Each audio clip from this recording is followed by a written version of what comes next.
That's where it's at. Okay, give me a test. Testing 1 2 3 4. Testing. Testing 1 2 3 4. Testing. Testing, 1, 2, 3, 4. They'll talk at least this loud, won't they? They should. 1, 2, 3, 4, 1, 2, 3, 4. Hello, testing, hello, testing. Testing, 1, 2, 3, 4, 1, 2, 3, 4. Hello, test, hello. Hello, testing, hello, testing. What do you have it set on? 4? 6. Hello, testing, hello, testing. 1, 2, 3, 4. Now this might be a little loud. 1, 2, 3. Try to get started. I understand some of you got some other business you need to take care of later on. Don't have all afternoon, so we'll try to move this along as fast as we can. Apparently we picked a bad day for this meeting. We got several members of our board absent. But we set the date several weeks back, and I did check with a number of people on the date before we set it. Of course, we had another meeting here yesterday, which fell in line with good as far as Brother Taylor and Turner and people like that. We had a meeting here yesterday about the Tom Baker Waterway. But we do have several people present. We haven't heard from Mayor Bryant and Bob Woodson. We don't know what their problem is. But the two Tuckers did call us and tell us that perhaps they, at least R.L. from Meridian, said that he wouldn't be able to get here. Called this morning. Laverne said he was tied up in negotiations and didn't know whether he'd be able to get here or not. But anyhow, we do have a quorum, and we do appreciate the presence of all of you, as well as the guest. Got an item here I'd like to take up, especially with those of you in David Bowen's congressional district, and it might represent people up there. I got this wire here yesterday from Andy Bymiller, and I'll read it to you, and then I got some extra copies. Some of you, Brother Grantham, and some of the rest of you might want to take a copy of this, and we're going to ask you, at least you, to send a wire to Bowen. This is what the wire said. House of Representatives Agriculture Committee is scheduled to vote Monday, June 6, 1977, on banning strikers from food stamps. Congressman David Bowen is a member of the committee. Please call or wire him to vote against strikers' ban. Urgent that you get unions and central bodies in their district to do same. Now, I sent the following wire to Bowen this morning. I understand the House Agriculture Committee will consider legislation on June 6 that will ban striking workers from receiving food stamps. This is punitive legislation and would deprive women and children of the necessities of life. On behalf of over 90,000 union members who reside and work in Mississippi, I would urge you to work and vote against this legislation. Marvin, I'd like to give you a copy of both the wire and the one I sent, and Brother Grantham. Who else we got here from the 2nd District? All right. Okay. Represents people in their district. I got people down there too, if you got All right, I've got about a half a dozen of both of them, so I'll just pass them around. Those of you, it wouldn't hurt, Cecil, for you to do the same thing. So far, Bowen stayed with us in committee on this. Yeah, this will be a committee vote, and there's no reason why he can't vote in committee on this. Amy, aren't you from up that way? No, you're in the next one, right? He's got some working in his plant out there in that district. Let's see now. I'm gonna pass all this out, the ones that I've got here, because that doesn't mean that the rest of you can't send him a wire either. We'd like for him to get several wires. Let him know that we know about the vote coming up. Yeah, he's running for senator. Well, I think so. He's running for something. I'm not too sure what he's running for. Now, I got one more. Who wants that? Yeah, pass it on down there now. Okay.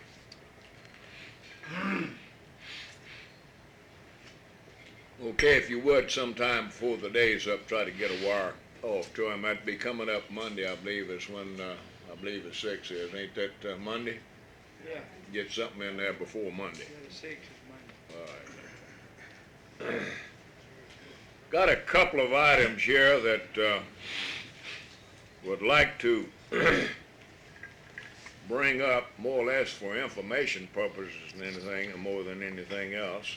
Won't require any action, but I would like to keep the board as fully informed about several things that's going on as possible. One is on the office building. I was authorized some time back to proceed to get a plan drafted and see if I could find a way of financing the building and all of that. We have got an architect engaged, and he's been working on the plans. We've had one meeting with him. We've made some alterations on it. He's going to come back, and then I've asked him to get with some union contractors and giving us a cost estimate and stuff like that. I'd hoped that I could get up to see Lane Kirkland sometime in the near future and see if I could convince the National AFL-CIO to loan us enough money. It looks like it's going to be $125,000 or $150,000 project, something like that. See if we could work out a loan arrangement with them. But he's going to be out of the country for several weeks, and it'd be the latter part of June before I get around to see him. But what we think we need to do in this building, of course, all of you, I think it's been over, I understand that we're really in a jam over there for space, especially we get one of these big workloads in there, and we do need a building. But what we are trying to plan on is a building with a foundation that will support a second story. We'll build the building with a foundation, you know, with a roof on it, flat roof, whereas in the future sometime, you know, sometime after us, we're out of the way, of course, that if the organization goes to the point that they need additional room, then all they'd have to do is put a second floor on that foundation, you know, and you stay in there while they work above. That's what we're trying to. That's the kind of a building that we've told him to come in with. So hopefully, sometime within the next several weeks, the plan will be complete. And then the next problem is going to be one of financing. And if we can get the national organization to loan us the money, then we'll proceed to, I guess, let it out for bids. Of course, the building will have to be built with union labor, you know, all the way. The other matter that that I'd like to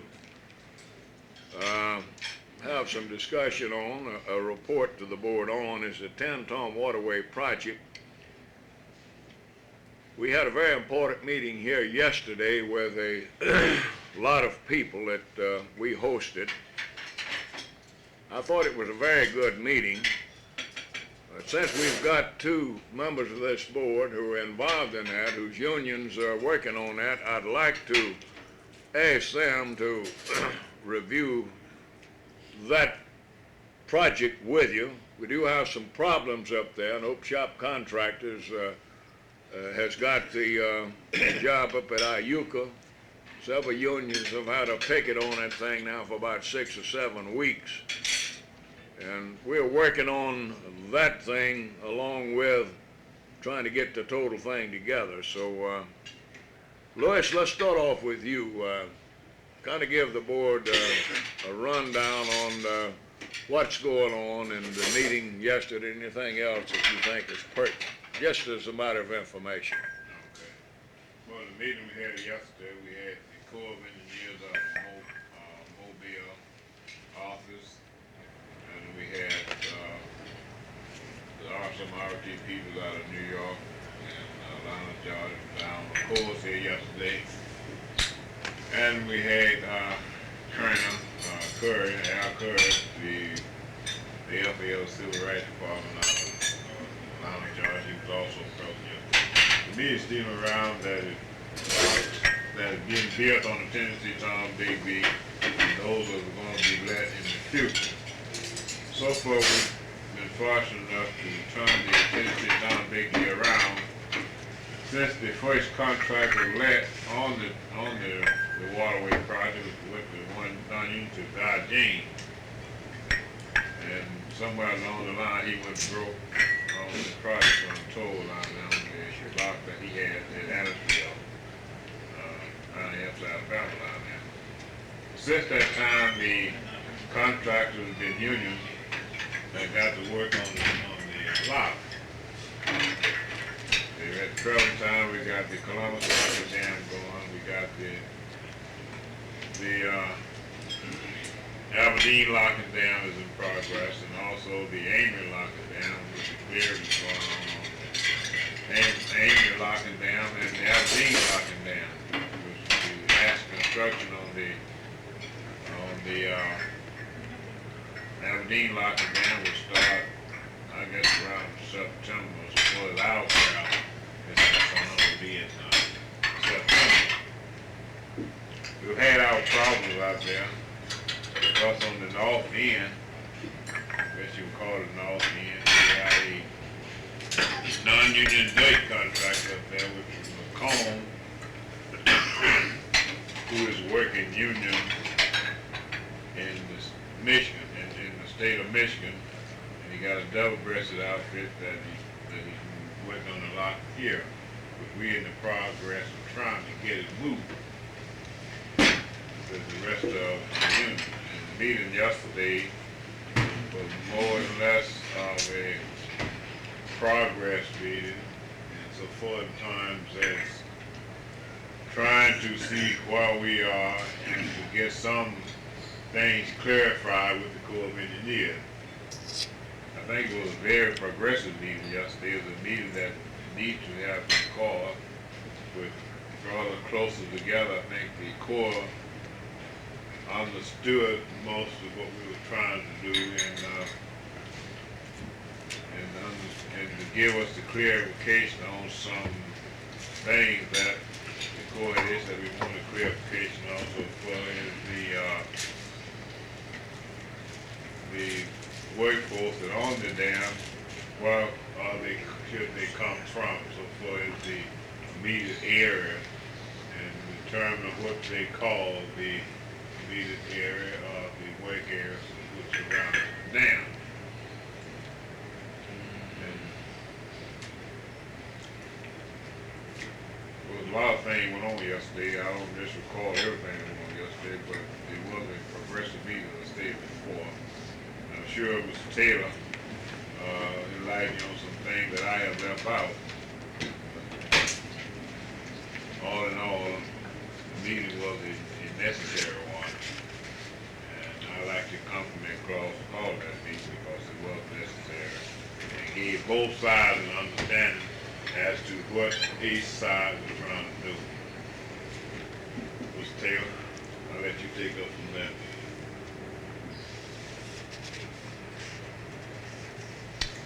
I'm gonna stand up and get back here, not like to speak. We want to welcome one of our distinguished vice presidents, come in a little bit late. We want to acknowledge his presence at least. Yeah, I think that. I'm sorry, I thought I was gonna be, I was looking for you. I said, this is one time I'm gonna be later than Bob is. Well, you ain't. You hadn't made it, I hadn't made it yet. Excuse me, but I got a strike going on down in Gulfport and had a little trouble this morning. We're happy you're here. Anyhow, we just want to acknowledge the fact that you'd made it. We just want to know what kind of excuse he had. Okay, Marvin, go ahead. We'll try not to interrupt you again. I wouldn't be able to add a whole lot more to what you've already heard out of Lewis. I might say as far as the carpenters are concerned, we have at the present time about 90 carpenters and apprentices on the Columbus Lock and Dam.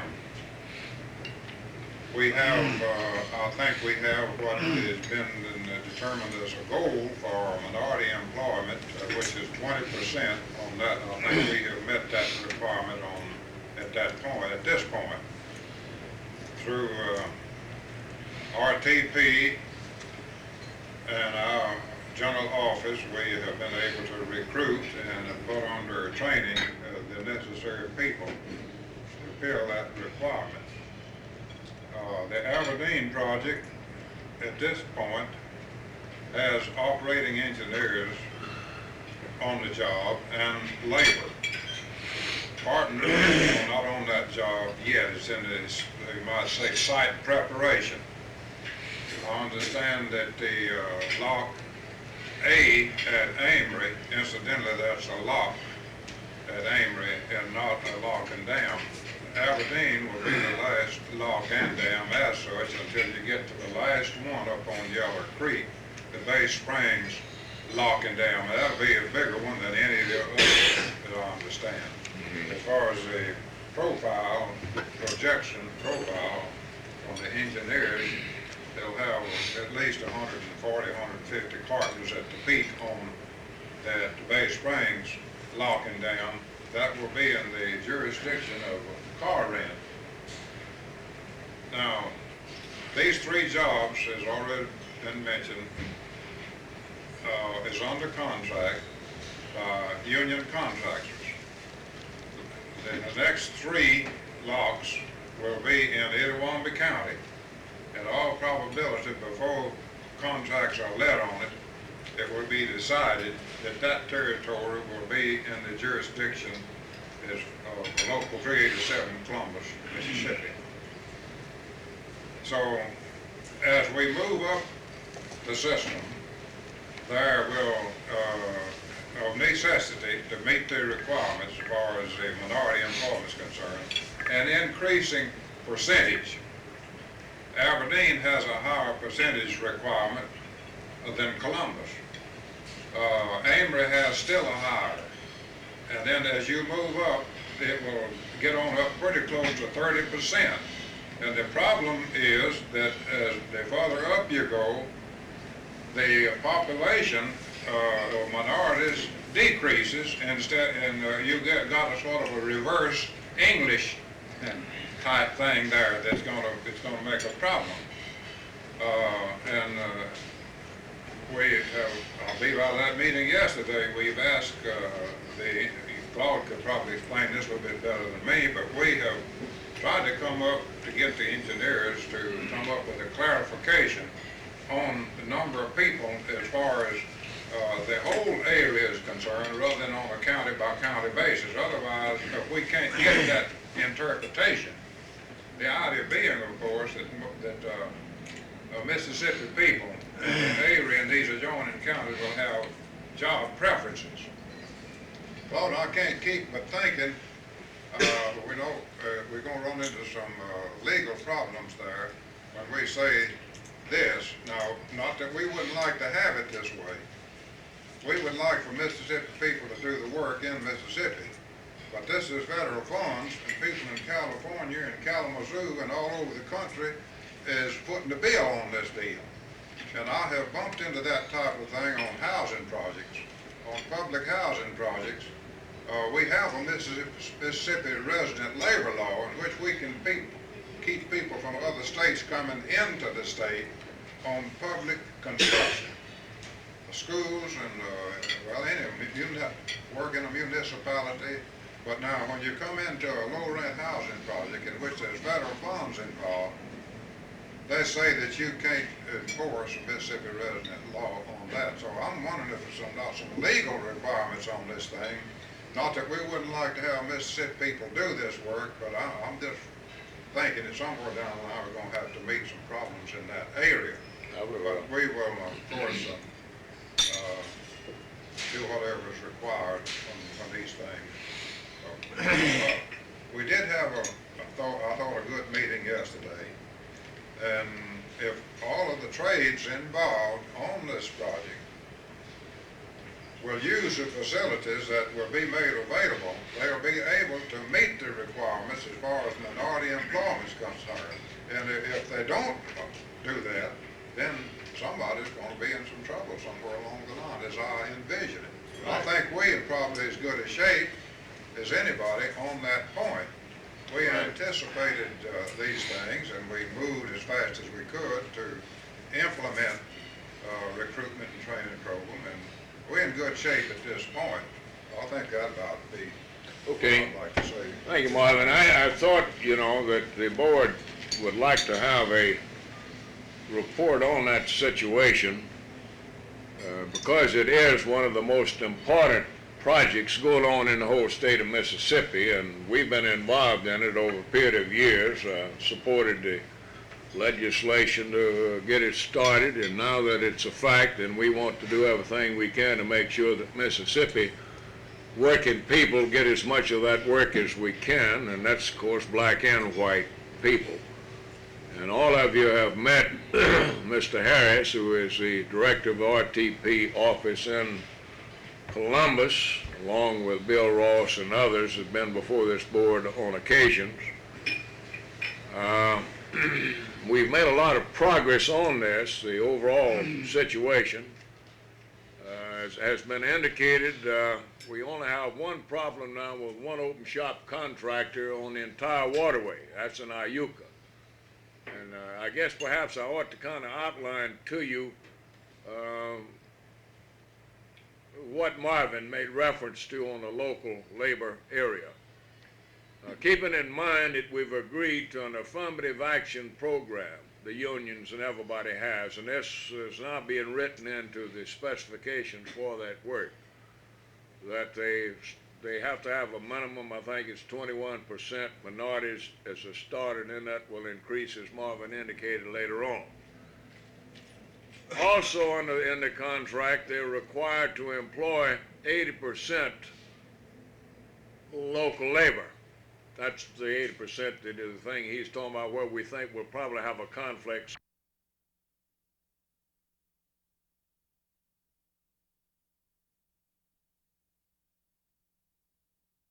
sooner or later. Well, in order to do an effective job on the affirmative action program, and in order for the union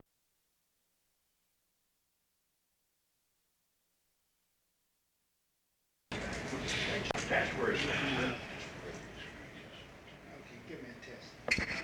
Testing 1 2 3 4. Testing. Testing 1 2 3 4. Testing. Testing, 1, 2, 3, 4. They'll talk at least this loud, won't they? They should. 1, 2, 3, 4, 1, 2, 3, 4. Hello, testing, hello, testing. Testing, 1, 2, 3, 4, 1, 2, 3, 4. Hello, test, hello. Hello, testing, hello, testing. What do you have it set on? 4? 6. Hello, testing, hello, testing. 1, 2, 3, 4. Now, this might be a little loud. 1, 2, 3. try to get started. I understand some of you got some other business you need to take care of later on. Don't have all afternoon, so we'll try to move this along as fast as we can. Apparently we picked a bad day for this meeting. We got several members of our board absent. But we set the date several weeks back, and I did check with a number of people on the date before we set it. Of course, we had another meeting here yesterday, which fell in line with good as far as Brother Taylor and Turner and people like that. We had a meeting here yesterday about the Tom Baker Waterway. But we do have several people present. We haven't heard from Mayor Bryant and Bob Woodson. We don't know what their problem is. But the two Tuckers did call us and tell us that perhaps they, at least R.L. from Meridian, said that he wouldn't be able to get here. Called this morning. Laverne said he was tied up in negotiations and didn't know whether he'd be able to get here or not. But anyhow, we do have a quorum, and we do appreciate the presence of all of you, as well as the guest. Got an item here I'd like to take up, especially with those of you in David Bowen's congressional district, and it might represent people up there. I got this wire here yesterday from Andy Bymiller, and I'll read it to you, and then I got some extra copies. Some of you, Brother Grantham, and some of the rest of you might want to take a copy of this, and we're gonna ask you, at least you, to send a wire to, Bowen. This is what the wire said. House of Representatives Agriculture Committee is scheduled to vote Monday, June 6, 1977, on banning strikers from food stamps. Congressman David Bowen is a member of the committee. Please call or wire him to vote against strikers' ban. Urgent that you get unions and central bodies in their district to do same. I sent the following wire to Bowen this morning. I understand the House Agriculture Committee will consider legislation on June 6 that will ban striking workers from receiving food stamps. This is punitive legislation and would deprive women and children of the necessities of life. On behalf of over 90,000 union members who reside, work in Mississippi, I would urge you to work and vote against this legislation. Marvin, I'd like to give you a copy of both the wire and the one I sent, and Brother Grantham. Who else we got here from the 2nd District? All right. Okay. Represents people in their district. I got All right. people down there too, if you got All right, I've got about a half a dozen of both of them, so I'll just pass them around. Those of you, it wouldn't hurt, Cecil, for you to do the same thing.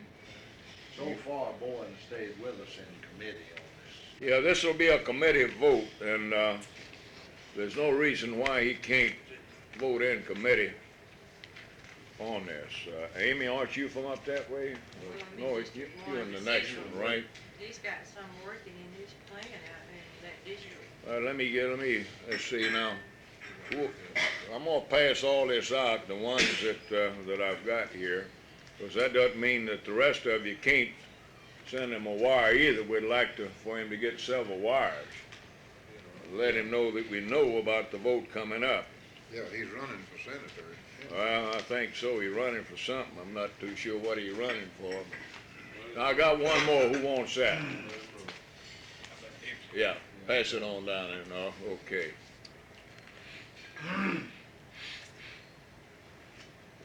Okay, if you would, sometime before the day's up, try to get a wire off to him. That'd be coming up Monday, I believe, is when, I believe the 6th is. Ain't that Monday? Yeah, Get something in there before Monday. the 6th is Monday. All right.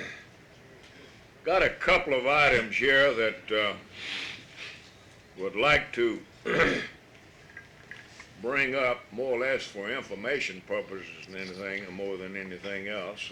Won't require any action, but I would like to keep the board as fully informed about several things that's going on as possible.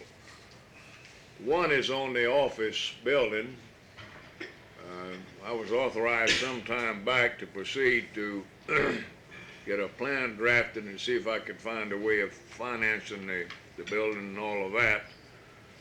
We have got an architect engaged, and he's been working on the plans. We've had one meeting with him. We've made some alterations on it. He's going to come back, and then I've asked him to get with some union contractors and giving us a cost estimate and stuff like that. I'd hoped that I could get up to see Lane Kirkland sometime in the near future and see if I could convince the National AFL-CIO to loan us enough money. It looks like it's going to be $125,000 or $150,000 project, something like that. See if we could work out a loan arrangement with them. But he's going to be out of the country for several weeks, and it'd be the latter part of June before I get around to see him. But what we think we need to do in this building, of course, all of you, I think it's been over, I understand that we're really in a jam over there for space, especially when we get one of these big workloads in there, and we do need a building. But what we are trying to plan on is a building with a foundation that will support a second story. We'll build the building with a foundation, with a roof on it, flat roof, whereas in the future sometime, sometime after us, we're out of the way, of course, that if the organization goes to the point that they need additional room, then all they'd have to do is put a second floor on that foundation. You know, and you stay in there while they work above.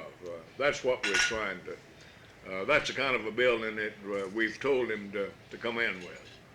So hopefully, sometime within the next several weeks, the plan will be complete. And then the next problem is going to be one of financing. And if we can get the national organization to loan us the money, then we'll proceed to, I guess, let it out for bids. Of course, the building will have to be built with union labor, you know, all the way.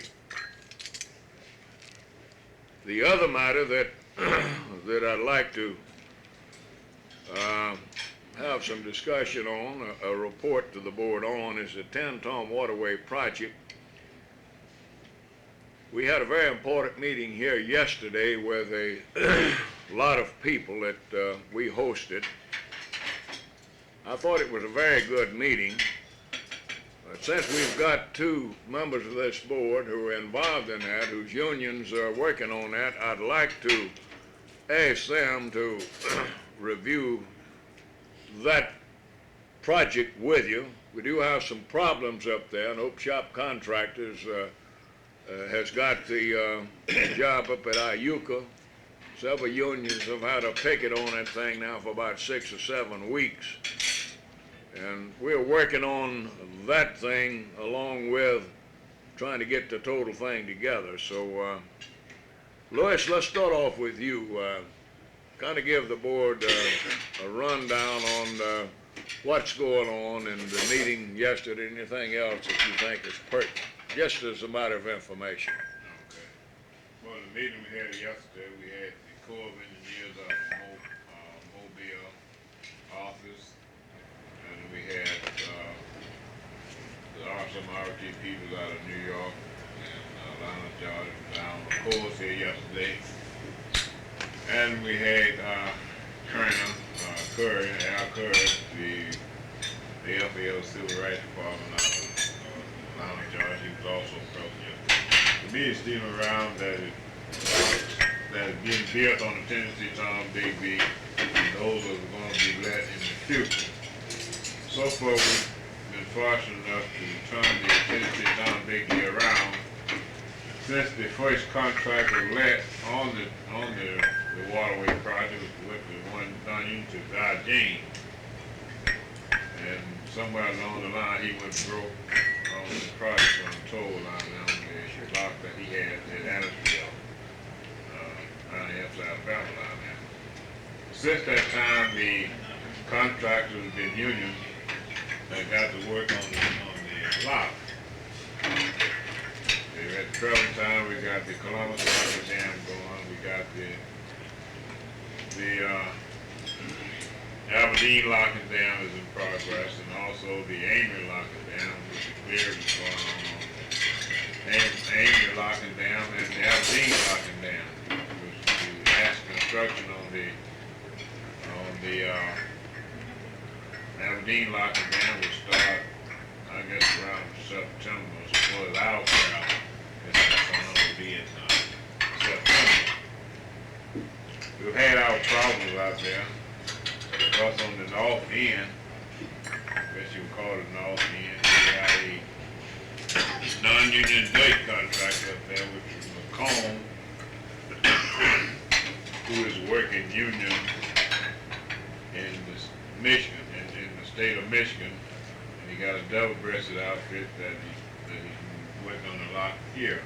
But we're in the progress of trying to get it moved with the rest of the union. And the meeting yesterday was more or less of a progress meeting, and so far in times as trying to see where we are and to get some things clarified with the Corps of Engineers. I think it was a very progressive meeting yesterday. It was a meeting that needs to have been called, but brought us closer together. I think the Corps understood most of what we were trying to do, and to give us the clarification on some things that the court is that we want a clarification also for is the workforce that on the dam, where should they come from, so far as the immediate area, and determine what they call the immediate area of the work area which surround the dam. And there was a lot of things went on yesterday. I don't just recall everything that went on yesterday, but it was a progressive meeting of the state before. I'm sure Mr. Taylor enlightened you on some things that I have left out. All in all, the meeting was a necessary one. And I'd like to compliment Cross for calling that meeting because it was necessary. It gave both sides an understanding as to what each side was trying to do. Mr. Taylor, I'll let you take up from there.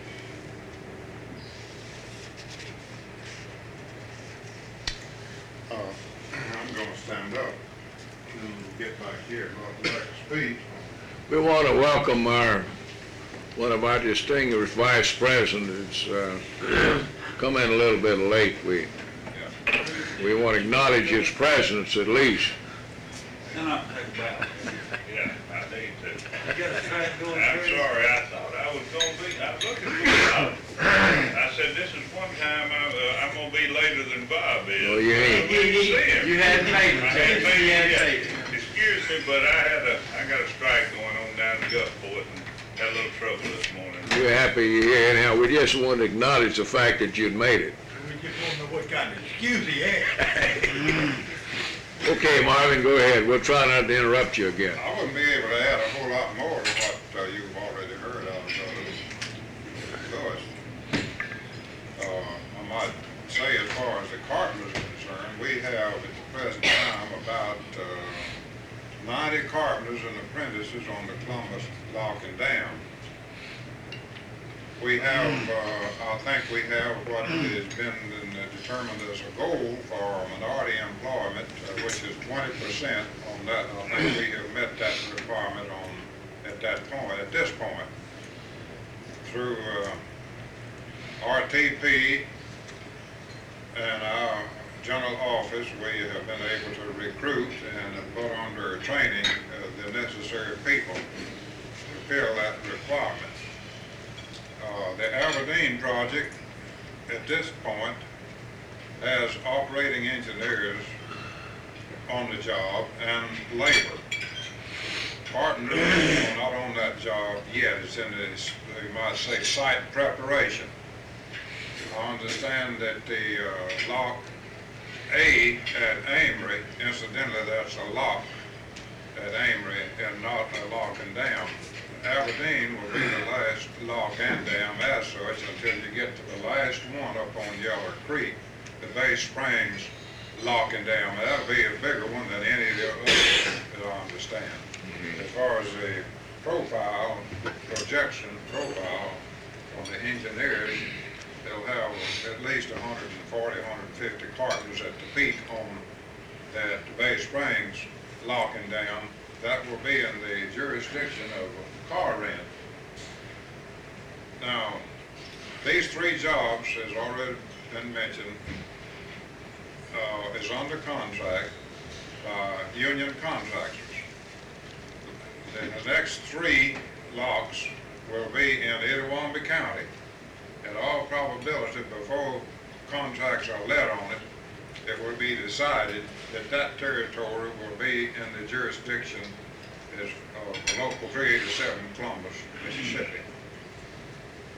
So as we move up the system, there will, of necessity, to meet the requirements as far as the minority employment is concerned, an increasing percentage.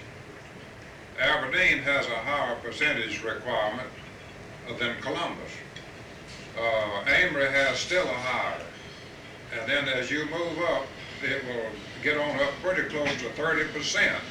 And the problem is that as the further up you go, the population of minorities decreases instead, and you got a sort of a reverse English type thing there it's gonna make a problem.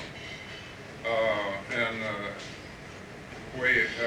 be out of that meeting yesterday, we've asked, Claude could probably explain this a little bit better than me, but we have tried to come up, to get the engineers to come up with a clarification on the number of people as far as the whole area is concerned, rather than on a county by county basis. Otherwise, if we can't get that interpretation, the idea being, of course, that Mississippi people in the area and these adjoining counties will have job preferences.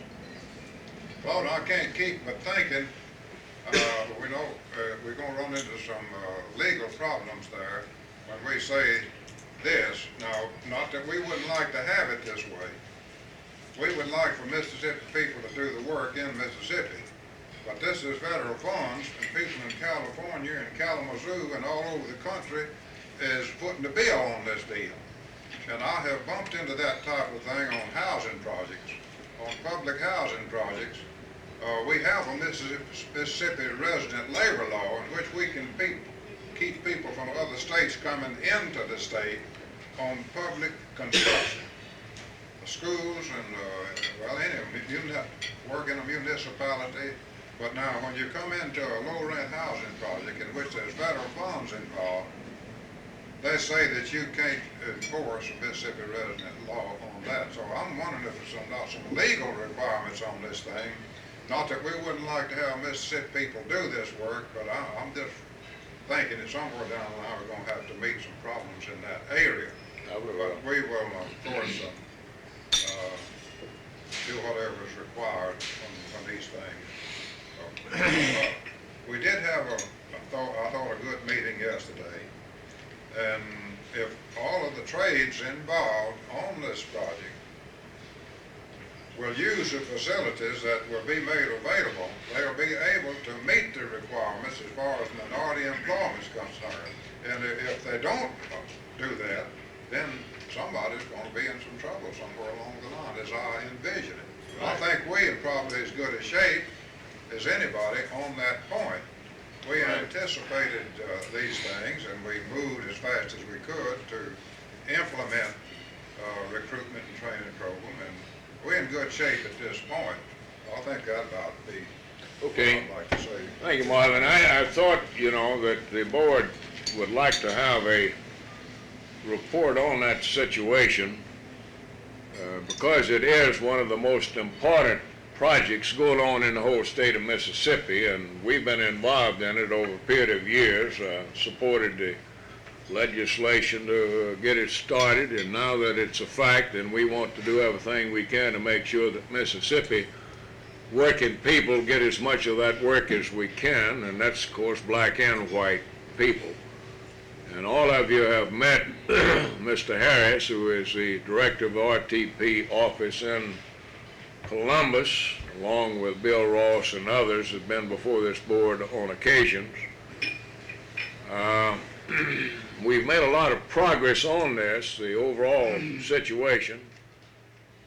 As has been indicated, we only have one problem now with one open shop contractor on the entire waterway. That's in Iuka. And I guess perhaps I ought to kind of outline to you what Marvin made reference to on the local labor area. Keeping in mind that we've agreed to an affirmative action program, the unions and everybody has, and this is now being written into the specifications for that work, that they have to have a minimum, I think it's 21% minorities as a start, and then that will increase, as Marvin indicated later on. Also in the contract, they're required to employ 80% local labor. That's the 80% that is the thing he's talking about, where we think we'll probably have a conflict sooner or later. Well, in order to do an effective job on the affirmative action program, and in order for the unions themselves to be able to supply the skilled workmen from one of that waterway or the other, then we're asking them to define the local labor area as those counties up and down the waterway adjacent thereto. There's, you know, in the area, some 34 of them, I think, in Alabama, Mississippi, and Tennessee, that be defined as the local labor area. This way, the unions can move their members up and down as the need arises with the contract where the work is. It also means that we can meet the affirmative action requirements up and down the river, because as Marvin pointed out, on the upper end, Howard, up in your neck of the woods, Itawamba County and Tishomingo, it's very sparsely populated. Don't have a lot of people of any kind up in Tishomingo especially. That's about where I live. Very few blacks. And in order to do all of this, and we need to have access to those areas where there is a heavy concentration of black people. Now, if we're successful in getting this definition, as I view it, Marvin, plus the affirmative action with our ability to recruit and train people, this is going to be the main tool that we get rid of the open shop contractor with. That's one of the main objectives here, is to get McComb off of that job. He's going to either have to sign a contract, an agreement, and play ball with us, or he's going to have to pack up and get out, you see. I just don't think he can exist if we get the 80% local labor area. Now, I want everybody to clearly understand what the implications are here.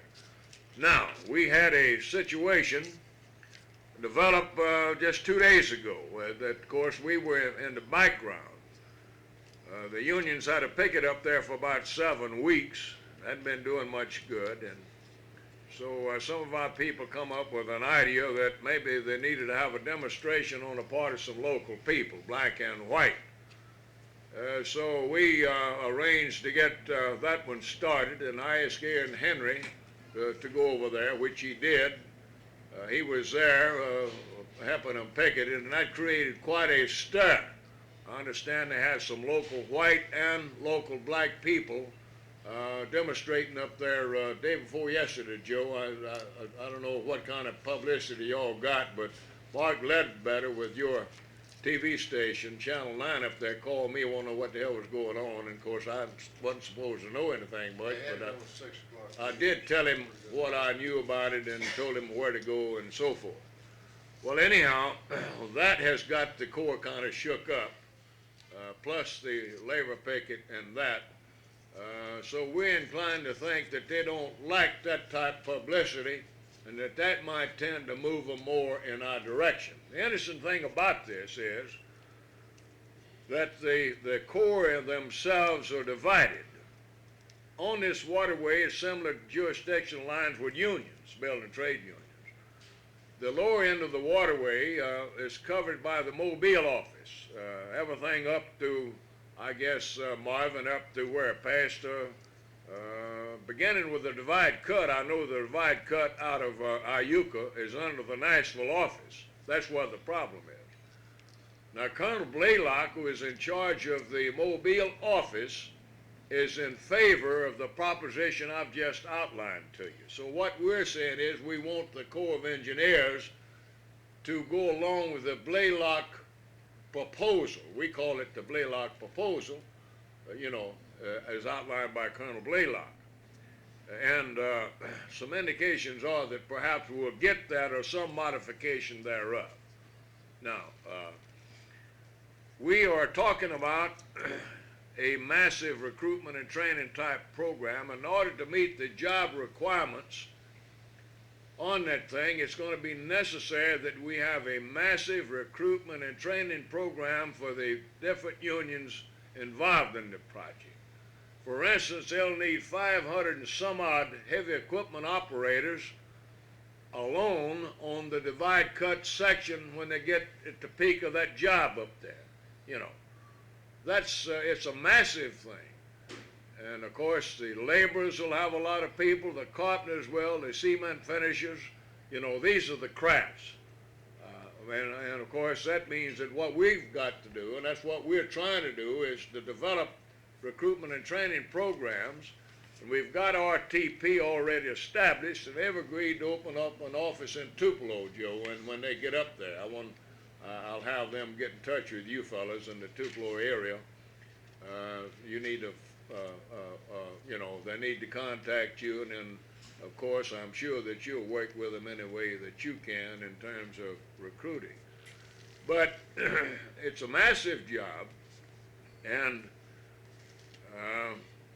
if we're successful, then it's going to mean that some Mississippi people that are not now making good money will, and that they'll be union members and so forth, for it's all over.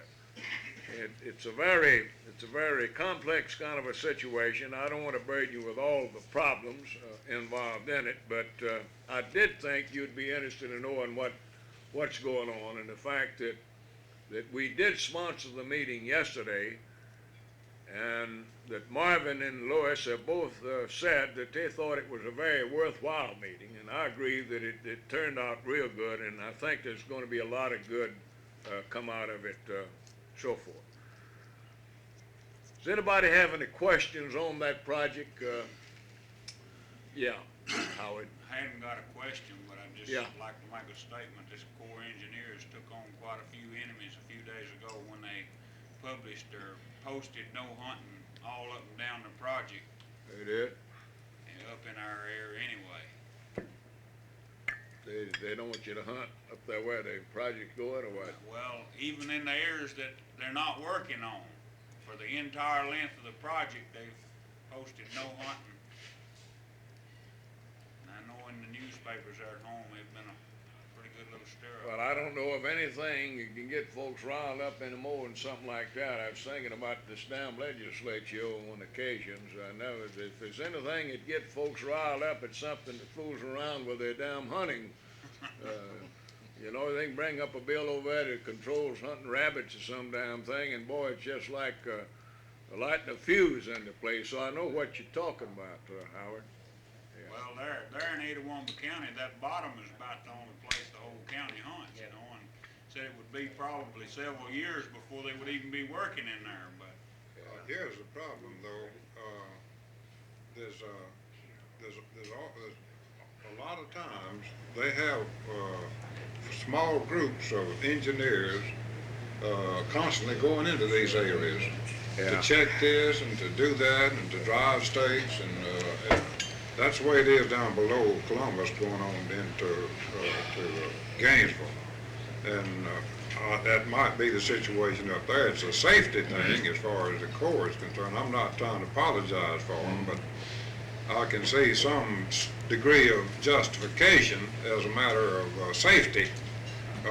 If everybody knew when everybody's going to be in an area, that would be one thing, but I guess that's the basis on which they've done that. I know it's pretty unpopular. Hey, Claude. Yeah. When we get through organizing all those plants around here, the people's gonna make enough money, they can go out of Itawamba County to hunt. There you are. There you are. Take a long hunt trip. You go off to there somewhere. We hope to get a report out of those of you involved in organizing. We've got several things going on around the state that we hope to give, Kelly and Jackson and the rest of you, or Curtis. We've got several organizing situations. Either we just went through them or in the process, what have you. So keep this in mind. We want the board to hear what's going on in all these situations here. So we don't have any other questions or comments on the Ten-Tone Waterway. We'll move on. I simply thought it'd be that those of you not up there involved in it would like to know what's going on. Another matter that we'd like to talk to you about, and this one we'd like some action on. We had a conference in New Orleans recently with Al Barkin's staff, Dan Powell and John Perkins, people like that. They are very much interested in Mississippi. The Mississippi FFL-CIO getting on the computer system that they have in Washington, where they put all of our names and addresses of union members on tape, and then when we do a mail out, we simply contact them and they send us a computer printout for mailing purposes.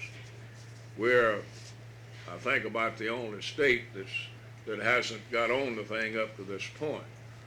So we talked with them quite at length, and we agreed that if we're going to get on it now is about the best time we can find, because we're not going to be doing any political mail-outs now for the rest of this year that we know about, and it would be an ideal time. We talked to them about the cost, and they assured us that they'd pay the complete cost of making the transition. In other words, getting everything on it wouldn't cost us anything. So I told them that I would want this matter to be approved by my board before I would make a commitment to the organization to make the change. I realize, of course, that there's some advantages, but at the same time there are some disadvantages to being on the system.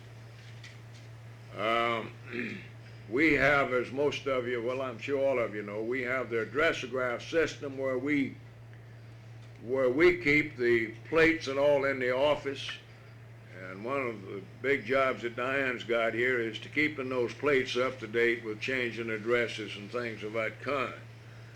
Well, if we just go to the computer, it means that all this changes and all that stuff would have to be sent into Washington, and they'd make the corrections up there. We wouldn't be able to get completely rid of our addressograph system. We'll keep that. To do mailings to local unions, the officers, you know, the regular mail outs that goes out to the affiliate, stuff like that. We're talking about the some 90,000 union members, you know, in a political situation. That's what we're talking about. Now, we have made a survey here in Jackson of people that might have equipment. I believe they call it a Cheshire machine that will take that printout, and we went down and looked at one, and it clips the thing off the sheet of paper, and it puts glue on it, and it slaps it on your mail out in one operation. It's a real fast damn operation. We got a price from them, and based on what we can figure, it might not cost us very much. When you figure the extra cost of labor to do a mail-out out of our office, just to have them do it, get the printout, carry it down to them, carry the message, always figures the folks in Jackson are always late.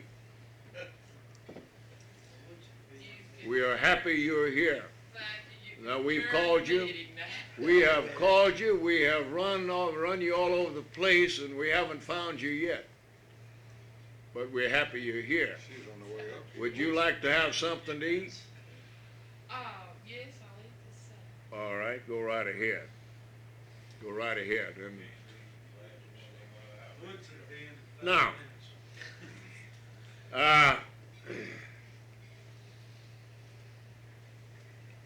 I think perhaps that the advantages on getting on the system outweigh the disadvantages.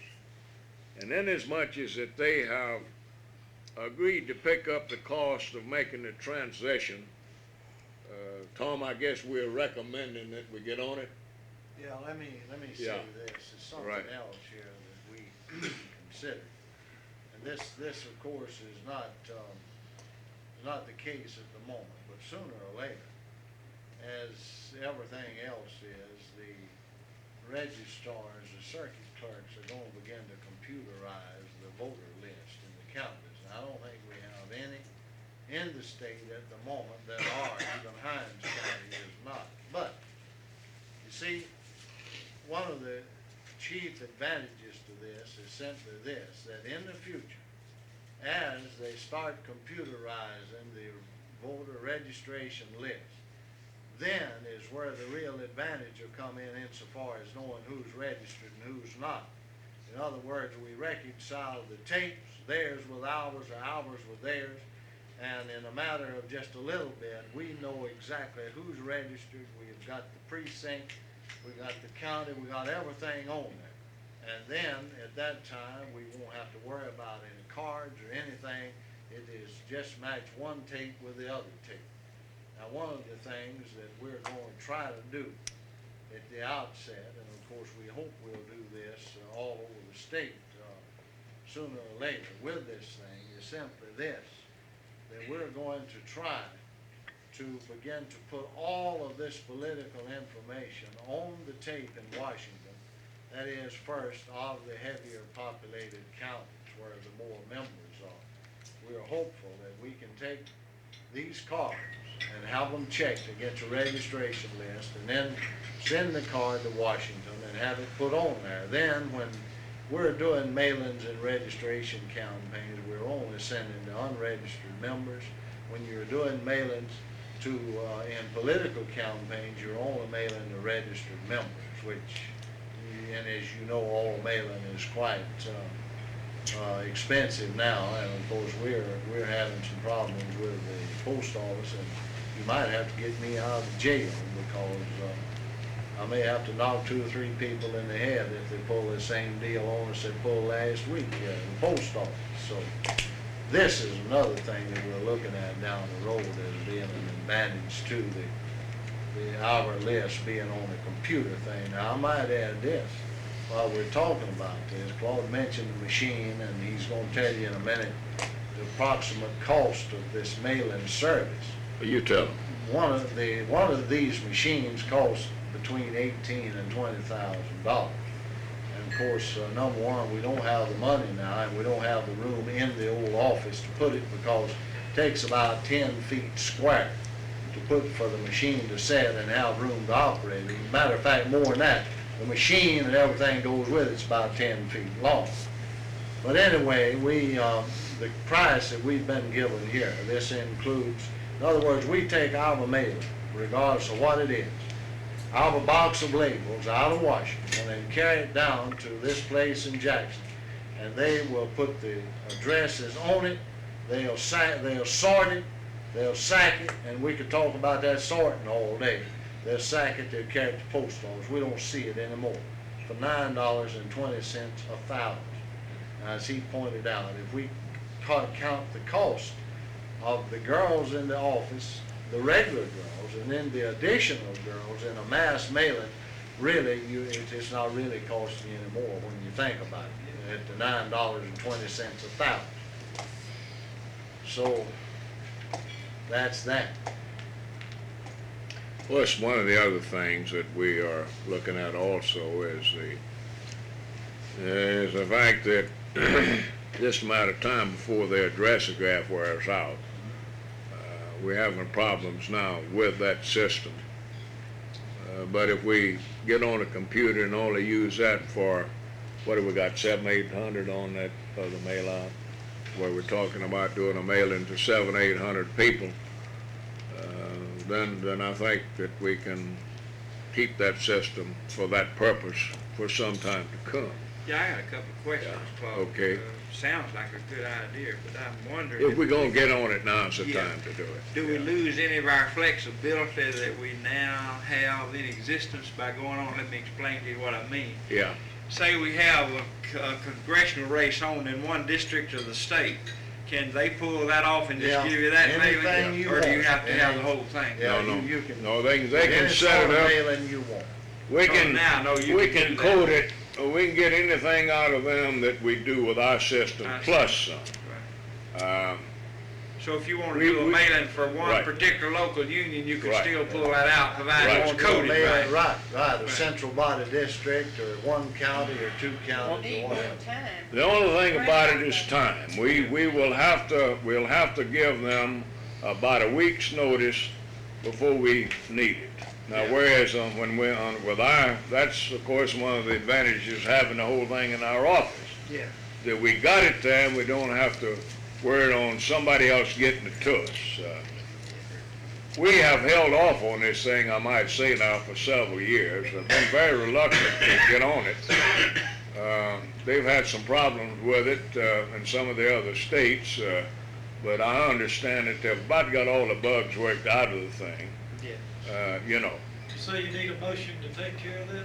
Yeah, I'd appreciate it. I mean, that we get the board to act on this matter rather than just, you know, leaving it up to us to make that decision. You want to move that we Yes. that we continue to work out the deal with the National Coop Office on getting on a computer. Okay. We get a second to that motion? Second. All right, any discussion? The only final point I'll make, and I'm usually Yeah. the one that makes these kind of points, I'm a little bit concerned about the idea of having some commercial outside group in possession of all the names and addresses of all the labor people in the state. And unless, you know, you had some assurance that they wouldn't copy that list and then make it available to other people, I would be a little bit reluctant to go to a commercial place in Jackson, Mississippi and have them handle our mailing. Like you say, including taking it to the post office and we don't see it after we give it to them. I am concerned about that angle of it. Of course, that's the kind of thing that we have to be concerned about also. Depends on the kind of organization you're dealing with. If they're a reputable firm, I guess it's safe. If not, if they had some jackleg employee that decided to recopy that thing and distribute it, I don't know how you'd ever pull it back, you know. Yeah. Most of our members is already on 45 days. They may be. They're the same. They ain't too many people in Mississippi don't know my name anyway. No, but they are organizations that we just soon didn't have our membership list. Well, that is one of, yes, sir, Brother Dempsey. Y'all was talking about, Mr.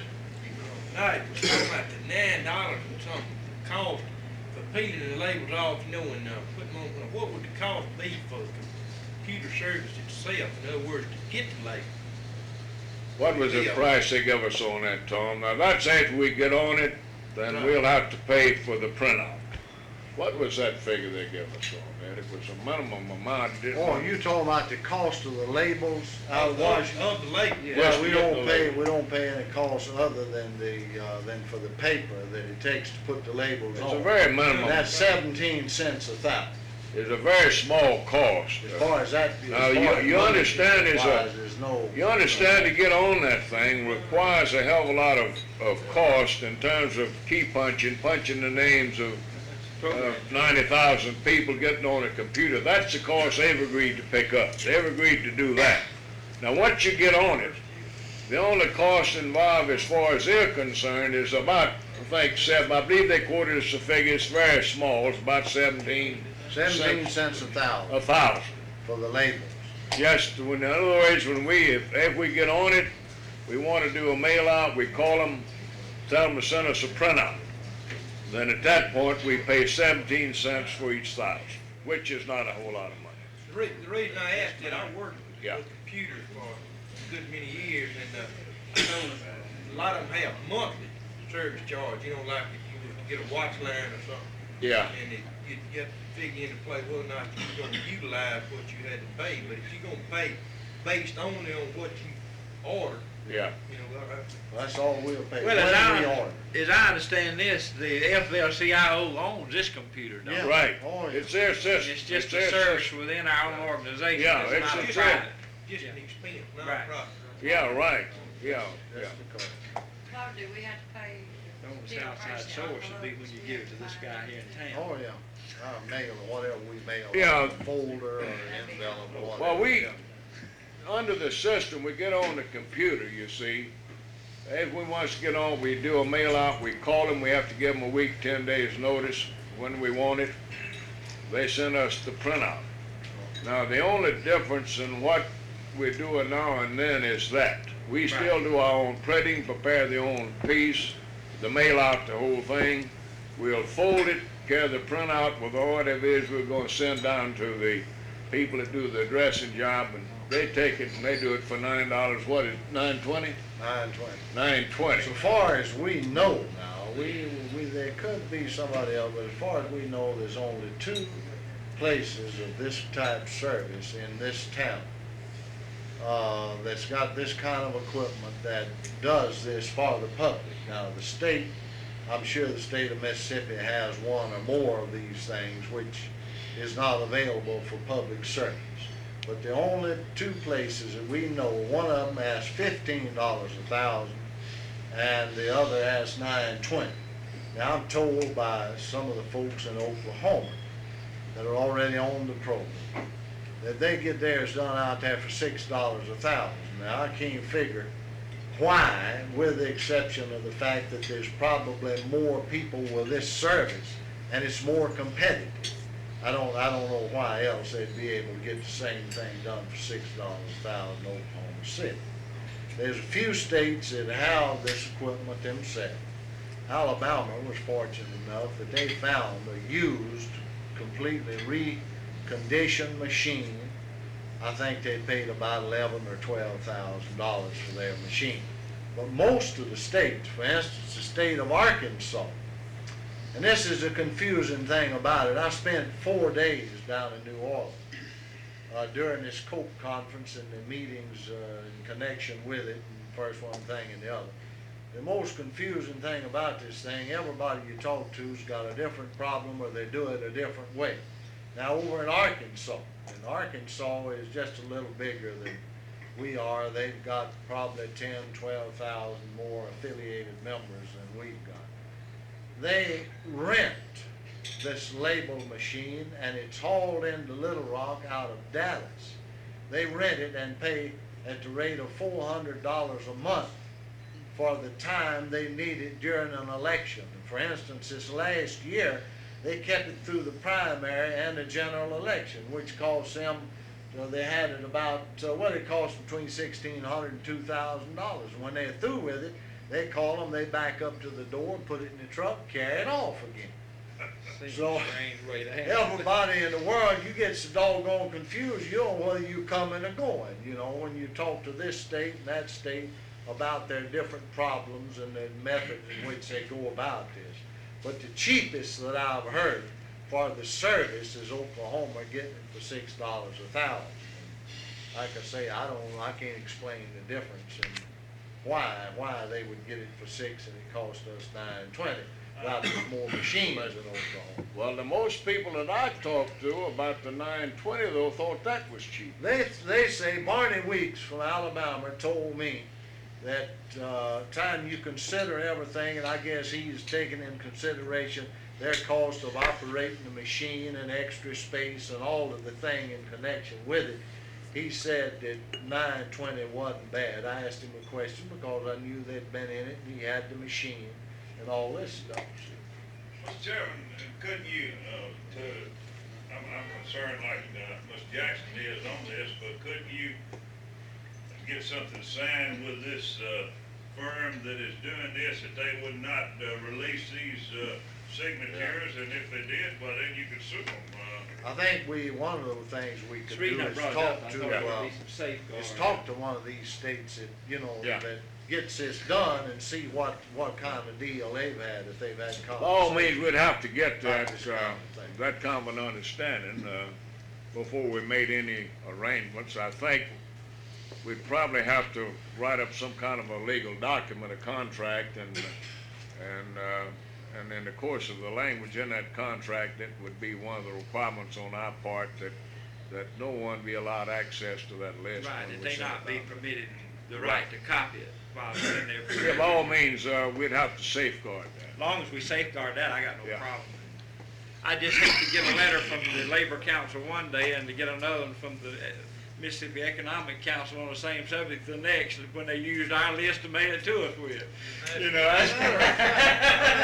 That upset me a little, Matter of fact, I think there's some kind of doggone law or some kind of a doggone code of ethics that would, and this don't mean they wouldn't do it, you understand? But people dealing with things that are considered private, you know what I mean? In that respect. Letter on the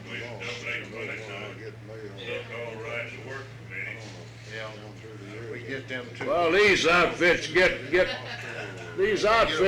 the mailing list from the employee anyhow quite often, you know. They get them anyhow. Sometimes they do. Yeah. So they got access to our members where they get it from us in some I situations. just don't wanna make it so simple they don't even have to Well, do the we'll work. damn well safeguard that. You can be assured of that. Now, all right, do we have any more discussion on that motion? You ready for the question? Question.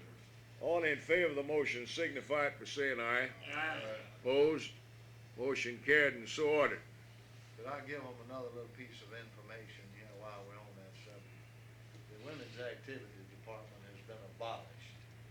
It is now known as VIP. It's volunteered in politics, so the young lady sitting right over there is the state VIP director. We don't have any more WADs. That's been officially done away with by the Committee on Political Education.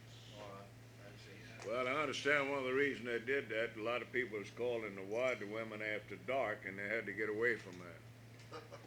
I never did like the name anyhow, really, WAD. I never did like that. All right, we got another meeting here tomorrow with the top officers of the Central Labor Councils. We had a meeting here several months ago, and that group wanted us to have another meeting. We set that date for that meeting at that time. We got several presidents of central bodies on this board. Joe Davis, Brother Grantham, Brother Shelton, and Curtis, I believe you're vice president over there, aren't you? Mayor Bryant's president here, and we got a guest of the Meridian, president of the Meridian Labor Council here. So we have several CLU officers that will be present at that meeting tomorrow. I'd like to talk to you a little bit about that and kind of get your position and as well as your views on a couple of matters. I received a communication here several weeks ago from the president of the Harrison County Labor Council about some thoughts he had on developing a legislative program for the legislature, etc., before they got here each year. I assume is what he's talking about, whereas the central bodies would have a series of meetings and they would come in with what they consider as the priority items for that session of the legislature. And I'm sure we'll be getting in that tomorrow. And of course, what I'll have to explain to those gentlemen is that the executive board of this organization is the supreme authority between conventions, and that I feel that the board would be interested in their views on this matter, but before a legislative program would be considered as our program would have to be presented to this board for ratification. Do we have anyone here that might differ with that point of view? In other words, if we have a meeting of central body officers, I have no objection to what they want to do. It might be a good thing to get some of this kind of input. At least maybe they'll try to help work on some of the legislature to get something done. But I feel that the final authority on this matter would have to be this board, because after all, it's a constitutionally provided organization. You are charged with, we are, with the responsibility of running affairs of the state FL-CIO between conventions. And if it's okay with you folks, tomorrow in that meeting, with the help of those of you that'll be there, then that will be my position, that we welcome the participation on the part of the central bodies in developing the legislative program, with an understanding that before it becomes the legislative program of the Mississippi FL-CIO, it has to be ratified by a meeting of this board. Does that meet your approval? Don't have any opposition to that? Okay, it's not necessary to get a motion on it. Well, let me say one Yeah. thing. I think most of you know, like you're talking about the board got the authority under the Constitution, Yeah, but they ain't got a way in the world to elect a man without them send somebody to do it. very true. They have the authority, but they ain't got no backup power. It's gonna have to come, I think it needs to be a good close cooperation. Well, no question about that. Well, that's what we're saying. That's what we're saying. I think it's good thought, and I welcome the participation on the part of the Central Labor Council. And of course, as you said, the success of our political program is dependent to a large degree upon the work of the Central Body people out there anyhow. Now, another matter that we'll be looking at tomorrow. I'm glad Brother Clark is here, as well as the rest of you Central Bodies. We had some discussion at that other meeting about the possibilities of a series of legislative conferences prior to the next session of the legislature. If you recall, we had a series of similar conferences a few years ago where we toured the state, where the legislators were invited to a dinner meeting, presented our views, our legislative program to them there. And in some of these areas, we had some very good meetings. In some of the areas, the meetings didn't turn out too good. We had good participation from the legislature in some areas, and not so good in some areas. Up until the last couple of days, I was a little bit fearful about thinking about getting into something like this because the court hadn't acted yet on the reapportionment question. And if we went into a program of this kind, that we might be talking to people who wouldn't even be there come January if the court might order a special election. Now, I'm not too sure where we are right now. The court has rejected the Coleman panel, their plan, reapportionment plan, and ordered them to make some corrections and come back again, I guess is what they're supposed to do. I suspect the possibility of a special election for fill some of these districts is pretty well, I don't know, it might be out of the picture. Of course, you can't anticipate what a court's going to do. But the thing that I feared earlier was the possibility of special elections, you know, to fill the new seats. Come January, we'd have about half of them new faces. That might not happen based on what just recently happened. Perhaps the court will, if, you know, it's been going on 10 to 12 years and there's no way again of anticipating what the court's going to do, but based upon their past performance, I'd say the possibility of them coming in with a plan order new elections before January of next year is now pretty remote, but you never know. Now, we've got, I think the thought is good to have a meeting where we invite the legislature to break bread with our people. I like that. But it might well be, instead of trying to do it on put on 13 of them in all Central Body areas, where we might get pretty good participation and might not. If we want to be effective, I'm of the opinion that we might ought to think in terms of a 1 or 2 day legislative session here in Jackson with a dinner meeting after they get here, and we'll stand a pretty good chance of having the legislature pretty well in its entirety at such a meeting where they get a free meal. It would probably be a little more expensive on the part of the local unions and the central bodies than it would to put the thing on in each one of the individual areas. Since we're going to have this meeting tomorrow, and since that will be a subject of discussion, I'd like to get your views and perhaps some action on that matter. We have, well, matter of fact, we're in the middle right now of 2 programs that are aimed at improving participation at central body level. One is the workman's comp seminar.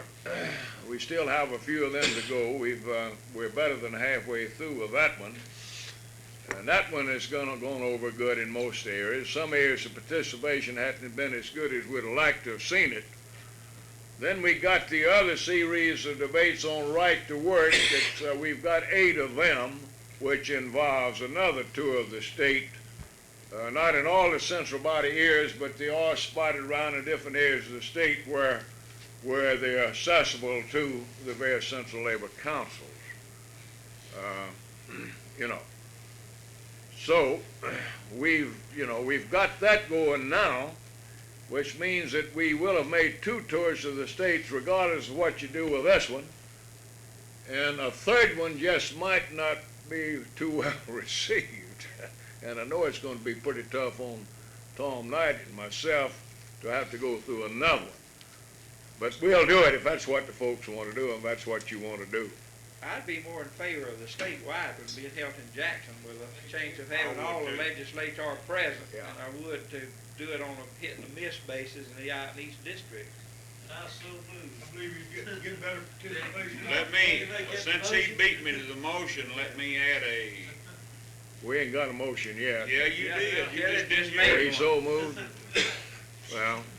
Well, I'll accept the motion. He's moved that we arrange a legislative conference in Jackson, and you second it?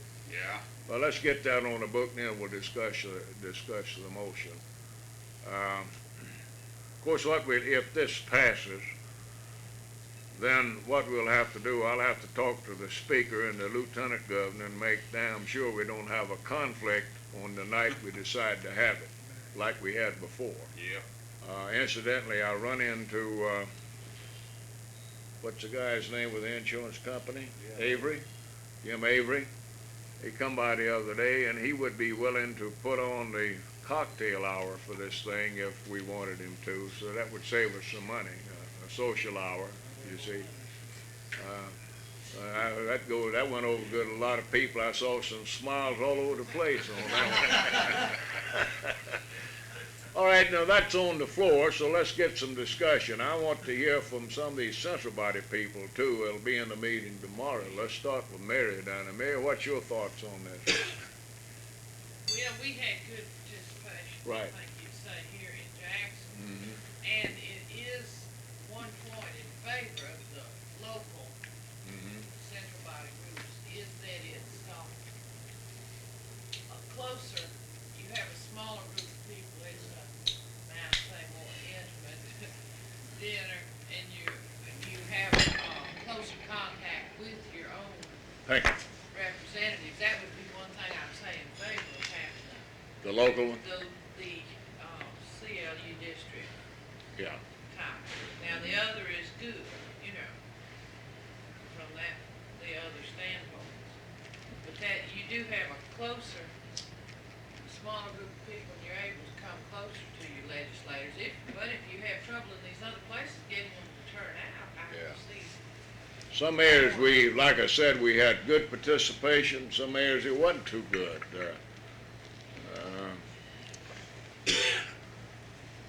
There's one thing else I'd like to say, though, that we should do, and we knew we made an error the last time.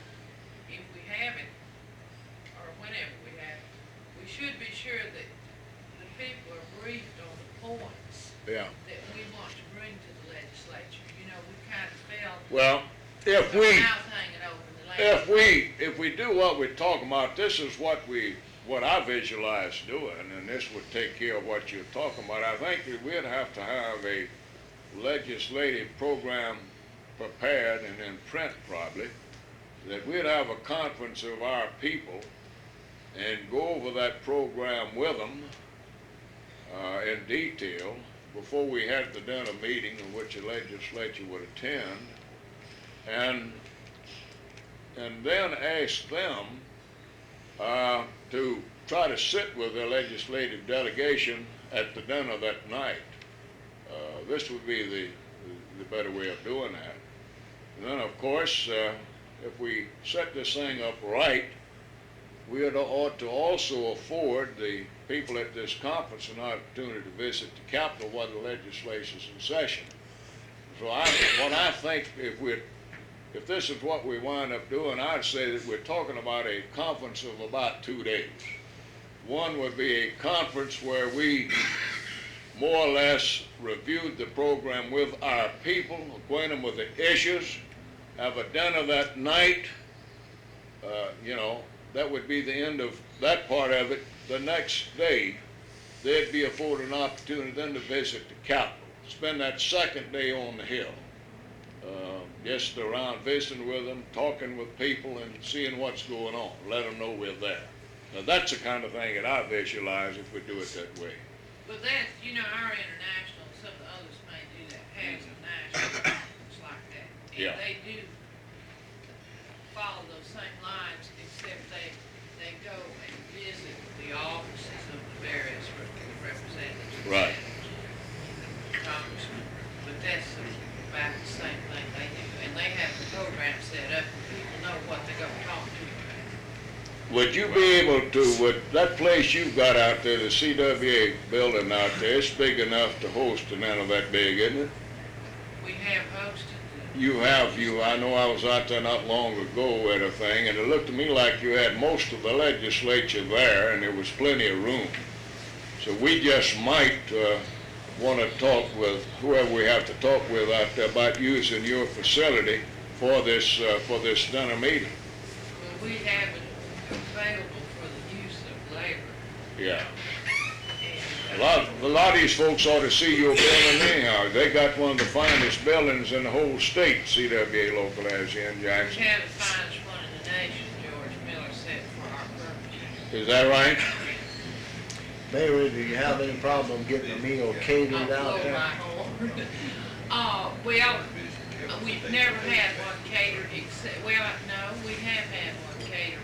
Our union had one catered out there by Buck Creek Redwood Barbecue, But whoever caters could, I'm sure, come there. They go everywhere else in town. And we have the kitchen, we have the facilities to cater. Got your tip on And, it? Yes, sir. we don't have a problem with that. And, of course, we wouldn't want to get into this. We did a deal where we got the, Jim Ross's outfit, barbecue chicken fork and all that, which they did free of charge, Of course, I'm sure you won't get into the cooking end of it, but any caterer here should come. Now, we have had some arguments in the past with some caterers catering to, over our picket line, that. Yeah. Yeah. And so we want to check on that. Well, you'd know who you've had problems with.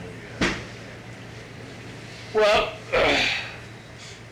anyhow, I just wanted to raise that question. We might want to take a look at that and see what the possibilities are if the motion passes. We do talk about the hall, we do schedule hall, but most often it's available, and of course it's far in advance. Only thing we say is it has to be available to our own local first. Right. And that's usually no problem. Right. But it'll well hold all the legislature and all their buddies. Big enough, right. Their buddies wouldn't be too many, Let's see what Brother Grantham's views on that motion is. Well, frankly, I would prefer the statewide. You would? Yeah, I think we'd have better participation From the legislature? from the anyway. legislature. Right. I think we would have better participation. What's your views, Joe?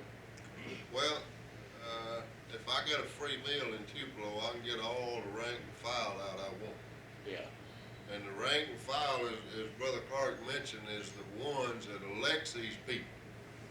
If we have a meeting in Jackson, your average rank and file union member ain't gonna be here.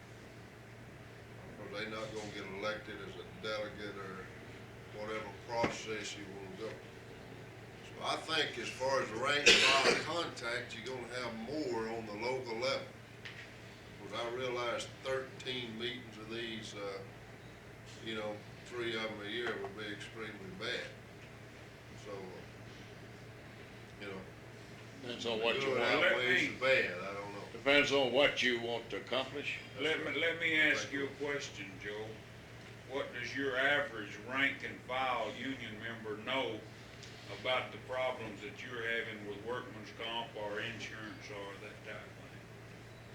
Well, 10% of them, because 10% comes from my monthly meetings. All right, well, 10% ain't gonna come to Jackson, Mississippi. You're gonna have 2% of your local members in Jackson, not 2%. Your central body officers, according to how you're gonna set it up, a lot of your central body officers won't even be here. And they're the one that's gonna go back next election and elect these people or don't elect them. Well, as I recall, the last meeting we had in the Airs, though, only a selected group of people was invited to those meetings. Right. The last legislative dinner we had in Tupelo years ago, I'm talking about. we put 40-something people in that meeting. Oh, I agree. We had all our legislation there except 2. We didn't want Butch Lambert. I don't want him in Jackson or nowhere else where I'm I mean, He it's might a- turn out to be a good friend of ours if we get Rockwell organized. After he Ain't gets no way. fired, Ain't no way.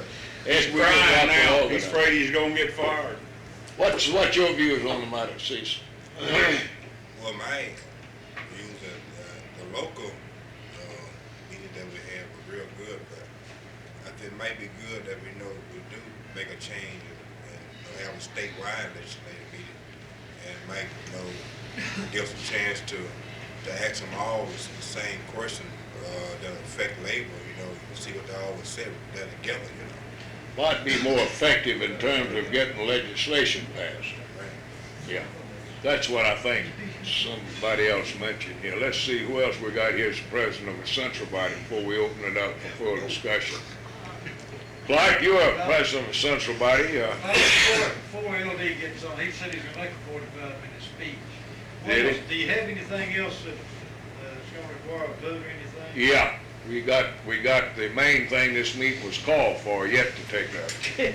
Oh, that's easy, right? No, just send it back. I got to go make a phone call.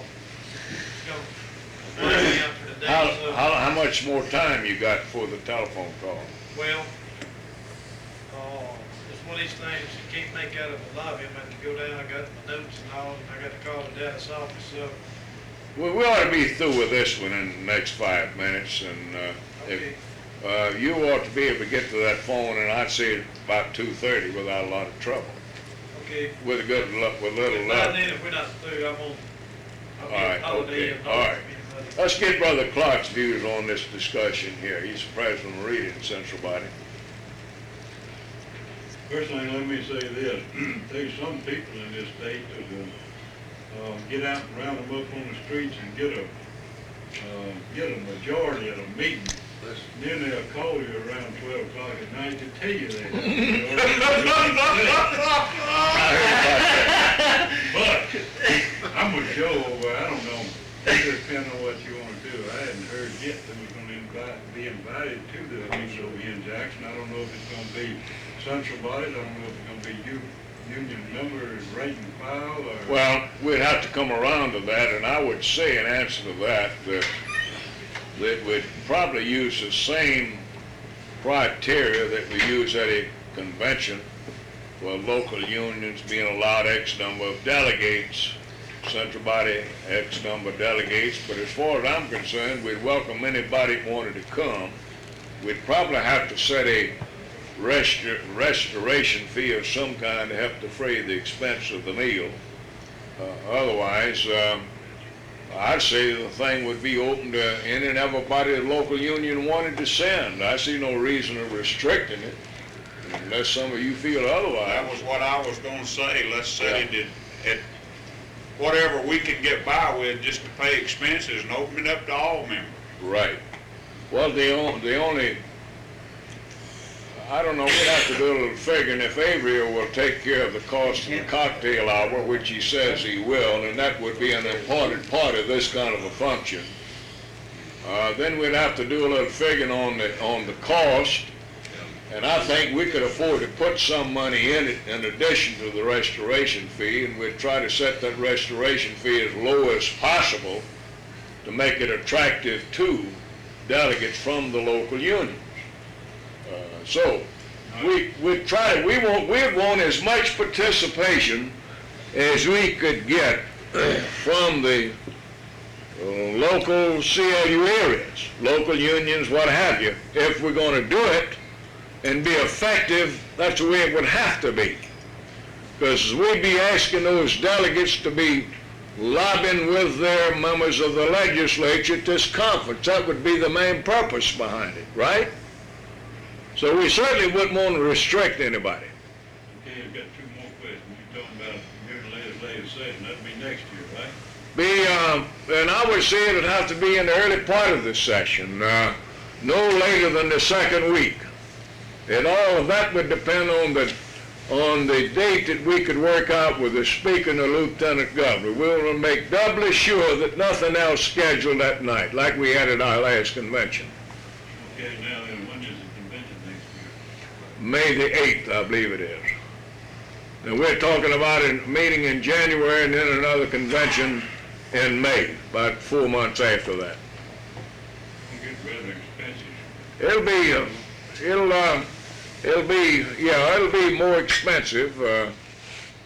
I said, if you remember at the outset, that it would probably be a little more expensive on some people to have the thing here than it would at the local labor area. Now, of course, we'll do whatever y'all think we need to do. Last time we came down in Britain, I think you remember, Yeah, we built a house up. We had all of our legislators there. Right. And then we had a lot of different local unions that, Yeah. people that you wouldn't see over here, I'm sure. yeah. Well, you had one of the better turnouts, both from the local union point of view and from the legislative point of view. You did. But in some areas, we only had a handful of legislators show. You know, we had a good one here, we had a good one over your way, and if I remember right, Kelly, we had a joint thing on the coast, I believe, between Jackson, Harrison County. We had a pretty good turnout there. But then we got up in Greenville, Brother Grantham, and the turnout wasn't too good. We had a pretty good turnout in your area too. We had one of the Not best in turnouts. our area either. We Yeah. had a good many people out, but I think there wasn't one representative. We didn't have, no, that's what I'm getting at. We And had a some, pretty good turnout in Hattiesburg. One right, of the best, one of the Right. One of the best, One but of the Right. members of the legislature. in other areas of the state, I knew we didn't, where I've got members, and I Right. think the statewide thing would right, well, that's what, be the best approach. that's what I'm looking at is the fact that in some of these situations, we didn't have too many legislators attend. And my thinking is we have it here and we catch it on a night where there's no conflict, the chances are we'll have them all. And it gives us a better shot, I think, at the legislature than it does the other way.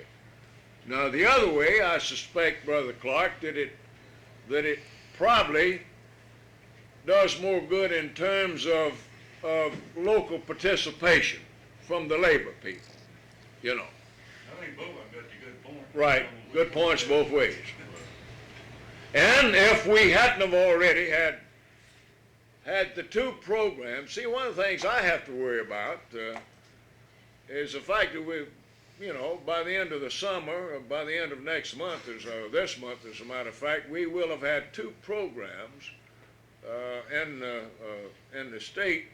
And some of these people are going to say, what the hell, I'm tired of listening to Claude Ramsey and Tom Knight. I'm not going to go to another one, you see. We might have some of that out there. I don't know how much of it we got, but that's a possibility, right? Mr. Chairman? Oh, yeah. I guess everybody talked about this as far as the ones you had in mind. I'd like to go back to a remark that you made in passing. I simply wanted to get the opinion of the central body presence before we open it up, so we're through that, yeah, right. Well, I believe you mentioned in passing that we might need to have more or less a legislative agenda. I would suggest that that might be confined to, say, 4 or 5 points Priority items? of what we would consider our type thing. Right. And if you felt like that needed to be passed on by the executive board before we actually Yeah. adopt it, that might be done by mail. Yeah. I believe when we sat down to break bread with that fella, Yeah. it would be a good idea if we had maybe these 3 or 4 items pre-filed and Yeah. ready to go. Right. In which we could sit down and say to Yeah. Joe Johnson up at, Give John us the Johnson bill up at number. Monroe County, okay, this is our program, 1, 2, 3, 4. Have the bill How number. much of that do you buy, and what are your problems if you have reservation about number 2 or 3? But we get right down to the nitty-gritty on that Right. stuff. What do you think about I that? think you're right. And it might well be, you see, that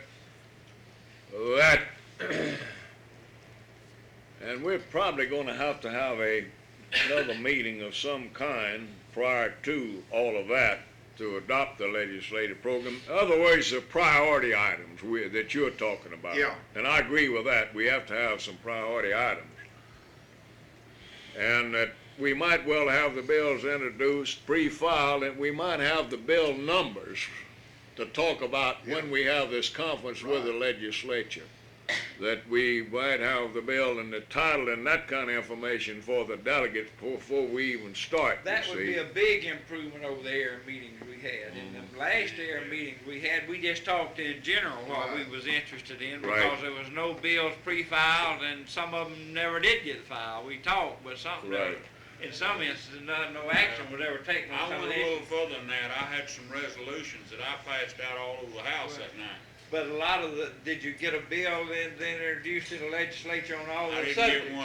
get one passed, let's put Well, it that way.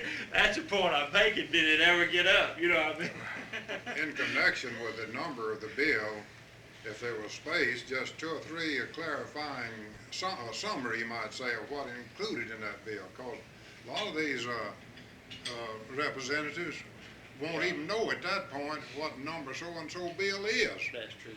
But we'd have to have, if we, you know, Have to have a little subject matter there, in my opinion. right, You yeah, also got to keep in mind the earliest possible date that you can have it, the better success is gonna be, because Right. the closer you get it to the convention, the less you're gonna have in attendance. yeah. You'll have to jump in there on that thing right after When the is, first of when the is year. the last day for bills out of committee? Well, they always adopt that schedule at the beginning of the session. This will be another 3-month session. They'll probably have about 30 days to get bills out of committee. They'll have a period there to cut off a deadline for introduction of bills, and then a deadline to get bills out of committee. You know, but it usually runs about 30 days on that part of it. Within the first Yeah. 2 weeks of the The session? first 2 weeks, I'd say if we're gonna do this, we need to do it as early as possible, and I think perhaps the second week, and it'd have to be on a Tuesday and a Wednesday, something like that. You see, that's what we're talking about. Even if we do this, it wouldn't be against the law for a local union or a central body to have coffee and donuts with their representatives at home. But no. No question about that. I mean, we've been talking about that in our local union, I don't know. Anybody still want to do those? Any of y'all got problems with it, I think you ought to, we don't have any. Chairman. Yeah. Board members, I've got a comment I'd like to ask or question. You talk about these bills, Taylor, the priority Yeah. points, and you talking about the Senate and representatives all being here at this meeting. How are you gonna talk to each one of them? You're gonna have to have a questionnaire form or pass that out and ask them to write back their comments on each one of these priority things to get anything from each one of them. You won't have enough time that night. You question each You one couldn't of them. let all of them speak. That's for That's sure. right. You never would get finished. No. You know, we never have really done something like this. We've never really done anything just like this, a conference where the only business there was legislative business. you know, some organizations have done it before, and it seems to work out pretty good. It's a wonderful thing. Now, the idea behind this is that we inform our people, provide them with as much information as we can where they can discuss these matters on an intelligent basis with members of the legislature. And then I guess what we'll have to do is depend on them to try to be as effective with that legislator as they can in terms of influencing what he does when the proper time comes. Now, I assume that what you're talking about is trying to keep a tally on them. Is this what you have in mind? Yeah, in other words, you've been talking about to present this to the legislators that night. Yeah. And, find out what their reaction, Brother Taylor mentioned, Yeah. where they had any reservations against any of it or not, and then what are they? It's no way if you go into it that night with each one of them. Well, Each small group would have to It- do Yeah, that. see what the could delegates, happen, the Charles. delegates will be doing this with the individual Right. members of the legislature. In other See, words, if you Claude got, got up at the head table and presented the 5 priority points, well, I presented, then you're sitting at the table with your representative, you say, what you think about that? You got any problem number 2? You know, I mean. I guess what I'll do is just gonna call. well, now, let's go back to the legislative area conferences we had, and let me point out a problem, that we had there. Mary, here, for instance. Well, here we had, 12 representatives from the House, just from this county. Most of them showed up. We had several senators show up from different counties, and every damn one of them wants to have something to say. So now you got a problem of a different nature. How do you deal with individual legislators in a conference of this kind, and every damn one of them wants something to say at that conference, don't you see? And you can be there all night. So that's another problem that you won't have dealing with it the other way. Right. Ain't nobody but chairman of the committee. Right, you'd have a prescribed program and you'd follow it, and then at the end of the meeting, the discussion. With the conference. Then what you would do, the delegates sitting out there would be sitting at a table with the legislators, and I would assume in the beginning or somewhere along the lines, kind of outline the matters we'd like for them to give consideration to in this session, and review it with them briefly. The delegates would have had already been briefed. Then they proceed to discuss the matter with them over dinner, you see. Sounds good. Question. There's another problem too, there's another problem. And I don't know of anything you can do about it, really. But you've got some of these doggone legislators. We've had this problem at the legislative dinners we've had here at the convention. You know, we've tried to station the central body presidents and members of the board, and leaders from the different areas at the door and try to grab off their legislators that come in. Them son of a guns are just like magnets, some of them. They want to sit with each other. You ever notice that? Now, the chances are, in a deal like this, half of the legislature will be sitting over here in the corner by themselves. And there won't be a single union member among them. See? Why don't we set the tables with the names and don't take a little effort? We're gonna have to give a lot of thought to this insofar as thoroughly mixing our delegation with the legislative delegation. You know what I'm talking about. We've tried this before, and in spite of the devil, they'll get over here in clumps by themselves. Well, they're over there taking care of their other business, and that was another thing we made a mistake. Make the county, If we set up the CLU districts, and then, like I said, make them a place called. Have a place with a name on it. That's right. That way, they'd be spread out to the Put the county. county on the table, and if they represent that county, then set, a group of. Well, that would be the best way of dealing with that one, have a. Well, I said this. Yeah.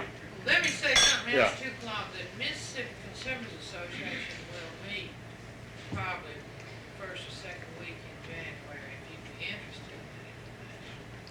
And usually they meet on Saturday, try to, I don't know, the date hadn't been set. will they be, they won't be meeting with the legislature though, will they? Well, no, but you know, their legislative, Be trying to establish legislative they are priorities? interested in legislation. A lot of us are members, you know. Right, And that's something we should be interested in. right. So you Okay. might be interested in that Yeah, information. okay, well, let's give us that date when it's set. But it probably, I would imagine, be the second weekend. But as soon as they get the date set, let us know so I can mark my calendar and don't get a conflict. And All right. it might be on Saturday, if Yeah. our meeting preceded it, you know, it would be something we could cooperate on. Kind of coordinate it together, right. All right, do we have any further discussion on that motion? Are we ready for the question?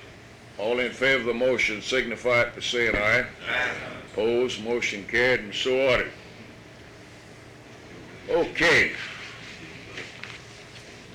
All of you have received a stack of stuff from us. I hope you've all read your mail. Have all of you read everything that you received in the mail for the last couple of weeks, couple of months? Unless you send it out today. No?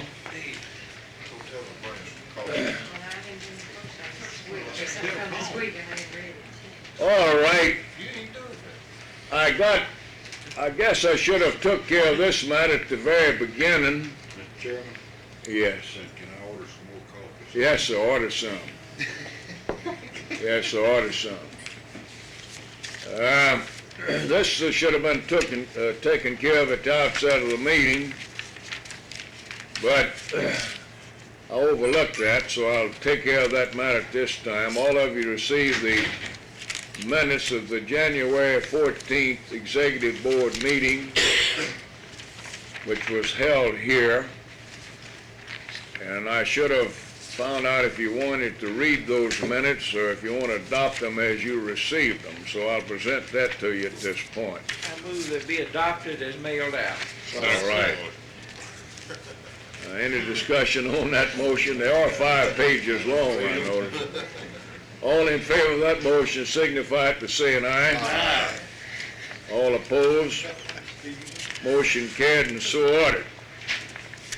Now, all of you should have received a set of minutes of the Executive Committee, a meeting held here on March 30th, 1977, and the main item of business of that committee was the property tax equalization matter. The committee,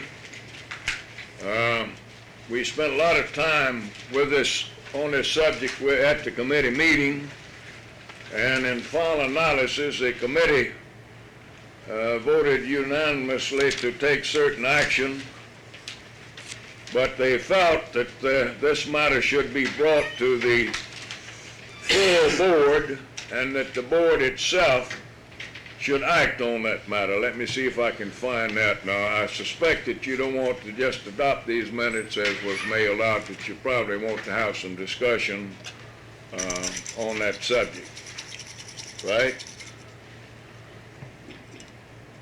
Let me see if I can find the, now let me read this part of the thing to you. The motion was made to authorize President Ramsey to begin exploratory talks with innocent parties about a reappraisal court suit and to commit the organization to pledge up to $2,500 from the legislative fund. Motion second and carried.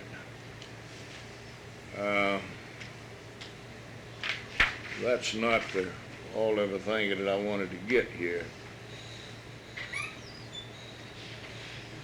Back up one paragraph. Vice President Jackson stated his concern on how the suit would affect his union and organizing after the press blew up labor's participation in this matter. The committee discussed this problem and various others connected to the court suit. It was agreed that the matter would be discussed with the entire executive board before a final decision was made. Okay. Now, the result of the executive committee's decision on that question, I proceeded to make contact with a number of people and eventually hosted a luncheon meeting of a number of people and found that there was considerable interest, and then proceeded to have a series of meetings all aimed at setting up an organization for the purpose of going to court on the matter. You should have received all those minutes. The first meeting was on April 20th, second meeting on May 11th, the third meeting on May 24th.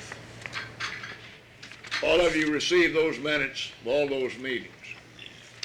All right, that's what we're talking about here.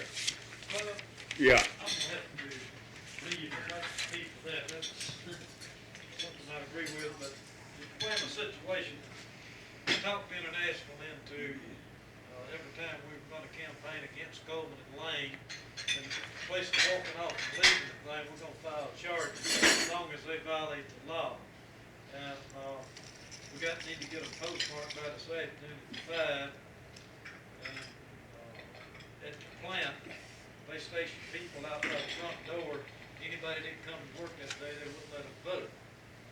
They called people at the house and told them if they made an attempt to come in and vote, they were terminated.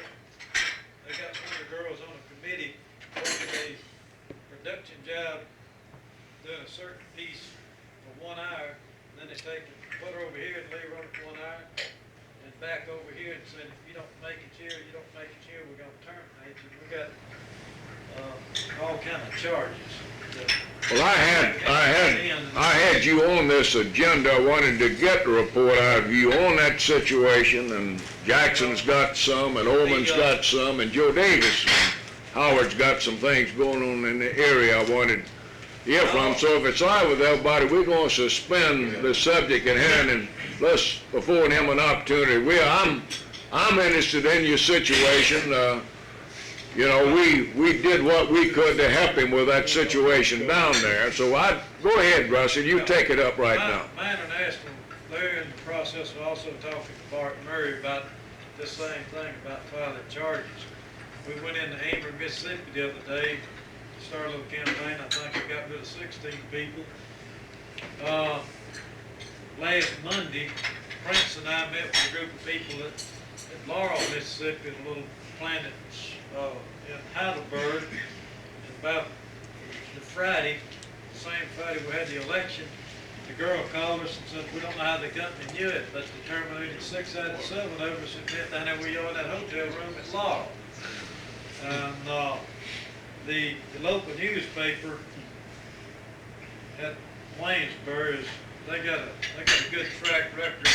They brought the owner and editor of the Tupelo newspaper in, and they had them a meeting at the courthouse Tuesday night before the election. And the guy got up and told about all the bad things the union was doing in Tupelo, Mississippi, and wasn't doing that to help the members, and this type of thing. And the editor and owner of the Waynesburg Weekly paper, I think the 2 nicest things he had to say about anybody that was in that campaign, and Bob Combs and I got a big argument over this. He called us Pipsqueak and Godfather. Bob wants to be known as the Godfather, he said.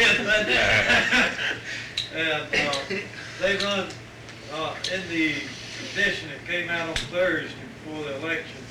They had, when you open the paper up to the center section, both pages is full of strikes, violence, killing, murders, plant closure, just you name it. They had little pieces in the paper, must have been several thousand of them. And James talking about the union promises, they put that out. And the real big issue was strikes in the campaign. I don't care what anybody said, the getting over the strike situation is what's got people in Mississippi scared to death. And, you know, these companies, it really got these people convinced, because I went to people's houses and talked to them, and they said, you know, I'd vote for the union, but what's going to happen Tuesday morning when we go back down to the plant, you call us all out on the strike? I mean, the company sold them to the point where they think if the business rep or the international rep is coming in to negotiate, is gonna meet them at the plant the next morning to call them out on the strike. And they've done a good job educating to that point. And of course, the local newspapers and things like this has its effects too. And, but overall, the group of people that we had in Waynesburg, under all the conditions they've done a really good campaign. Out of the 618 people, the day of the election, we knew where all of those people worked, if they was in the service, if they were out on medical leave. We knew all but 2 people out of the 518 people we could put our finger on. We knew where the house was at. We had a color code, about 3 color codes. That means the people that we know as a yes vote or a no vote, card signer, an uncard signer. If they were at the plant the last time, if they were planted in 1969, and they had one of the best. Then they had a list of all the people by the department, by shifts, anything you look at, and that's what closed that gap from a good sound beat down to 3 people. Well, tell them what that vote was in the first election. Some of them are not too familiar with what you're talking about. It was 297 to 232. It closed down to 244 to 241. You came within 3 votes of winning. Now, what happened? What happened in this situation, for the benefit of those of you that don't know? They had a campaign at the Nico plant in Waynesboro, and they lost it by how many? 60 votes? 66, I believe. 66 votes. They filed objections to the election because of all the infractions that took place down there. The board set that election aside and ordered a new election. And the thing that he's talking about now is what occurred in the second election. They came within 3 votes of winning it the second time around, where they lost it by 66 votes the first time around. So now what you're talking about is you've had a lot of infractions, and what you're all about now is to get the proper papers filed to object and ask the board to set that one aside and have the 3rd election, right?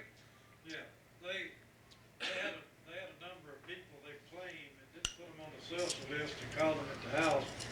They told them that you terminated, and once an employee's terminated, they had a little profit sharing thing, and they were supposed to be entitled to it. So they went down to draw the profit sharing out, and the company told them, no, we're not going to let you have it because you're still an employee. And on the other hand, they said, you're not coming in to vote because we've terminated. And, but they wouldn't let them draw out the profit sharing, and one was terminated. It's one of the, Coleman Lane does the best job. She told me she's getting it. But They're making it. Would clean that ashtray. Best job Making it. as far as literature, anti-type literature, and they completely confused because they put out at least a letter in the house every other day, and they'll get out there on the handbill line, with you too. They had 3 or 4 people that came out to the plant every afternoon and handbill right along with our people. Put out the company's propaganda? Company stuff right with our people. I hadn't heard of this one before. That's a new one. Yeah, one little girl down there, she came out and I felt sorry for her because she was real super dumb. And she talked like me. She couldn't speak very plain. And she said, y'all nothing but a bunch of pimps. And I waited, she walked down into the other girls, and I walked down, and I said, young lady, you shouldn't run around calling people names that you must not understand. I said, you call us a bunch of pimps, and that's right.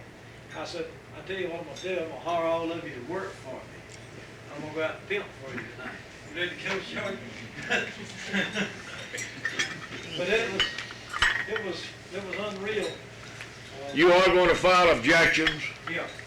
Well, I want to wish you the best of luck, Russell. And another thing, Coleman Lane, the law, they don't care about the law. We had a supervisor call me and tell us what the company was doing in the company meetings. And Coleman Lane went right in and told the supervisors to go down, survey the meeting, just like they did the first time we get it set aside. They said, winning is everything. So once the union wins, as you had it. Keeping them out, if we violate the law, let them prove it. You still didn't get no money? Here, let's have She's coming back. She's gonna bring another pot. Kessel, Russell, I'll see you tomorrow night if I don't see you before. Okay.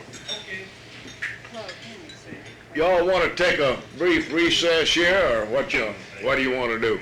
That might pay. All right. Can we call a meeting back to order? Yeah. We had to interrupt the meeting and get a report from Russell Kelly, which I thought would be of great interest to most of you, was to me. And I'm real glad to see or learn that the Machinists Union are gonna file objections again in that situation. I think they have to.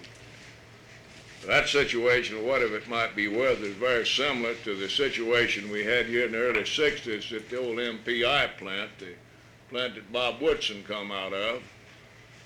For whatever it might be worth, some of you remember it, some of you don't, some of you weren't around when this happened.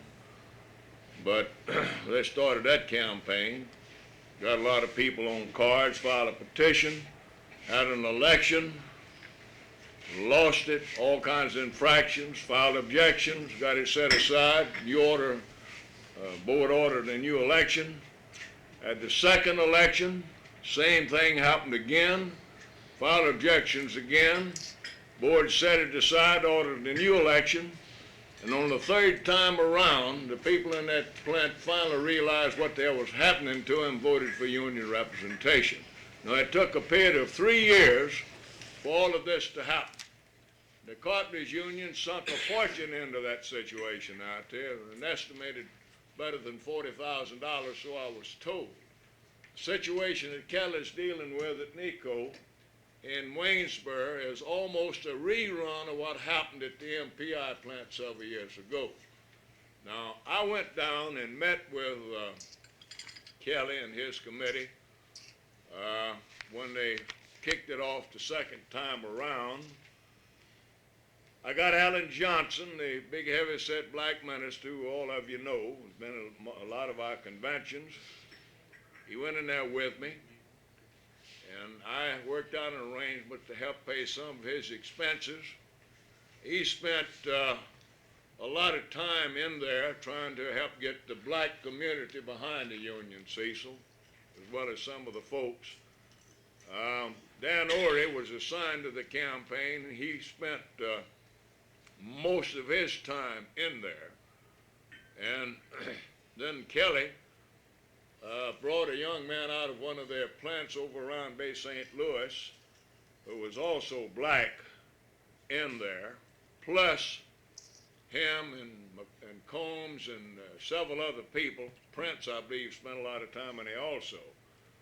Apparently all of that done some good because they picked up over 60 votes between the two elections. He came within 3 votes of winning it the second time around. So, you know, I'm tickled, as I'm sure all of you are, to know that they're gonna file objections, try to get the third election. All right, we were on the matter of tax equalization. I had just kind of went through with you the minutes of a series of meetings that were held. All of you have received all of that information. Now, the new piece of material that I just put on you in front of you, passed out, I'll try to explain that to you the best of my ability. This is a piece of material that was compiled in 1970 by the legislature. It was used in a debate on the tax equalization bill at that time. That's what this is. It's out of date a little bit because some of the counties have went through the process of reappraising and what have you. Basically, what you're looking at on that chart is something like this. It simply shows you the wide variation from county to county on the percent of true value of property that is actually taxed. That's what that chart is. The low county At the bottom is Lamar, where property is assessed at about 7% of value. And then up at the top, you'll see Adams and Warren, where it runs out past the 30% mark, which means that in those counties, it's running 30%, maybe slightly above 30%. That's what those figures are. Mary and I were talking a few minutes ago about the situation here in Hinds County. Just to show you or give you a little bit better idea of just how wide these disparities are, where in this county, the city of Jackson has reappraised property, and I think they're using the figure of 30% on that property in the city, and people in the city are paying at a ratio of 30%, but the people in the outlying territory in the same county are way down at the bottom at 8 or 10%, you know, in the county. Now, of course, when you average that thing out between the city and the county, you'll find that Hinds County then comes up with an average ratio of assessed property at about 20%. That's what you got. Okay. Now, the executive committee authorized me to do what you've already heard and seen in the minutes, and I have proceeded to do what I was authorized to do. And we've tried to keep you fully informed. We've sent you the minutes of all those meetings. So the question now is, what does the board wish to do? Do you wish to support the position of the executive committee? Do you want to do otherwise? So we're going to put that matter before you now. Floor is open for discussion. Well, I'd like to go on record supporting the executive committee position and then. You want to offer a motion to that effect? I so move. We get a second to the motion? Okay, now the motion is on the floor and it's up for discussion. Okay, Joe. I'm gonna go along with, what, James said there as far as, the effect it's gonna have on the organizing in the state. Of course, the war is on in Tupelo, ain't no question about it, in the whole North Mississippi as far as organizing. We got the Rockwell campaign. Of course, it's gonna be a little difficult, I would think, for, Butch Lambert to jump on this particular issue because he appears to be in favor of it. Now, I haven't seen anything in writing where Butch has committed himself to Reappraisal. reevaluation. Yeah. So he might very well want to change his horse. I've read in some of the notes that some of the meetings you've had with these other groups, that some of these people is pledging money, but they don't want to publicize how much money they're putting out. Yeah. So I'm in favor of the reevaluation and the cost if it's necessary. I think we should go along that same line. I Yeah. don't see that it would be anybody's business outside of our own organization Right. how many dollars we put in. Right. We're That's one of the spending things, $5,000. that's in the minutes. One of the things that this committee has agreed to do, and as you've got all that information, you received it, as to who's been involved, the different organizations, individuals, who's the chairman, the whole thing. And that is primarily a steering committee made of 7 people who's really been working on getting all of this together, and we have had an understanding that there'll be no figures published on who's contributed what to the cost of this matter. So you're absolutely correct, and there will be no figures released to anybody on the amount of money anybody put in. Now, you see, an answer to your concerns, and some that you've just expressed is feeling as James does. If you look at those people showing up or actually participating, you're going to find that it's a pretty good cross-section of people business people. As a matter of fact, Mr. J.C. Redd himself is a former president of the MEC. Now, with that knowledge in hand, and with the fact that we do have participation from Meridian elsewhere, and we are advised that a lot of people out there want to make a contribution to the cost of this thing, provided they know their name's not going to be published, you see, then there is going to be a wide range of people involved in this project, and it's going to be most difficult, in my opinion, for anybody to be using it against any union in an organizing situation. Claude, I'd just like to say this. When I made my original comments, a lot of this work by these committees had not been done. Right. And at that point, the executive committee of the Labor Council was trying to make a decision as to what we ought to do. Yeah. And the point I was making, it was 2 points. One was that I didn't want to see labor enter the suit in the name of labor. Right. Number 2, I didn't want to see the newspapers blow that all out of proportion and give us a very problem me and you's concerned about. Right. I'm well pleased with the way the thing has progressed, and now the identity of labor is only one small part of an overall situation of citizens that is a cross-section of the state. I'm well pleased with the way it's progressed. But I was opposed and would be opposed today to a suit filed solely in the name of labor.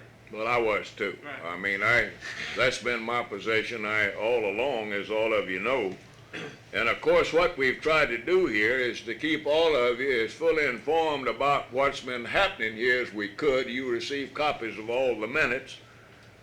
You know who's been participating in the matter. The only thing you haven't had access to is the actual discussions that went on inside of the meetings. And it's not any accident, I can tell you that Mr. Redd is the chairman of this committee.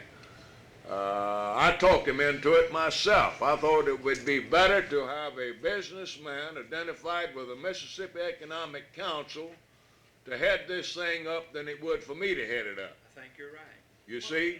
Now it's going to be most difficult for our enemies out there to turn around and use this thing on us, in my opinion. I agree. Clyde, as the legislature, this was discussed in the legislature, the press, Right.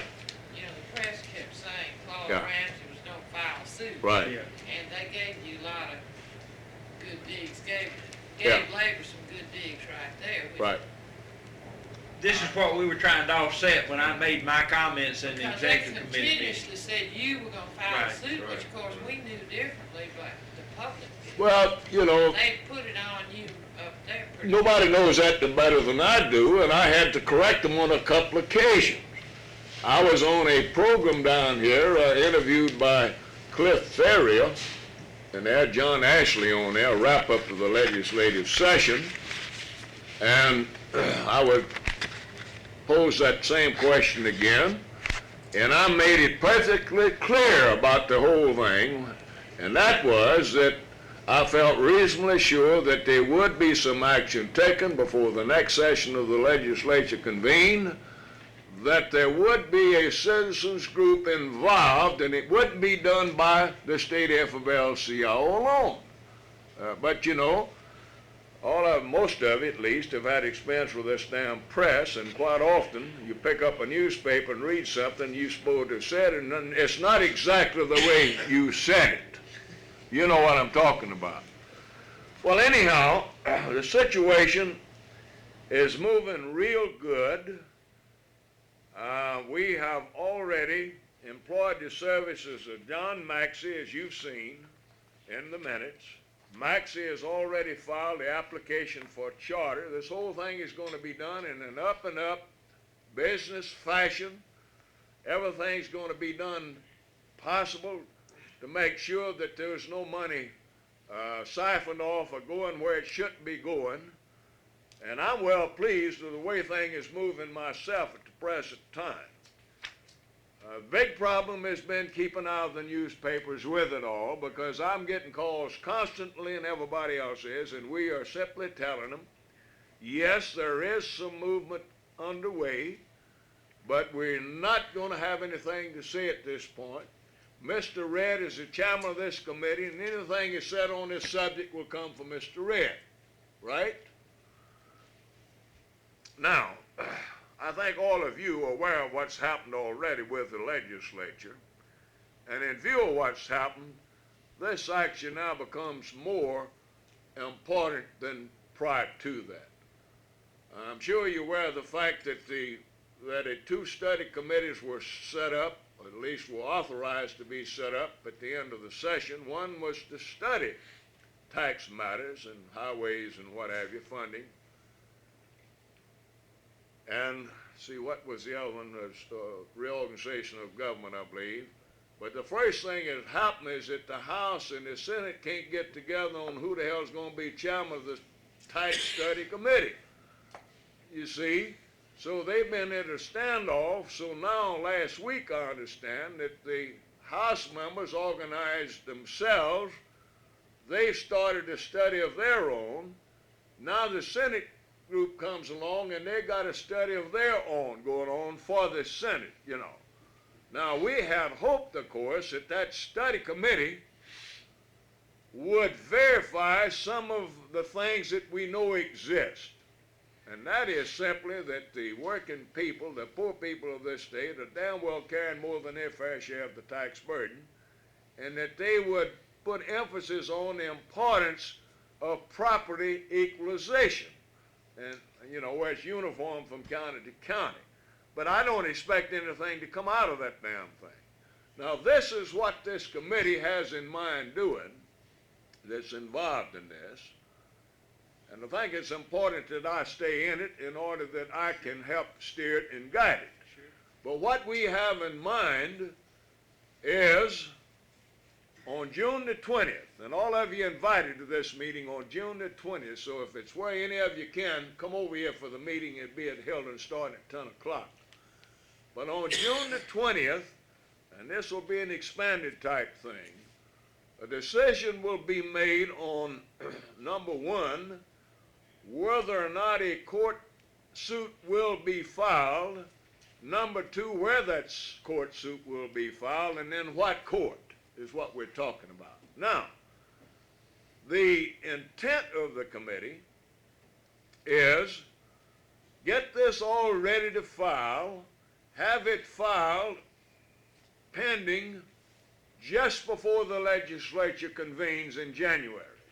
Now, we had, you remember, James, we had Boudron and all of the leadership of both houses before our committee and got their thinking on this whole question. It was Boudron's thinking at that time, if you remember, Curtis, that if a court suit was pending, that might move the legislature to act.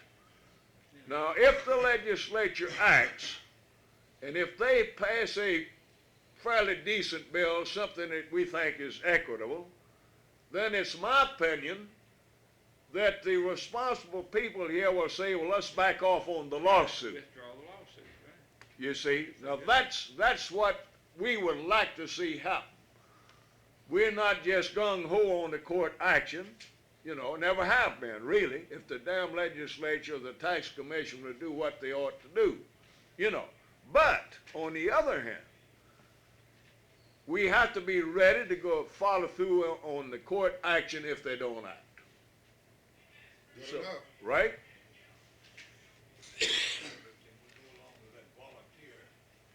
No. No, as far as I'm concerned, the Farm Bureau's had the opportunity. Now, we have compromised, and we have compromised with the opposition to true property taxation across the board. Primarily, the Farm Bureau is where the main opposition comes from, and that's the reason I mentioned the Farm Bureau. The bill that the House passed and that failed by 3 votes in the Senate really didn't do a whole lot. All that bill did was to arrange for interest-free loans to the counties to go in and do a study on property value. and set up a system of reappraisal in that county and begin to get property equalized within that county. That's all that bill did, was to provide them with that money. And of course the hope was that after enough counties went through this process, then we'd have enough support in the legislature to put it across the board in all the counties. But I'm saying this to you, you know, as a member of the group that's involved in this thing, and I don't think that they're going to settle for any such proposition in this session, you know. And I have done put the Farm Bureau on notice by way of a discussion I had with Charlie Capps from Cleveland, member of the legislature, that he told me, he said, well, I have agreed to file the Farm Bureau's constitutional amendment that would classify property in the next session. I told him, I said, Charlie, for whatever it might be worth, let me simply tell you this, that I think they've waited too damn late. I said, now everybody has leaned over backwards in this thing. The proposition that we all agreed that we'd go with in the last session was formulated with them in mind. And they fought it. We lost it by 3 damn votes. And I don't think anybody's going to be willing to go along with them on anything else now, you see. Now, you know, I'm going to try to shut up in just a minute, but let me finish laying it out for you. I think all of you have some knowledge of the situation that exists. That you're aware of the fact that the state's in real financial difficulty. That is as it relates to highways and what have you. The state will not be able to build any additional highways anytime in the near future unless they find some additional revenue. They have expended all of the monies they had available for floating of bonds for the so-called corridor system. They just got through, you know, spending what they had left on that last bond issue. And that simply means that when the legislature convenes the next time around, they're going to have to find some additional revenue, or the highway program is going to have to sit on the shelf. Now, that further means, knowing that the financial condition is such that this matter we're talking about becomes of great importance. Because this matter we're talking about, equalization of property, you get it established uniform in all of the counties, simply means that the school boards in these counties will then be able to come up with their fair share of money for public education out of the property tax, and they don't come into the legislature and expect the rest of us to pick up the difference in the counties. Does everybody understand what I've just said? You see, now that's the importance of that thing here, and that means that there'll be more money in the state treasury to take care of other matters. Okay, Mary. Yeah. If I'm not mistaken, one of their higher classifications was utility companies, right? They were Well, given a higher percentage than some others. And of course, I have a dual interest in this, you know, anything that's put any burden on utility companies' expenses now is unpopular. And that will help them to be defeated too. well, you see, this shows you how sly somebody like old Yarber can be, and he appeals to this type thing. You see, what Yarber's saying is that we're going to increase the taxes on people and cut the taxes on utilities. Now, in essence, this is what you've got. The utilities, the tax rate there is set by the Public Service Commission, or the State Tax Commission, rather. and utilities are taxed at 30% of true value across the board because they cross county lines. The tax assessors in the various counties don't have anything to do with setting the value of utilities. It's done by the tax commission. And of course, you know, what we're saying is that we ought to set a uniform value for all property, and let's use the figure of 30%, which is the same figure used on utilities.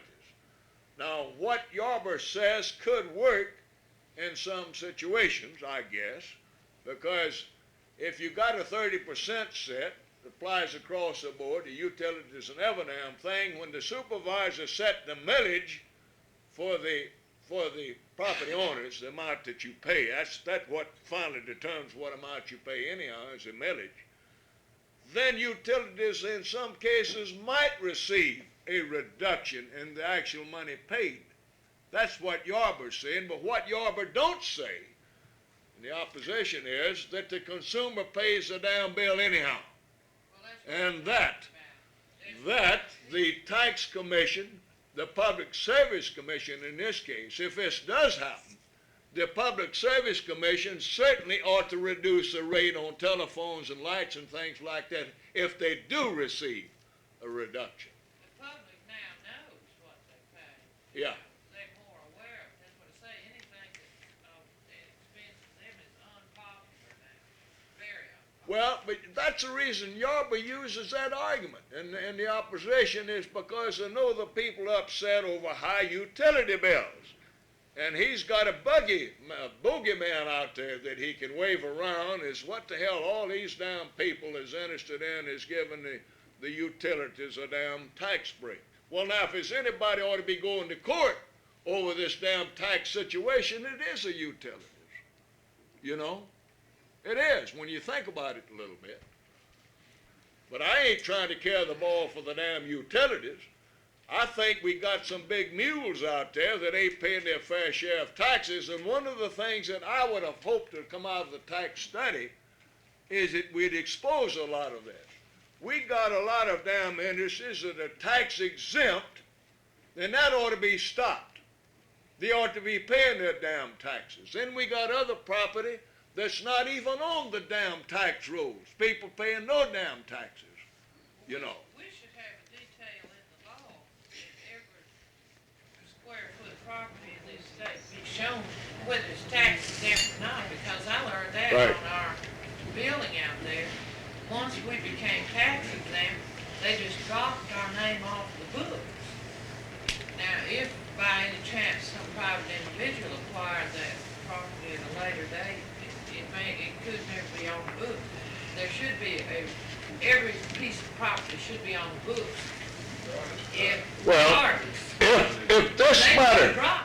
If this matter goes to court, you see, and this is going to be one of the important things comes out of it, and I think perhaps there's going to be some advantages to be working under a court order.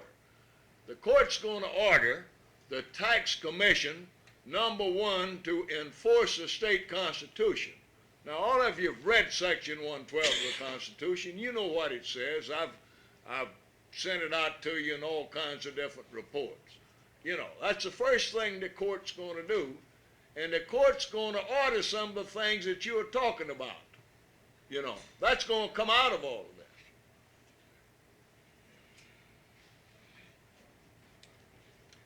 Any other discussion? I'd like to make a statement before you vote. Yeah. The members that I represent, Yeah. central body, my local union that pays Right. my salary, Mm-hmm. we in the bottom 1/3. Well, we had one representative over here that made a prediction that 1/3 of the taxes would stay the same, 1/3 would be raised, 1/3 would be lowered. Well, ours is the 1/3 that's gonna be raised. And I'm a political person by nature, and this is not a very popular subject with my members. Due to the fact they don't know, I guess, a lot of it. Yeah. They hadn't heard the thing explained the way I have. They've heard the Farm Bureau, Right. their local supervisors tells them the damn taxes are gonna be raised. So the pressure's on me as far as not to go for this lawsuit. so I'm not opposed to the lawsuit, but I'm not gonna vote for it. Okay, we can record you as opposed to it or voting against it if it's serving a purpose on that, you see. I understand what you're saying. Of course, you look at the damn situation. James Jackson is from Lamar County. You got Kelly from George County. You got Tisha and Etowamba. They've done Howard some is from reevaluating in Lamar. Right on the county line between them Are you- two. Well, I think so, that figure's so we got considerably several outdated. board members. I did notice the other day, Curtis, where the supervisors in Clay County have already initiated a movement over that to reappraise property in that area, so that's gonna happen regardless of what happens here as far as you and your folks. Doing that in Let me Lowndes ask you a County. question. Same thing in They're Lowndes? doing it in Forest too. Yeah. What is this state up here? That's the average. That's the average. Okay. That's what that is. They've Yeah. done some in Lamar County since that figure was published too. It's, Well, remember what I said, this is an old figure. I know my This taxes was used went in up about 1971. About 3 times what it was 10 years ago. Remember what this is now, that this is something that was put out in the legislature in 1971, and it's not current. There has been some things happen since then, county by county. Several counties have reevaluated property on their own. Some of the counties is supervisors reevaluated some of the people's property and they've raised it, some of them they've lowered it. Well, they done their own reevaluation. Right. Well, That's all Corn County's for. do we have any more discussion on this, or do you want to go ahead and vote? Let's vote on it. Let's vote. All in favor of the motion signify it by saying aye. Right. Opposed? I wanna abstain. You want to abstain? Make a note in the minutes that Joe Davis abstained from voting on that motion. And then if any question comes up, he can always point to the minutes. Oh, let me just say this, and some of you might know it, and you can probably be part, you know, just a few weeks ago, the Hines County supervisors exempt, I believe it was the GE plant down here, on some hundreds of thousands of dollars worth of improvements they were gonna do on their Yeah. plant. Now, why should they be exempt from something like that when other companies pay, small businesses pay? Well, you see- Everybody else is not tax exempt. Why should a business like that be? Well, you tax see, exempt? I'm in agreement with you, and I think, I think that that again is the kind of damn thing I'd hope would come out of this tax study committee, and that we would be able to, as a result of that study, put the spotlight where the problem is, and you just put your finger on one of the glaring inequities. Somebody has to make up that damn difference out there. When you exempt them, somebody's having to pay more, and it winds up being the poor working stiff. Well, we're paying, and like I say, in case of businesses, the utility companies are paying a lot, and they're not paying exempt. No, the utilities are paying, but in final analysis, you and I pay the utility bill, so we're paying the tax, That's right? That's right, that's what I know. Okay, can we leave that one? You all satisfied with that one? And we'll continue. Taxes on the union hall. Right, he can't even get his union hall exempted. He's having to go to court Well, to, that's based on what they decide in each county. Some counties will, Right. some counties won't. That's 3 years to get out of that. now, Some we counties won't exempt you. don't have a lot of business to I know they're doing y'all. take up, after this action. But we do have a few things we'd like to have some discussion on. So if there's anybody got any pressing business they need to get out of here, it's okay to get up and leave. I did want to get a report from those of you involved in some of these organizing situations where we can show it in our minutes, Kelly has already made a report on his situation, or their situation, the machinist situation down at Wayne County. I had a note down here, Curtis, where I wanted you to kind of brief the board on some of the things that you're involved in. I did mention in our last report that situation at Starkville.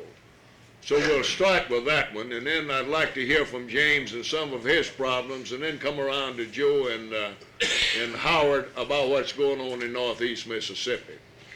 Well, Claude, I believe you got a little confused on in the report on. Don't tell me I got it mixed up again. Yeah. I got it wrong again? It was 19 people that were laid off. They weren't fired. It wasn't 19 fired. It was 19 that was not recalled. It was more than that, but 19 were sent home at different times. In other words, because of union activities, they say, well, we ain't got no work, you go home, and they'd lose a half a day here and a day there and so forth. And there's 19 of those people. And then there's approximately 87, I believe, but I don't want to, without looking at the paper, say this, that were failed to be recalled timely after we gave them the unconditional return to work. And the law judge ruled that they would be paid for all this. Some of them that were recalled at lower jobs than they had when they went out. So it actually just about involves everybody in the plant except about 21. In other words, if this thing goes on through, everybody in the plant's gonna get some money except about 21 people.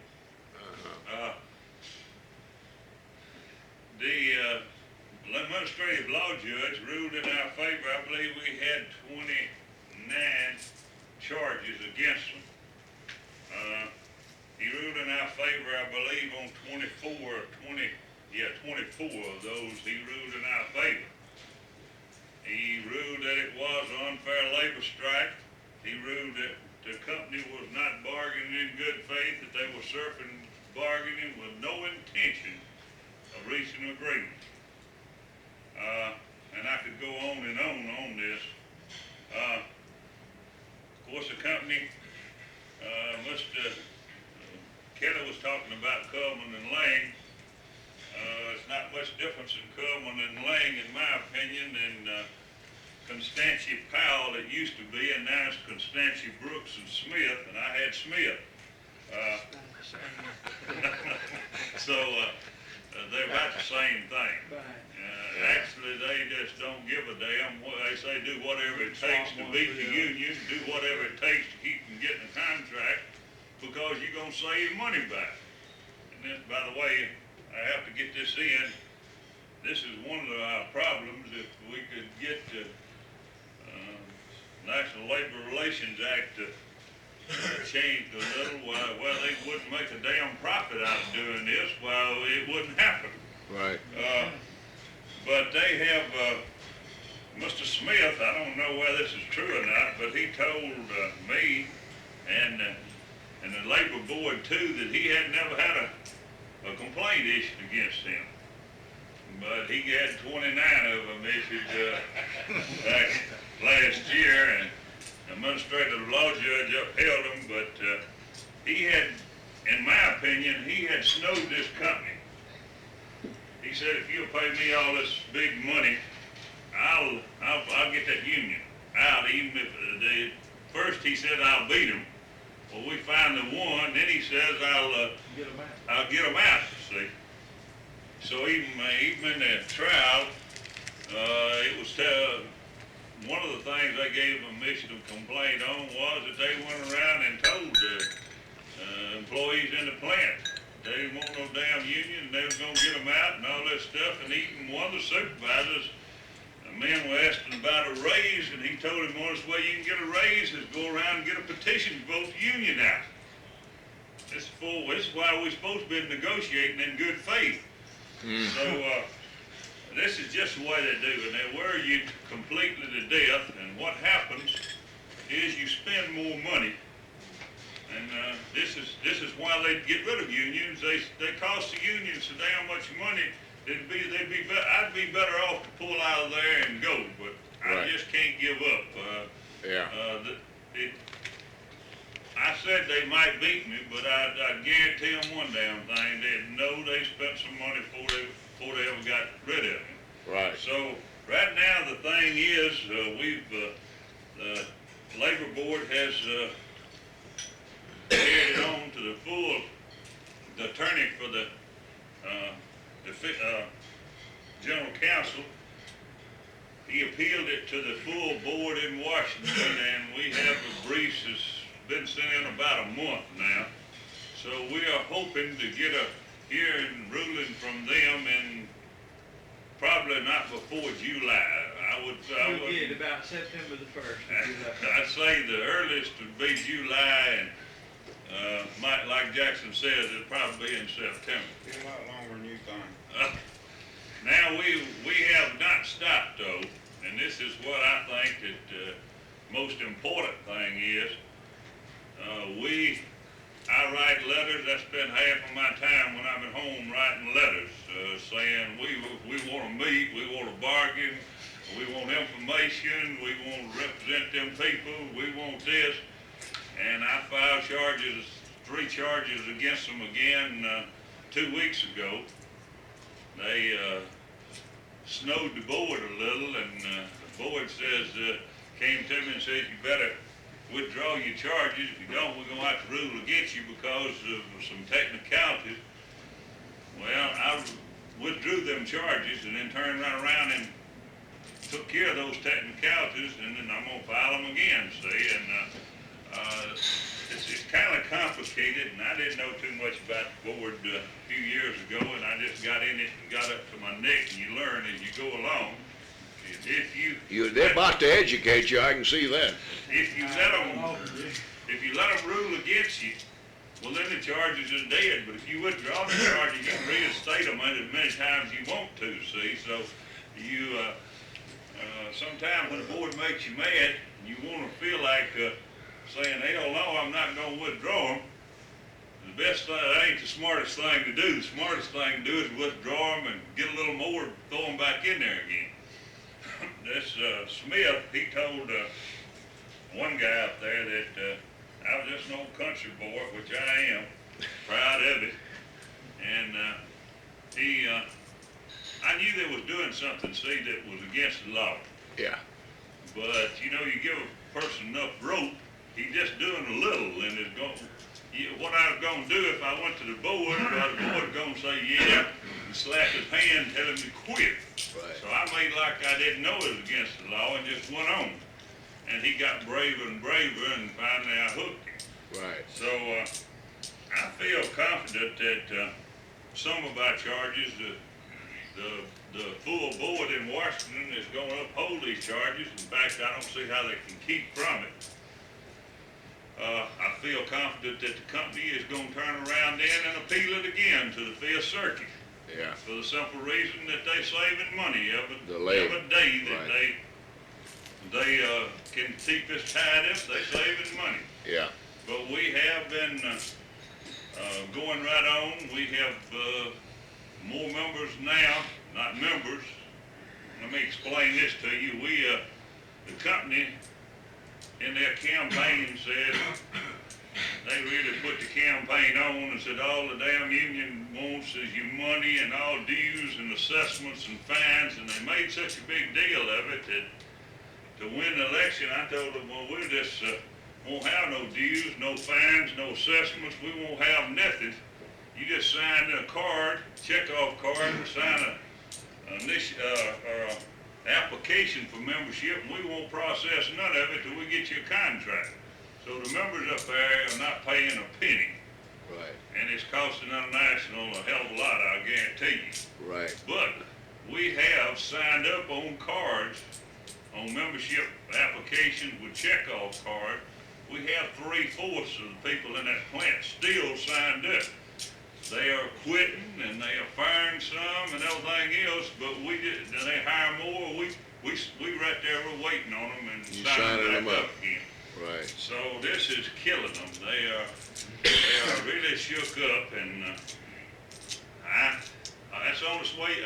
That's the only side you got. Is just keep spending money, because if we during this campaign, and this is what hurts, they put out literature which was true. I checked on some of it, where in Louisiana, a union came in, held the election, won the election, started negotiated for 2 or 3 months and walked off and left people and, left them at the mercy of the company. So, my International, by the way, did not thought maybe that this was the best thing to do after we had went so far in here. But I convinced them that it was not the best thing to do for the labor movement, because if we did that there, nobody else have a chance in that part of the state. They're gonna use it against us all over the state and even all over the South. Right. So, so far we've, still fighting, and I think we got a chance of winning. I don't know, but Lord knows when it's gonna be. While I'm talking about this, I may take just a little time. We had a meeting with Congressman Bowen over in Columbus. Yeah. By the way, he, again, I say he's probably the best we've ever had, but that ain't saying much, I'll guarantee you that. He met with a group from the CLU, and I believe Mr. Touchstone was there when we set up the meeting. He wasn't there at the meeting, but he was there when we set up the meeting, and they asked me, Ben, I knew a little about it, to be spokesman for the group. And we got it, had a meeting down at the airport, and he told us, had it on the night that our CLU meeting was supposed to start at 7:30. He told us he'd be there at 6:30. He didn't get there until near about 7. And then he wanted to do all the damn talking. That was the whole thing. He's the kind of guy that when you start trying to tell him something, he starts doing all the talking, and you know that don't work too good with me. But I love to do all the talking. So he did say that, talking on the National Labor Relations Act, he said if what I was telling him was true, that it did need some reform, and I told him I'd be glad to give him actual facts on it from my union and other unions too, that this is what the company was doing. We have, of course this is out of the state, but we have a plant over in Birmingham, Alabama, where they won the election, I think, in 1972. And it just went all the way through to the top. They appealed it all the way through the top. And they ruled in our favor and everything, but we don't even, in the meantime, they done got rid of all the people we had, and we didn't have anybody in there to keep contact with them and everything else, so we ain't got nothing over there. Got a decision, but no Got a members. decision, and we are supposed to represent them, but we ain't got no members. Well, that's what the object of the whole thing is. That's the object of the whole thing. Right. And what I told him about it, he said if this was right, why he would be for, doing something that would correct this and everything else. The other points we brought up there was that we wanted to try to raise the minimum wage. I told him point blank that I knew he wasn't gonna vote against it because he just accepted $13,000 raise. He kinda ducked a little there. We went on to him on the... Against it the last time it come up. Yeah, he's gonna get it this time too. We talked to him about the so-called right to work law, and he mentioned, and this is what reason I got into this, he mentioned that he knew how we felt on these issues. He knew also that the sinus picket bill, he said they had a lot of union members that wrote in that didn't want the sinus picket bill and so forth. But he thought that the best thing that we could do as a CLU was to get in touch with the state and do a little PR work, he said, and don't get me wrong, we need a lot of it. He's right. You'd be surprised, and I'm ashamed to say this, but my members ain't no better educated than some of y'all or some of the other unions here. You'd be surprised at the members we got that don't know enough about the 14B to even talk about it. And we got a bunch of them that you walk up and say the same old deal, say, don't you believe in the right to work? And they say yes.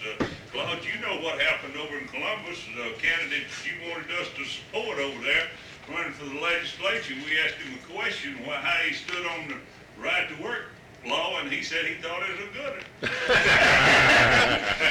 He didn't know what it was about. That's right, he didn't know what it's about, and this is the whole problem. This is the whole problem, our members don't know what it's about. Yes, there's a few of them that does, but the majority of them don't know what it's about. The name is so misleading that they think they're part of it. So, he was strong in saying, he took out some folders and showed me and the members of the CLU that was executive committee that was there that night, look here what I got against all of what we was talking to him about. And he said, y'all don't do nothing to help, in writing to him and putting out something on this. And I know we can't do it all at one time, but he made this suggestion. I agree with him 100%. I think we need to do something in that line. Right. Just a couple other items, and I'll sit down and be quiet. We are still, we've lost election twice down at Gulfport on National Tank. It's CE NATO.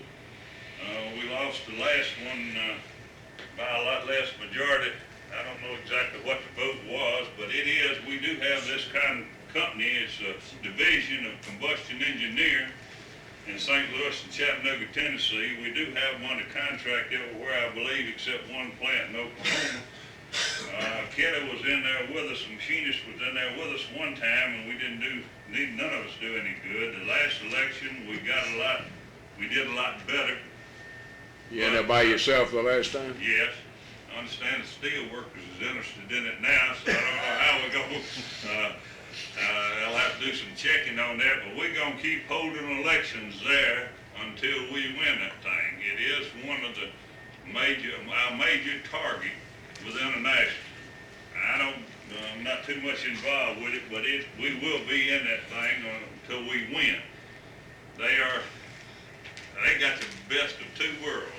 We are out on strike down at held down there with steel down there, and they came by, some of the men come by from right across the body over there, that's where National Tank is, and they said, y'all go out there and get it. Said, the company's already promised us 25 cents more than what y'all get.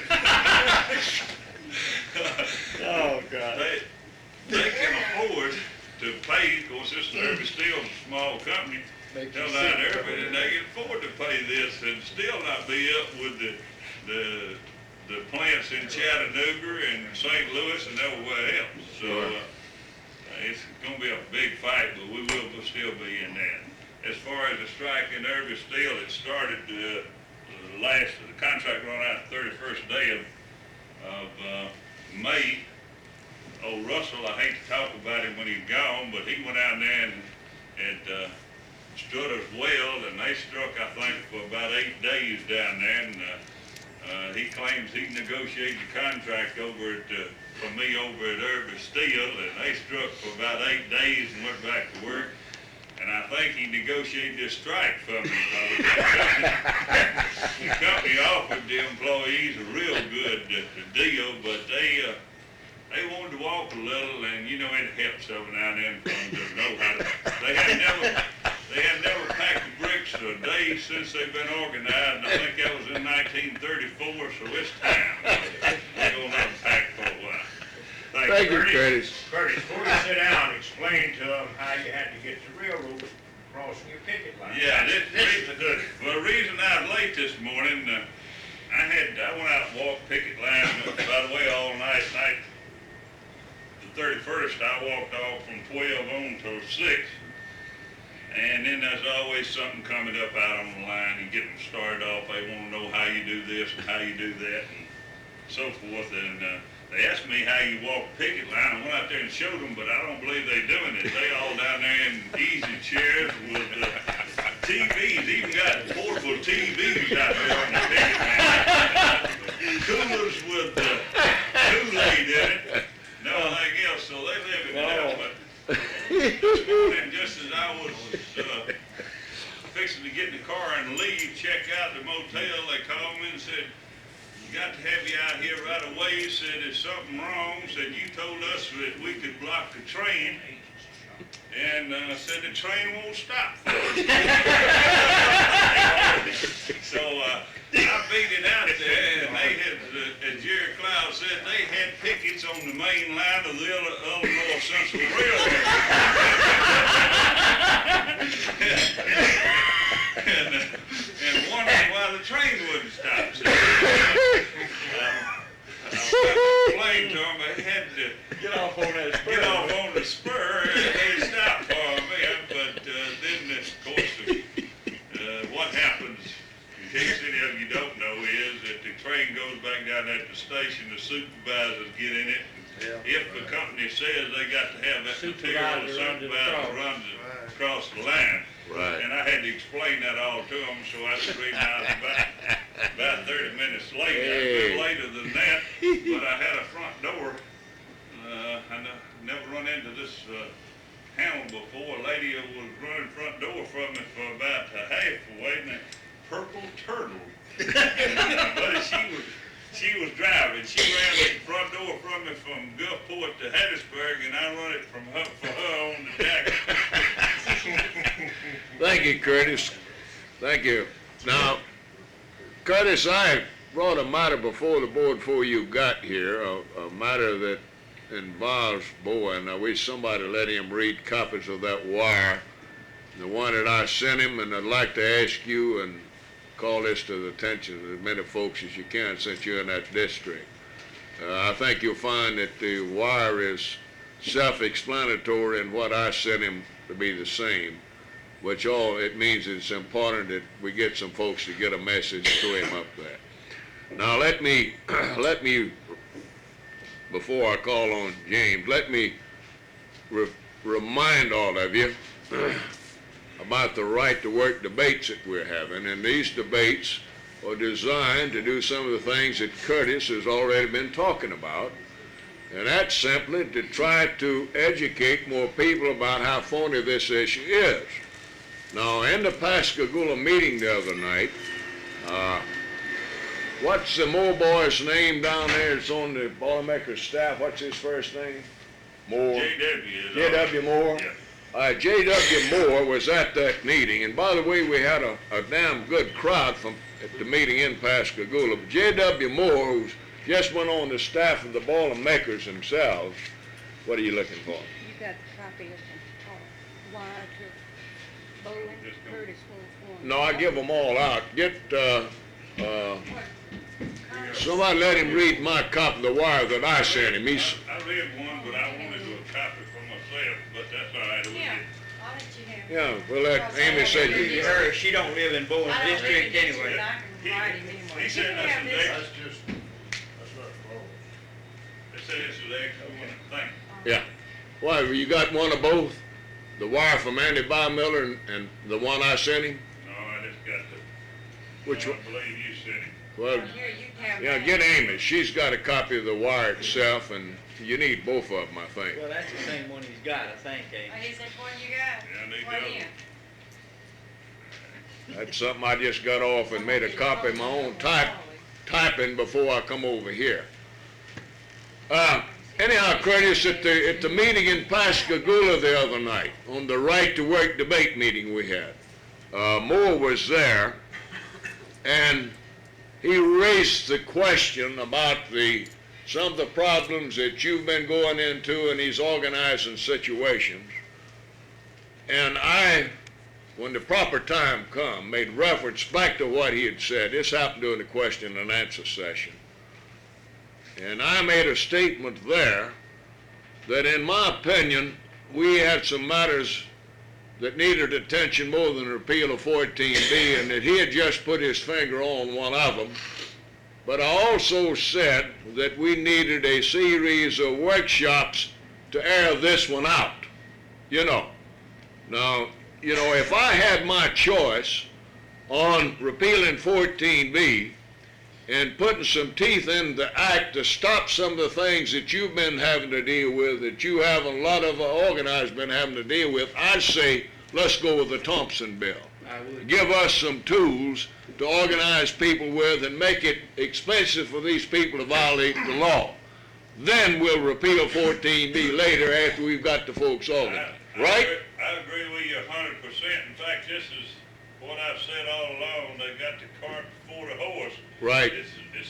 I want 14B repealed, but I want this other, we would need help on the other before we do. Right. In fact, and don't get me wrong, I know each and every one of you can say the same thing, but we have some locals, and one of them, two of them, I believe is in the state, that 14B won't help a bit in the world because they ain't got Right. every member in there in the union. Right. And one of them is the local I came out of. We did the help. I believe the last time I gave a report, we had one person hanging on and he quit. So we're 100% up there now. Out of 11. Most of them are. Most of them are. I bet you ain't got very many in your plant. I bet you Joe ain't got many. Well, that's what I'm talking about. Yeah. You can do that job, and this is what you got to do in the so-called right-to-work state. Yeah. We can overcome that to a certain degree, Right. but we can't overcome this other. I Right. mean, they just, We gotta have some teeth in the law. they just Now, run their feet in the- let me give you some information before we leave that and get into some of the other discussions. Mary, you have a meeting of the central body Monday night, first Monday. We was advised yesterday that the location for the right to work debate here Tuesday night at Millsaps has been changed to a different, it's not the academic complex, it's a room back down this way, and I don't have the Christian Center. Christian Center, would you make a note? Make a note on this, it'll be in the Christian Center and not the academic complex as we sent out in the original message. So would you make this announcement Monday night? Room 1 at the Christian Center. Well, this is 21. unfortunate because I sent out a letter Yeah, you did. describing the location. All right.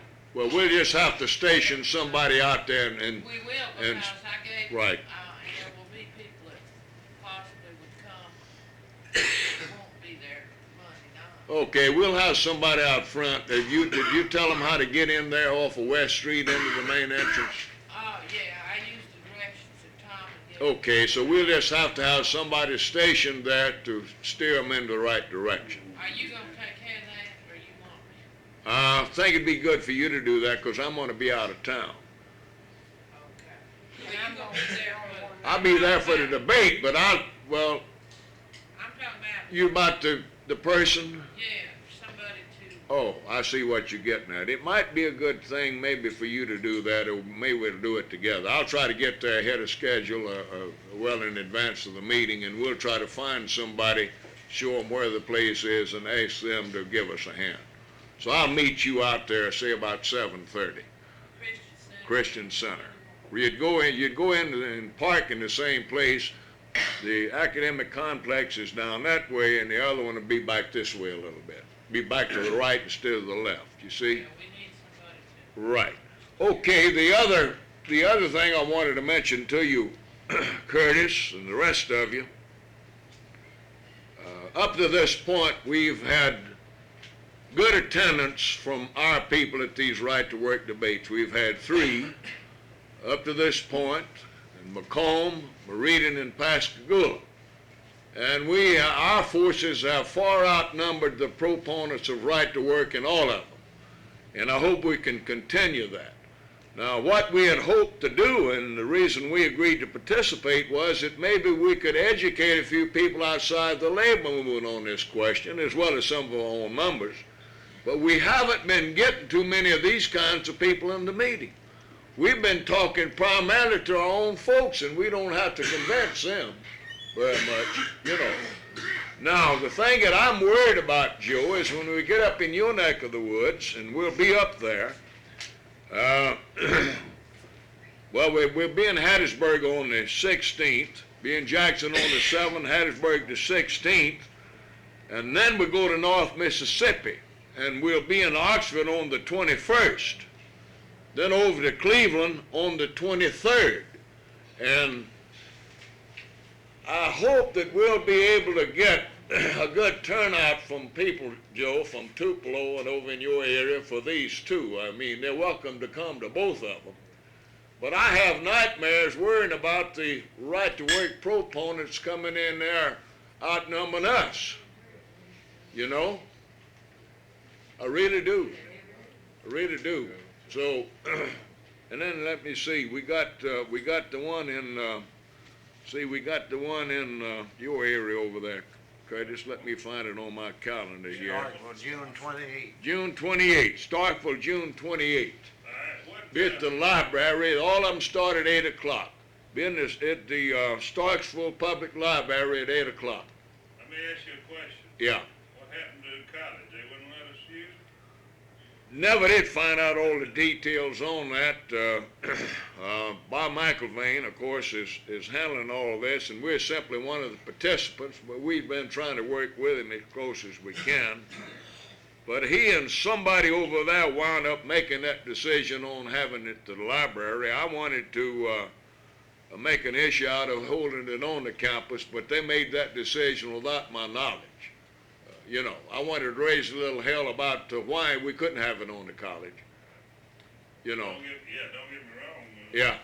If you want us to, we had part of our hearing, administrative law judge hearing in the library over there. If you want us to, we can fill that library up with union members. Let's fill it up. Fill it up. That's what we want. Bring them folks in that plant you got, man, where you're having all these problems with you. Yeah, it's wide open. Families, everybody. I hope we can have more up at Tupelo than that 86 we had in Green. You hear that, Joe? We ain't got one in Tupelo. We're gonna have to go to Starkville and Oxford. Oxford. Oxford. It'd be the library in Oxford also. Oxford Library. It's off of the campus in both places. I'd hate to call them. That's an anti-labor town, too. Oh, we get more than 86 over there now. That ain't nothing. Okay, James, let's hear about your. Well, Claude, I'll try Organizer. to be brief. I know everybody's been sitting here a long time, and of course I wrestle with these problems every day, and some of them have been with me a long time. I guess I'm either fortunate or unfortunate. In my particular organization, I'm responsible for organizing, for negotiating the contracts, and then administering the contracts and assigning the business agents when they're finished. So I'm in it from A to Z, and I never get out of it at no point. We lost one that we certainly would have liked to won yesterday on Garin up in Starkville. The vote was 81 union and 94 for the company. We lost it by 13 votes. But we had voted that same plant 3 years ago where we got 60 votes and they had got 126 that time. So You failed for 13 this time. This time. Now Garin is a major company. They've got 7 plants in Mississippi, none of them union. 7 in southern Louisiana, 1 in Texas, 1 in California, 1 in Kentucky, and 1 in West Tennessee that's under contract. We have one little contract with them in Adamsville, Tennessee that we've had for about 10 years. So Garin is a major objective of ours, and we will work on Garin wherever and whenever we can. And I had some staff assigned even in some of the Louisiana plants just to take the pressure off of Starkville a little bit. Of course, Coleman and Lang was the attorneys of the other side, and they're bad. They'll put out everything that's ever been thought of by anybody. And we lost it. I don't think we're going to file objections. They're pretty sharp. You got to be pretty sharp to catch them on anything on objections. We did. We caught them once in Garin and Kosciuszko a couple of years ago and revoted and still lost. So we'll probably walk away from it clean, but come back a year from now and hope the third time around it will be successful. The other thing we got going is Kelwood down in Monticello, Mississippi. I filed a petition there this week. A plant of about 350 people makes pants. And who knows how it'll go. You know, you really don't get the pressure from the companies until you petition, and then it really goes on. They've got 2 other plants, one in Brookhaven and one in Weston, and I'm going to move all the staff off of Garin onto Kelwood as of Monday, or most of them. Good. Because that's our next big objective. We've got a little bit going on the coast. Russell called me a couple of weeks ago and said one of his members' wife worked in a little plant in Ocean Springs, and the people was interested in a union. I sent an organizer down there and they signed a few cards up. And he had to come out for a couple of days, and then the lady called him, and she's wanting to back off the situation, but I'm on assign Danny Forsythe down there Monday to work on it regular for several weeks to see what happens, because I think it might could be organized. But, you know, if the people get starting to want to back off of it, the people that sent for you, within 2 weeks after you start, you ain't got much hope. Now, the worst situation we got is going to take a little time to tell you about, but I'll be as brief as I can, and I won't cover it all. We started on a company called Bernstein that had a plant in Crystal Springs 3 years ago this month. We won an election there, factory business, 3 years ago this month.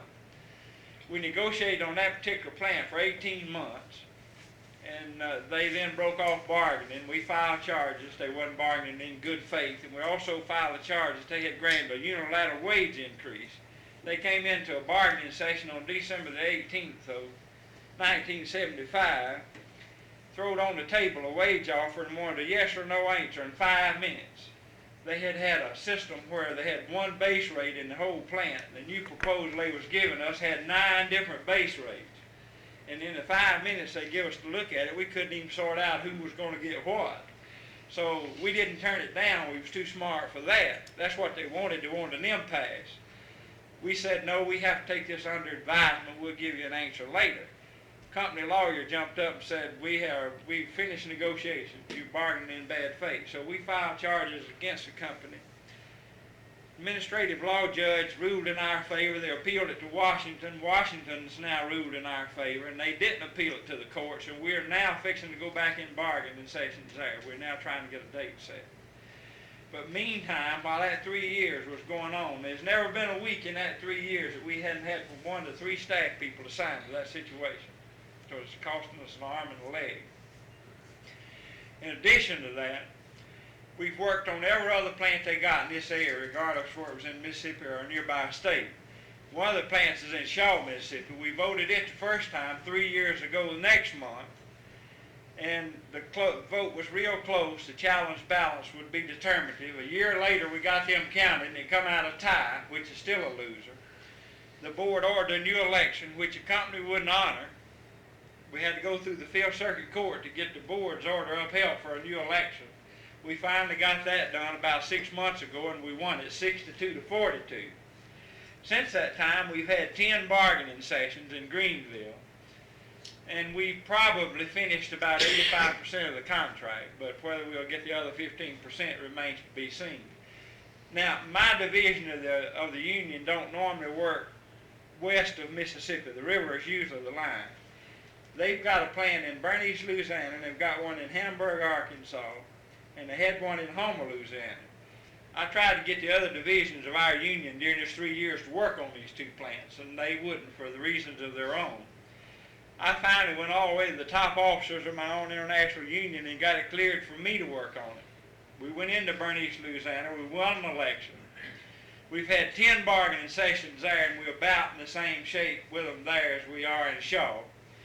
We went into Hamburg, Arkansas, but let me back up a little. We also went into another plant in Louisiana, in Houma, Louisiana. We signed up the people, petitioned for an election. The company, the day we came to the hearing, had already closed the plant down. And they convinced the board it was for business reasons, and they dismissed our petition. And the plant's still closed as of today. It's never reopened. If it ever does, we'll be sitting there waiting. Then last year, we went on into Hamburg, Arkansas, and on the 22nd of December of last year, we won an election there. And they filed objections to it themselves, the company did, and it took the board a good long while to finally clear that up and certify us, which has been recently. And they just this last week sent to me the bargaining data on that plant, payrolls and so on, and we're now trying to set a date on that one.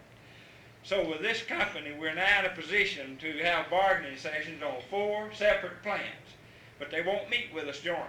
Each one of them's a different corporation, each one of them's a different certification. They're using the same law firm, but they don't use the same lawyer for every meeting. They're using a fellow by the name of Moore, and this is a bad one too, out of Little Rock. The name of it is Smith, Friday, Eldridge, and Clark. And they're the biggest law firm in the state of Arkansas. They got about 75 lawyers in it. And the one we've been dealing with the most is a fellow by the name of Jim Moore, and he is a bastard. You ladies excuse my language. Then they've got another one by the name of Oscar Davis, who was originally born in Gulfport, but he got bad company over in Arkansas in that law firm.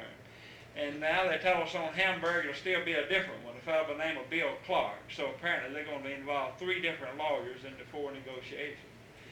I told you all of that to tell you this. They're doing their dead level best now in the meetings that we are having with them to reach an impasse again, which will either then force us to go to the board route or to strike. And frankly, at this point, I don't know which we're going to do. But we've been wrestling with this company for 3 years, going into the 4th year. We've got certifications in 4 plants, and we hope to do something. But if we happen to strike, then obviously we'll need all the help we can get from every source. Because in these 4 plants, there's probably about 1,000 people employed. That's about it, Claude.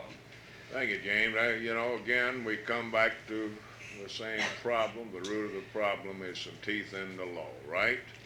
And I wish that failed to tell them this. In the Shaw thing, they even fired some people.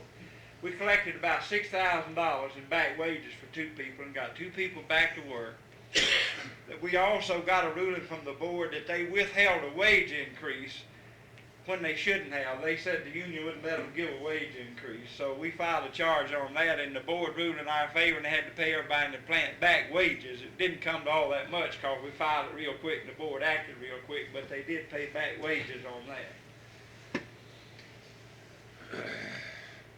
Well, appreciate that, James. I thought the rest of the board would be interested in that situation. You pretty well kept me posted. Right.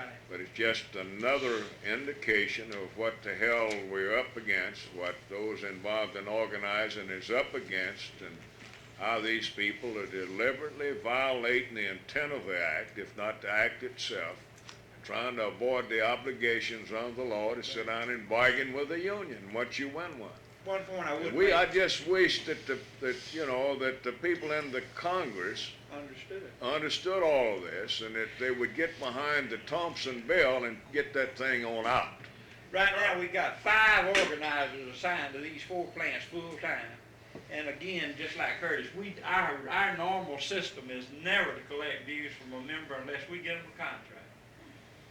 And they never pay an initiation fee if they're a charter member of the local. So we've been spending money 3 years on 4 plants, and we ain't collected a cent back and may never. Well, I hope that, Jim, that you can be at the meeting in Hattiesburg when we get to the right to work. You'll be afforded an opportunity to raise some questions. We'll have a law firm that has been very active in fighting unions, debating that question. And I hope that in the course of one of these things, and Curtis, I'm saying this for you and everybody else's benefit as well, when we get in there and we get around to the question and answer session, that I hope that you'll pop a few of these questions out and expose these phony bastards for what they are. Remember that Grady Jolly's law firm is one of those law firms that's been fighting unions in the state of Mississippi, and they're hollering about the union. What they're interested in is the folks' dues money, and here you've been describing 2 situations that both unions have spent a sack full of money in without a nickel in return, right? I don't even know how much. I'd be afraid to. Let me just a few seconds, and I won't take much more time, to give you another example of what this done. This is over in Alabama. They had a plant. We was organizing the plant. We'd already petitioned for election and everything else. The manager of the plant didn't have a law firm, but he had got him a book from a handbook from the National Labor Relations Board, and he done some reading up on it, and he was trying to go by the law. He was really trying to go by the law. We was going to tear him up, by the way. But somebody told him, and one of these law firms, it may have been the same one I'm dealing with up here, I don't know, I wouldn't say that for sure, but anyway, somebody told him that you're going to lose this thing, you better call your law firm. We called the law firm in, and to show you how dirty they are, to show you what they can do, he told them that he'd win the thing for them for a certain amount of money, which is way up yonder, and none of them hardly make less than $120 $5 an hour plus expenses. He told them, said, I'll win it and I'll take the thing under one condition. I'm the boss. And that's the way they all do. They say, you do what I tell you to do. That's right. So, he said, okay. He said, all right, call these three main leaders that you got out there in the plant working for the union, call them in here right now and fire them. And he said, the plant manager said, well, now, I've been reading this book and that's against the law. He said, are you gonna do what I say or not? If you don't, I'm gonna walk out of here. They called the three members in there, the main leaders of the union, and fired all three of them. We filed, charges on them and everything else. But he beat us on the election, and 3 years later, we got these three members paid, but hell, we lost everything. Well, that's they obvious. they had accomplished what they wanted to. Absolutely. And saved enough money to pay these three members by not paying the others their increase in wage. Well, that's, Let me tell you a good one those people done for me over in Batesville. I had some people working in the plant, and they called them in and fired all them, and I had a guy run the cafe down the colored section that was signing up quite a few of them. So they called a member in that they was pretty sure had signed a card, and they throw the card down, says, here's the card you signed for so-and-so down there. Said, he brought it up here and give it to us. He said, that ain't the card I signed. He said, well, you fired. But he was discrediting that guy so nobody else wouldn't sign him up for him. It's a vicious That's situation. another one of their tricks. They did this at Starkville. They said that one of the men that was signing cards brought in three, and actually a foreman stole them out of a man's cars where he got them. We can't prove it on him, but the foreman stole it out of the man's car, and they called these three people in there and said, here, he brought these cards in here, and we're gonna give them back to you. This is an old trick. They use everything in the book. They didn't have the cards those people signed, those somebody else had signed them. I showed the guys. They come down to my motel room fighting mad. So I just went to my files, I said, man, their original they ain't never been out of my possession. No. Well, everybody's had experiences with this kind of thing, and Right. We've all agreed it's the board has gotta be changed. right, their law Every has. international's got the, lawsuits, and we Right. won an election in Oxford with Grady Jolly Yeah, on the other side in '71, and we hadn't got a contract yet with Yeah. that co-op over there, right, So it's, yeah.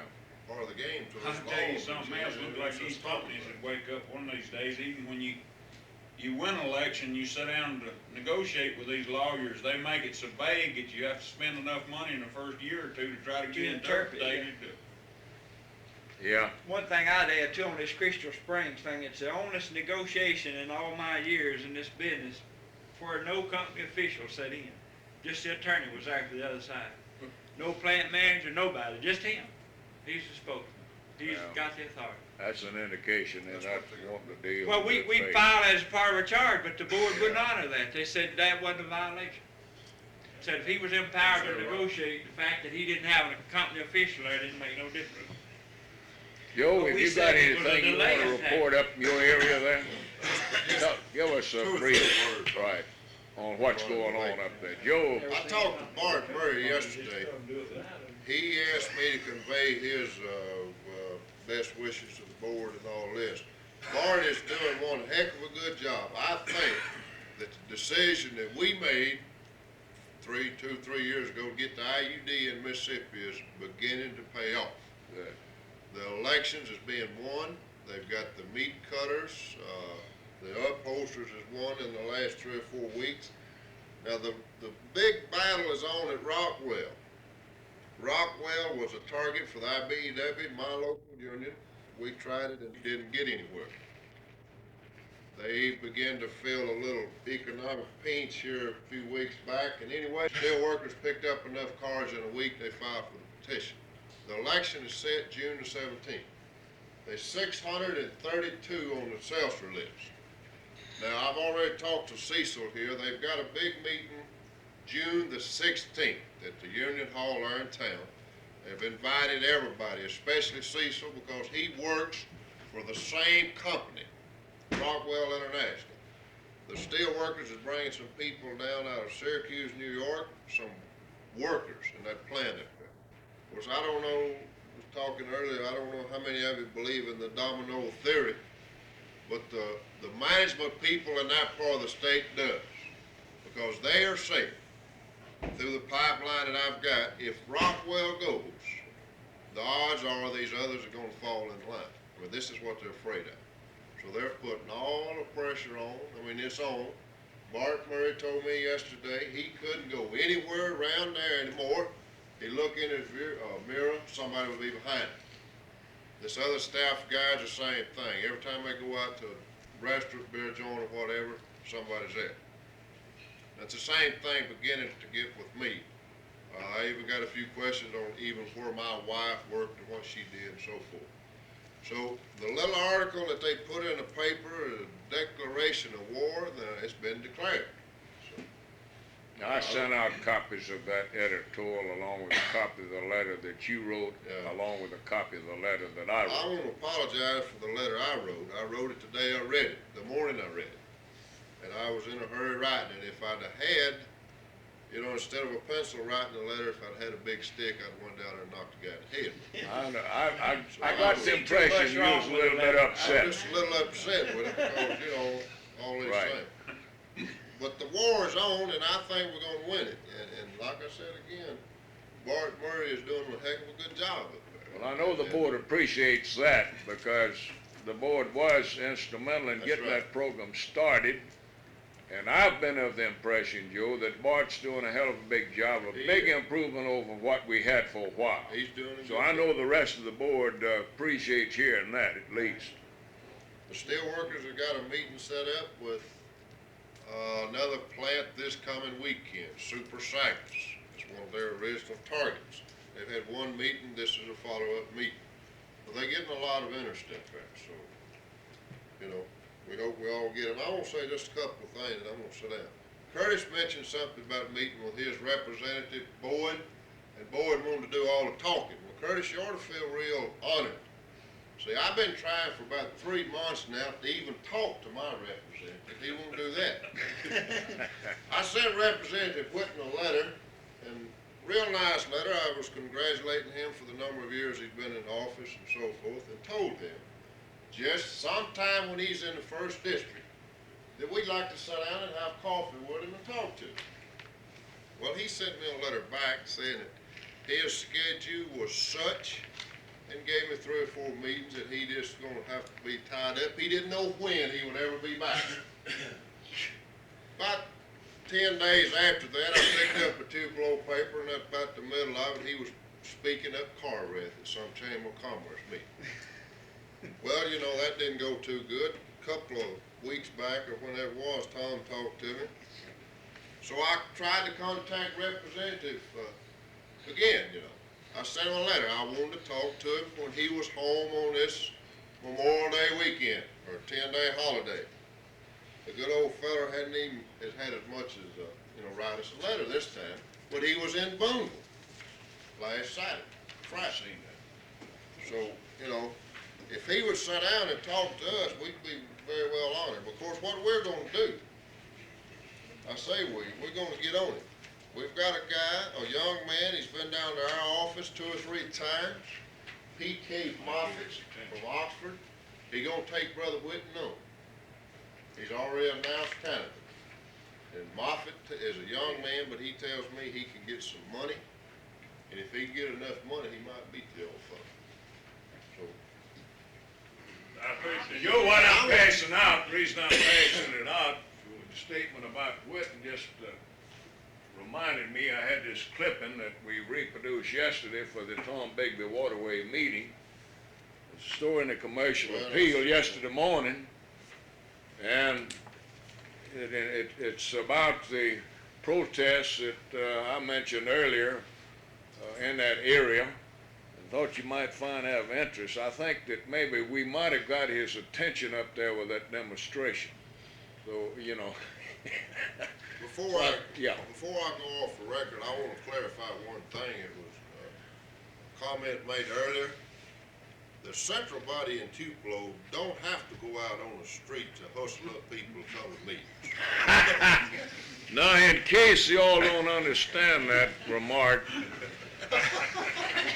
case you don't understand what he's talking about, you can talk to L.D. Clark when the meeting's over with.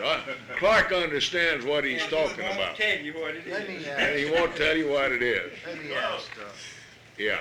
Joe signed up my wife, LD, and she ain't a union member. Let me say this on our representative, Bowen.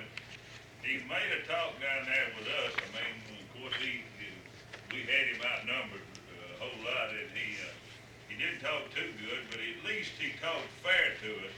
But he made us talk, I don't know, to some club in West Point the next day. And I don't know whether the paper was in cahoots with him or not, but they put part of it on the front page. And then it went to the back page, and I'm afraid that most of our members didn't read the back page. And over the back page, he said that $3 was too high for a minimum wage. And he just contradicted every damn thing he said just about it on the back page. But they didn't put none of this on the front page, so I'm afraid our members didn't read all of it. Curtis, just, a couple of months, well, not 2 months.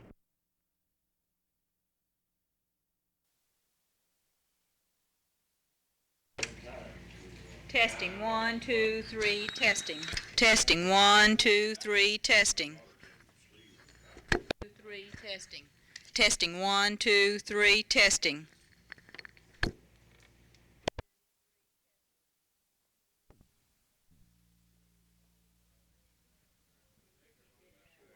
Marvin to hold that card right there, I'll hold it. We've got 1 or 2 pieces of equipment to add to that proposed budget. The meeting to order. We'll call the meeting to order. We have a rather lengthy agenda, a lot of business to try to take care of at this board meeting. And we're in a little bit of a jam, so I think we ought to just go ahead and get started and try to accomplish as much as we can this afternoon. I'll briefly try to explain the time situation with you. We have another meeting of the Central Labor Council also set up for 3 o'clock in the adjacent room. All of you are invited to attend that also, those of you that are not officers of CLUs and that would be there anyhow, but you are invited to sit in on that one if you like. And then tonight, I've agreed to go down with Russell Kelly to meet with some automobile mechanics that are trying to organize here in Jackson. So we do have a little bit of a tight schedule here this afternoon. Now, considering the fact that we have a rather lengthy agenda and would perhaps not be able to get through with all of it this afternoon, I arranged for a breakfast meeting here in this same room for in the morning starting at 8 o'clock. Now, hopefully we can maybe get most of the business done and won't have too much carryover tomorrow. But anyhow, we'll meet back here for breakfast at 8 o'clock in the morning, okay? And if necessary, we meet about midnight tonight. Well, I don't know about that.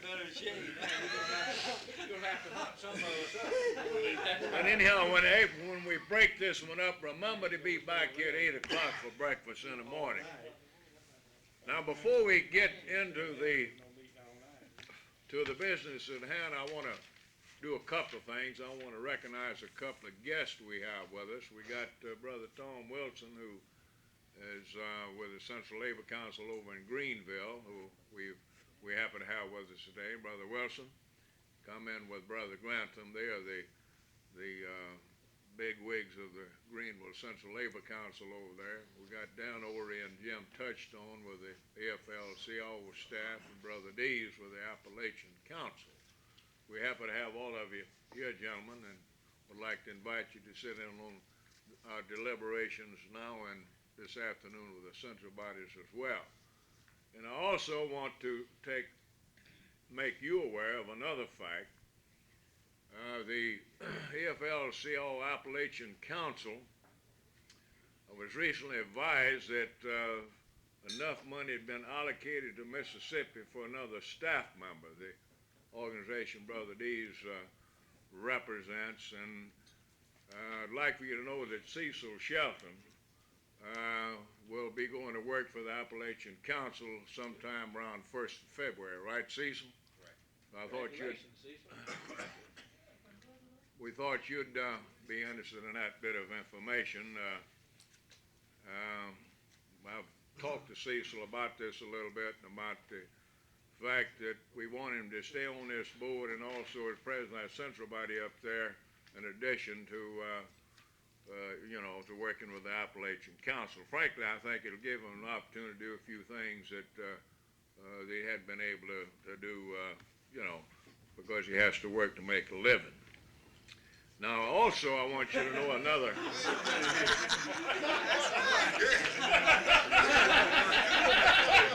What'd you say? What I meant was he had to work in that plant to make a living.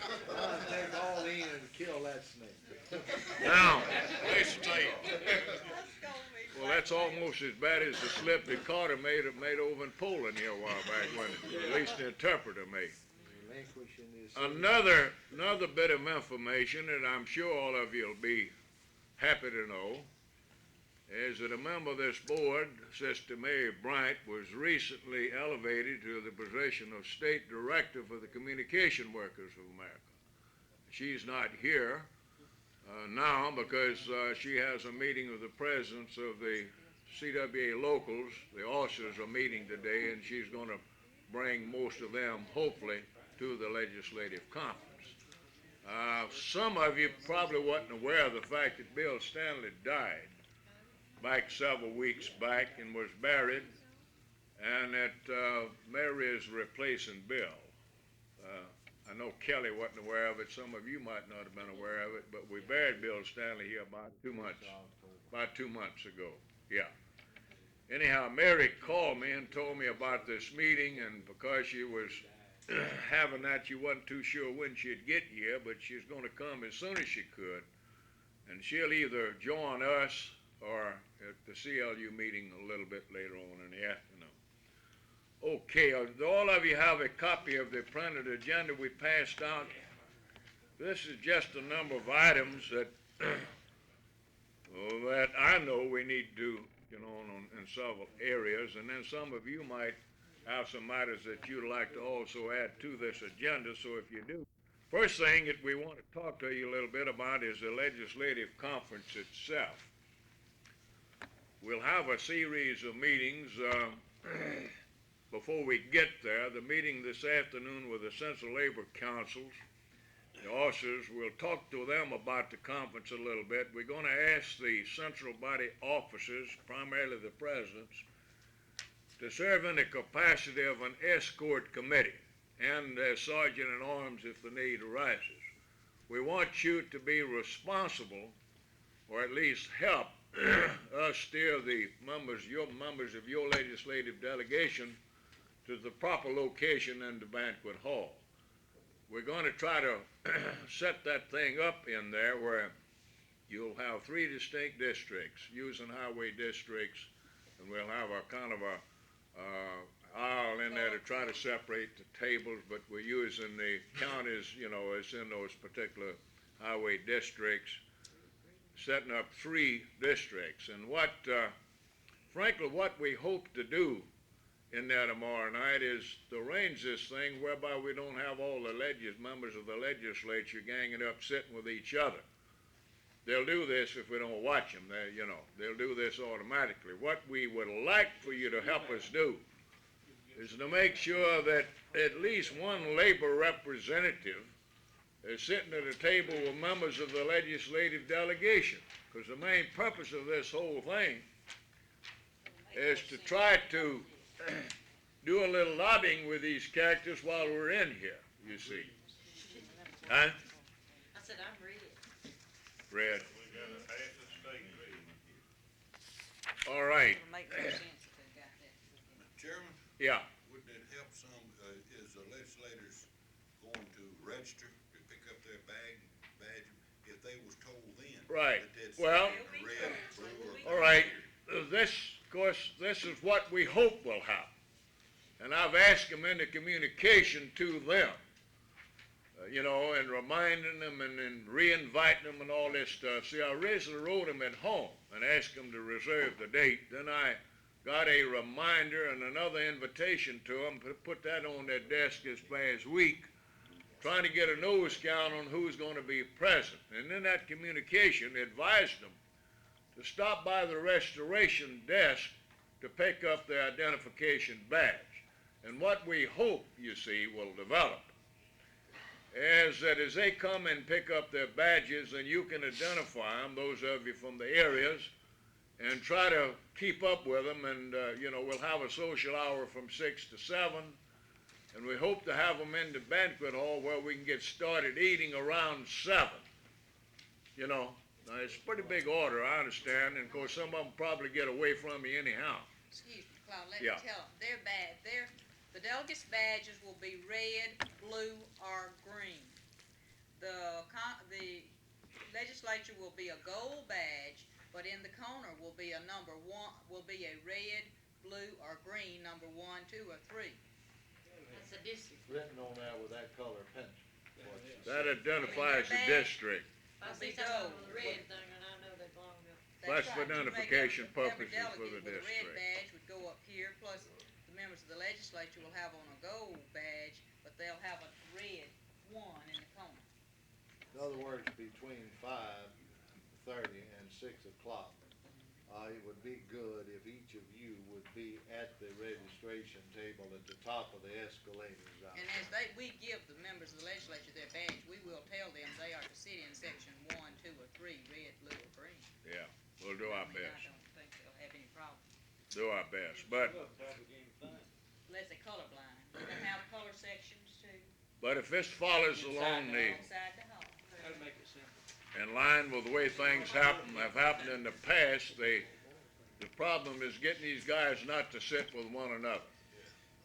So, you know, we don't mind them sitting with one another as long as we got one of our labor folks at a table with them to just talk with them about legislative matters. Now, the program at the conference, it's kind of tough to come up with a program for something like this. I've been in a conference with the lieutenant governor and also with the Speaker of the House about the program.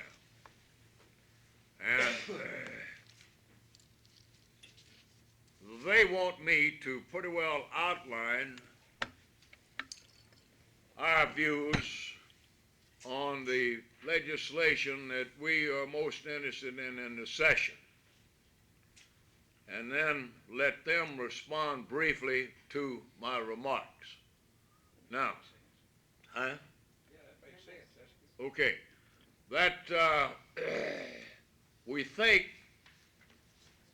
considering the fact that all of you will be having an opportunity to talk with the members of your legislative delegation, that we'd better not have a question and answer session. We're fearful that if we open up this thing from the floor, that we got several people like to take advantage of this and making about a 45 minute or an hour long speech. Yeah. And that we might be there all night. You agree? Yeah. So what I'm really, we got agreement from one, and he understands what I'm talking about. But anyhow, if this is agreeable to this board, that's the way we're going to proceed, and we won't have open this thing up for questions and answers from the floor. Are we in agreement on that? Yeah, we got Charles Lipkin, Well, we got several of them now. at least an hour and a half. Yeah, well, we thought about him, at least I did. See, he's just one of several. But this conference is being, we're doing this time in lieu of a series of conferences at the local level. You remember here a couple of years ago, we toured the state and put on a series of these dinner meetings at the CLU level. And this time around, we decided that this would probably be the better way of doing it. Let you come to Jackson, have a dinner meeting, invite all of them in here. We felt, number one, that it wouldn't be any more expensive than doing it the other way. Number two, that we'd probably get a shot at more of them by having it here than we would the other way, right? Now, in those meetings we had a couple of years ago, we had a problem in some of them. Some of them it wasn't much of a problem. On some of them wanting to get the floor and talk half the night. Some of them we didn't have too much of a problem, but the one that Kelly's talking about on the coast turned into be a real wing-ding. We had this fellow Lifton and 2 or 3 more folks that just had to make a speech, right, Kelly? And I thought we never was going to get that one over with that night. And that probably had more bearing on setting this program up in this fashion than anything else. So if everybody's agreed on programs, we'll proceed in that fashion, okay? Let me ask this question. Yeah. John. You mentioned the fact that you're gonna roughly outline Right. our program. Yeah. With the emphasis maybe on 4 or 5 Right. points. Yeah. Okay, sounds good. Okay, that's,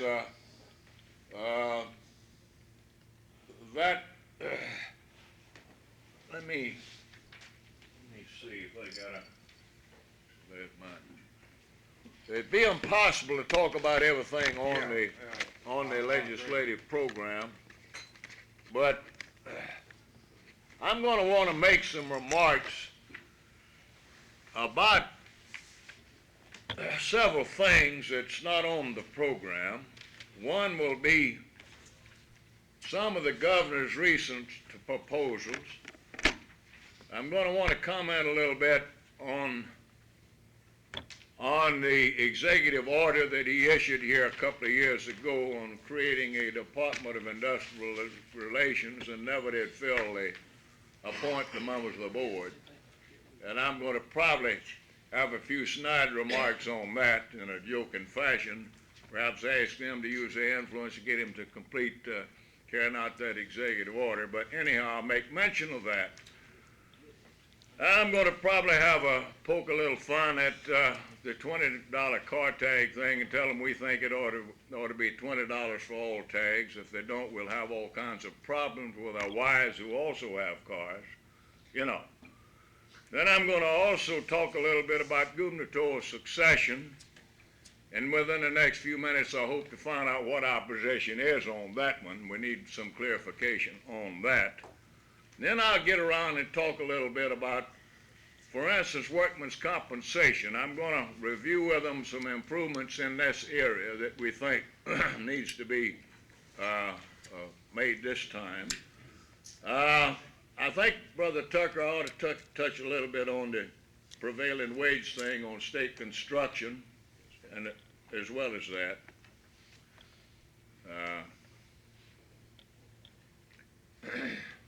But I want to spend a little time on the school teacher situation, education, salary increases, and some areas we think ought to be improved there.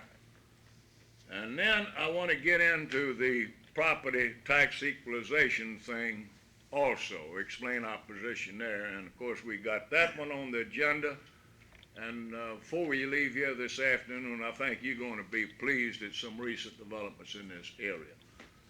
Now, I would say about 15 to 20 minutes on my part should be sufficient. I don't think I need to make a lengthy speech at all, you know. And I don't expect either one of them to make a lengthy speech.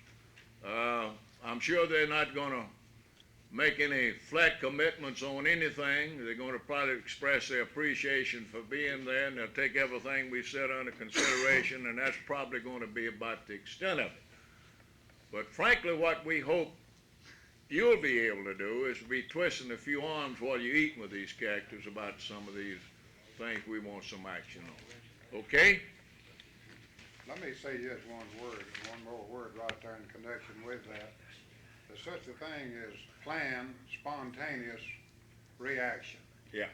I think when you touch on some of these things that we're vitally interested in, we ought to take the lead in giving you a real good hand just for the, yeah, you might say for the psychological effect. Well, that would certainly meet my approval. Yeah, I'd certainly like to see something like that. That's a good thought. Can you make these remarks before we eat?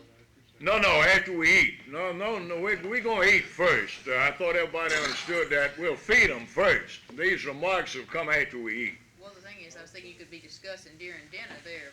Yeah, That's the only thing, is after yeah, you eat, they don't wanna get out. yeah. You won't have as long Well, we to could talk lock to. the door. You won't have as long, afterwards to talk to. It's not gonna be a lengthy program. We ought to be out of the place by 9 o'clock with no sweat, perhaps 8:30. And then that gives Kelly and Clark and the members of the entertainment committee plenty of time to carry them out to this place. What do you call it, the Embers, Kelly?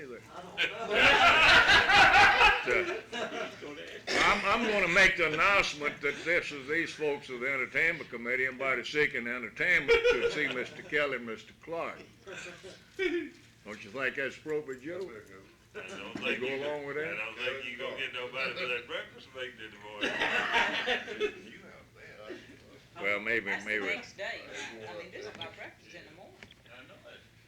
Well, the thing is, No. tomorrow night. It'd be Wednesday, keep finding where to go. Let's see if we can get this out. Got a document I want you to see before we start the next discussion. I approve. Need to get part of them going that way. Take one and pass them around.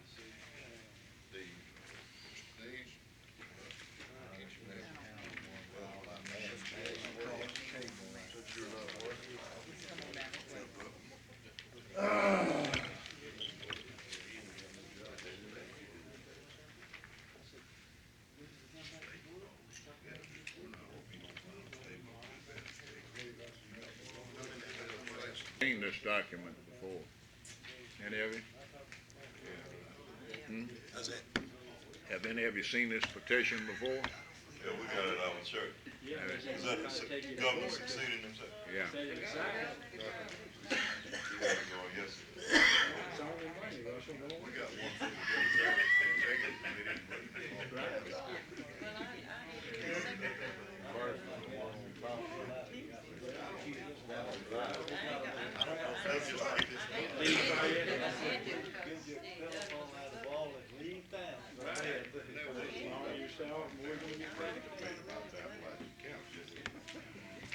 Insinuating you don't work. Huh? They don't work. Now, the first material that you got, I simply wanted to pass out to you, so you'll know what's taking place and explain why you got two of them. Now, the reason I'm doing all this is that this organization went on record several years ago in favor of gubernatorial succession, that we felt that a governor should be allowed to run for the second consecutive term. And it's been several years ago since we went on record on this, and Tom and I are not too sure. But when we did that we said it shouldn't apply to an incumbent governor. That's the matter that we got to get clarified here this afternoon. That's the way I remember. Huh? That's the way I remember. That it would go in Would effect. not apply to the governor in office. The one in office would go in effect after the next election. That's what we felt, but we wanted to see if that's what this board felt. Huh? That's what it was. Is that what it was? We never did have one in office. No, we had never had one in office, so we wanted to wait till we got a good one. That was simple, wasn't it?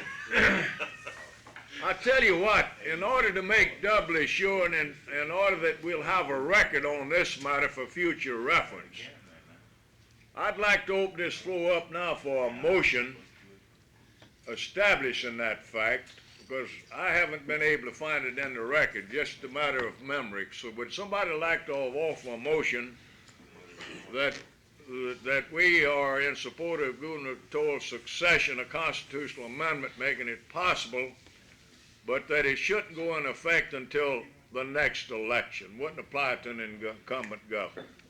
What would really be the difference in it now?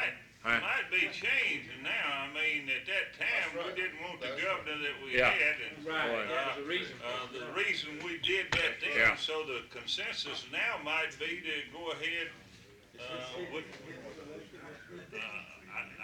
I just wanted to bring this out. Joe Davis wants the floor here. That's the point I'd like to make, you know, Yeah. I think, John Bell Williams was in office when this thing was voted on. Or Paul Johnson, one of the two, I'm not too sure. Whoever it was, we didn't want him a second Well, trip. we had him, I mean, John Bell, he's been the I'm not, I'd be in favor of letting the incumbent governor. I mean, I think he should find out how he, is fared in the state. I wouldn't be afraid to let people. There's, I think it's Paul. Regardless of who's in office, they can't get reelected. Well, but I have talked with a number of people,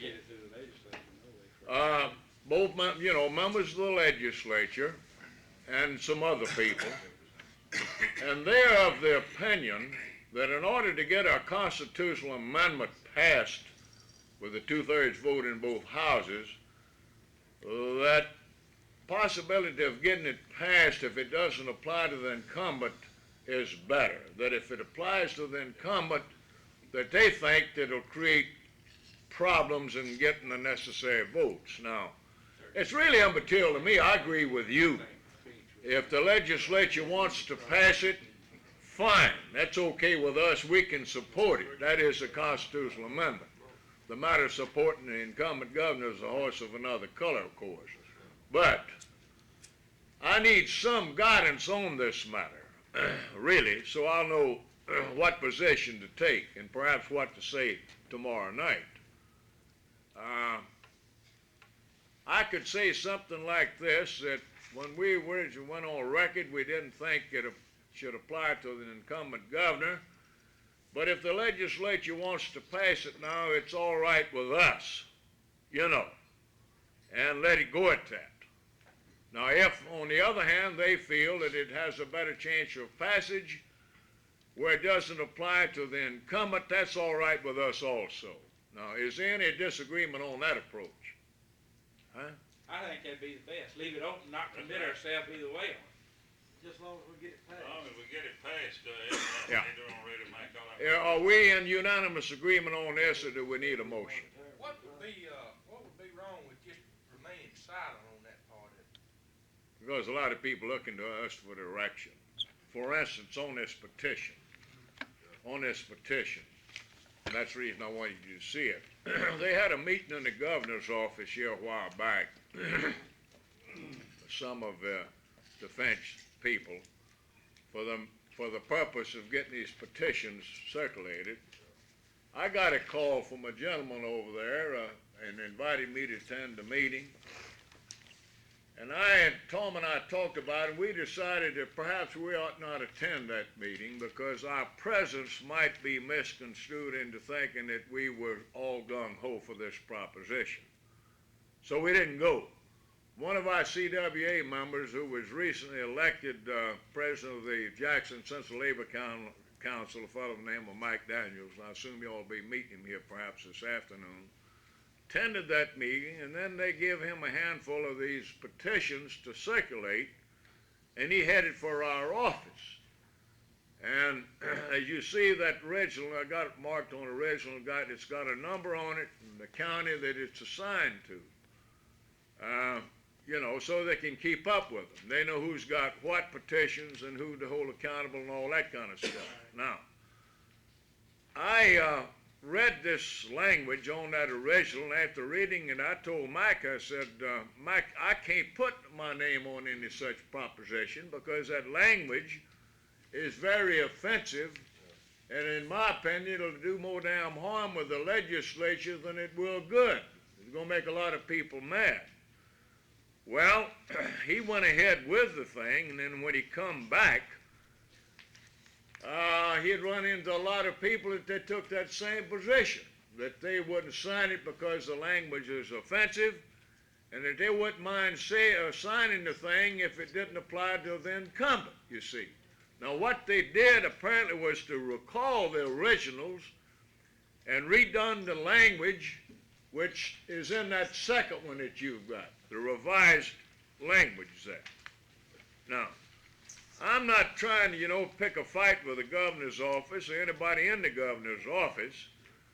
at all. Don't misunderstand what I'm saying. We do have some problems over there, and we'll be getting into them a little bit with you in a few minutes.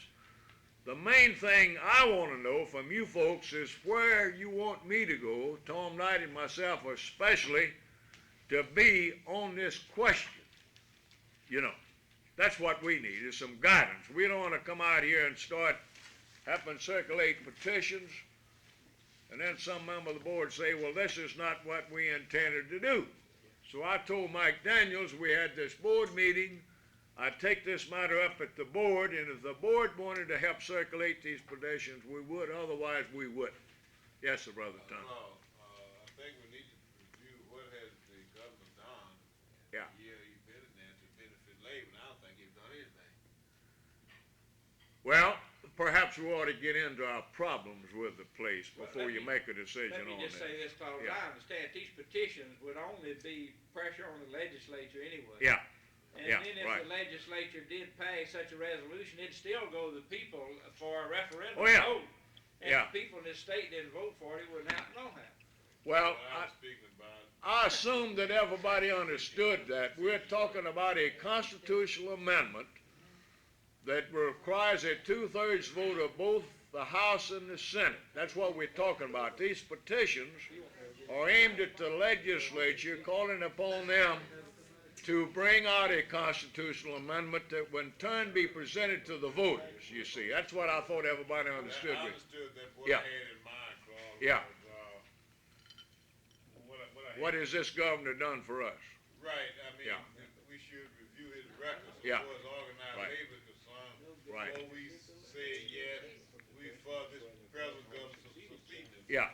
Okay, all right. With that suggestion, then let's go into the problems in the governor's office, okay?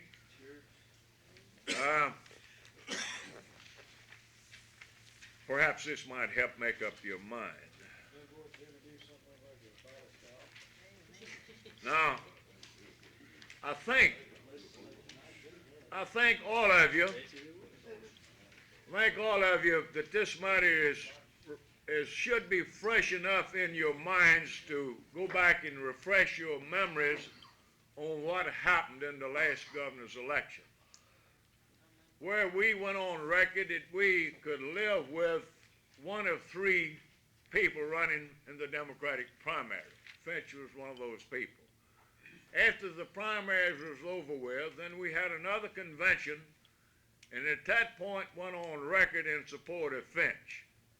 Now, primarily, I think a couple of factors have probably had as big a bearing on this as any, but one was Finch had assured us that he'd use his office as governor to help unify the Democratic Party in the state, and another was that he would, the governor as governor, he would support the nominee of the Democratic Party for president.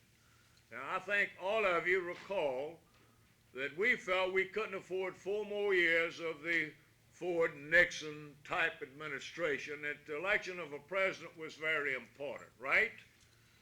All right. Finch delivered in both of those areas. There ain't no question about that. I attended the Democratic convention, and I can tell you, without him, his personal presence and interference on a couple occasions, that matter was a blue sky high. I think you're also familiar with the fact that he, along with the 2 senators, supported Carter for president, and we carried the state with a very small majority, with everything all this could do. The point is, he delivered in those 2 areas. Remember that when we get into the problem areas. Now, he made us some other promises, and he hasn't fulfilled on them. And I think now we'll get into some of those.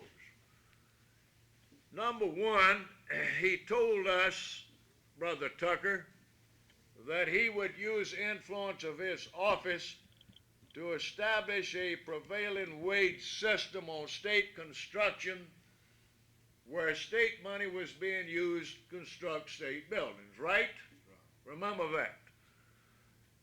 He also talked favorably about a Department of Labor, right? Remember all of this. Several other areas that he also spoke favorable to. and led us to believe that if he was elected, we could expect some real progress in the governor's office. Now, a few things that have happened that I'm a little concerned about, and I'm not too sure it's all Finch is doing or some of the people around him. Nevertheless, the problem is with the governor's office. Number one, he issued an executive order creating this Department of Industrial Relations. Let me see if I got it here in my, yeah, here it is. Which I thought was a good idea. He did this on his own initiative without any prompting on our part, but he issued that thing on August the 17th, 1976. Now, we thought it was a good idea that this would probably could act as a forerunner to a State Department of Labor. All of you have read that. We've made it available to you. We spent a lot of time with Walter Bevins, who he assigned to work on this matter for him. Walter used to, be with the Employment Security Commission. Tom and I spent several hours with Walter presenting to him some suggested names to serve on this, members of organized labor and some enlightened management people, some people like that. And for reasons known only to him, the governor has yet to appoint the members of this commission. We don't understand it, why he'd issue an executive order and then fail to appoint the members of the commission unless some of our opponents has got to him in the due process, and that's what we're a little bit afraid that's happened, quite frankly. Now, all of you are aware of the fact that we have spent a lot of time and money in trying to turn the Tenn-Tom Waterway project around. And by turning it around, I mean making a union job out of an open shop job.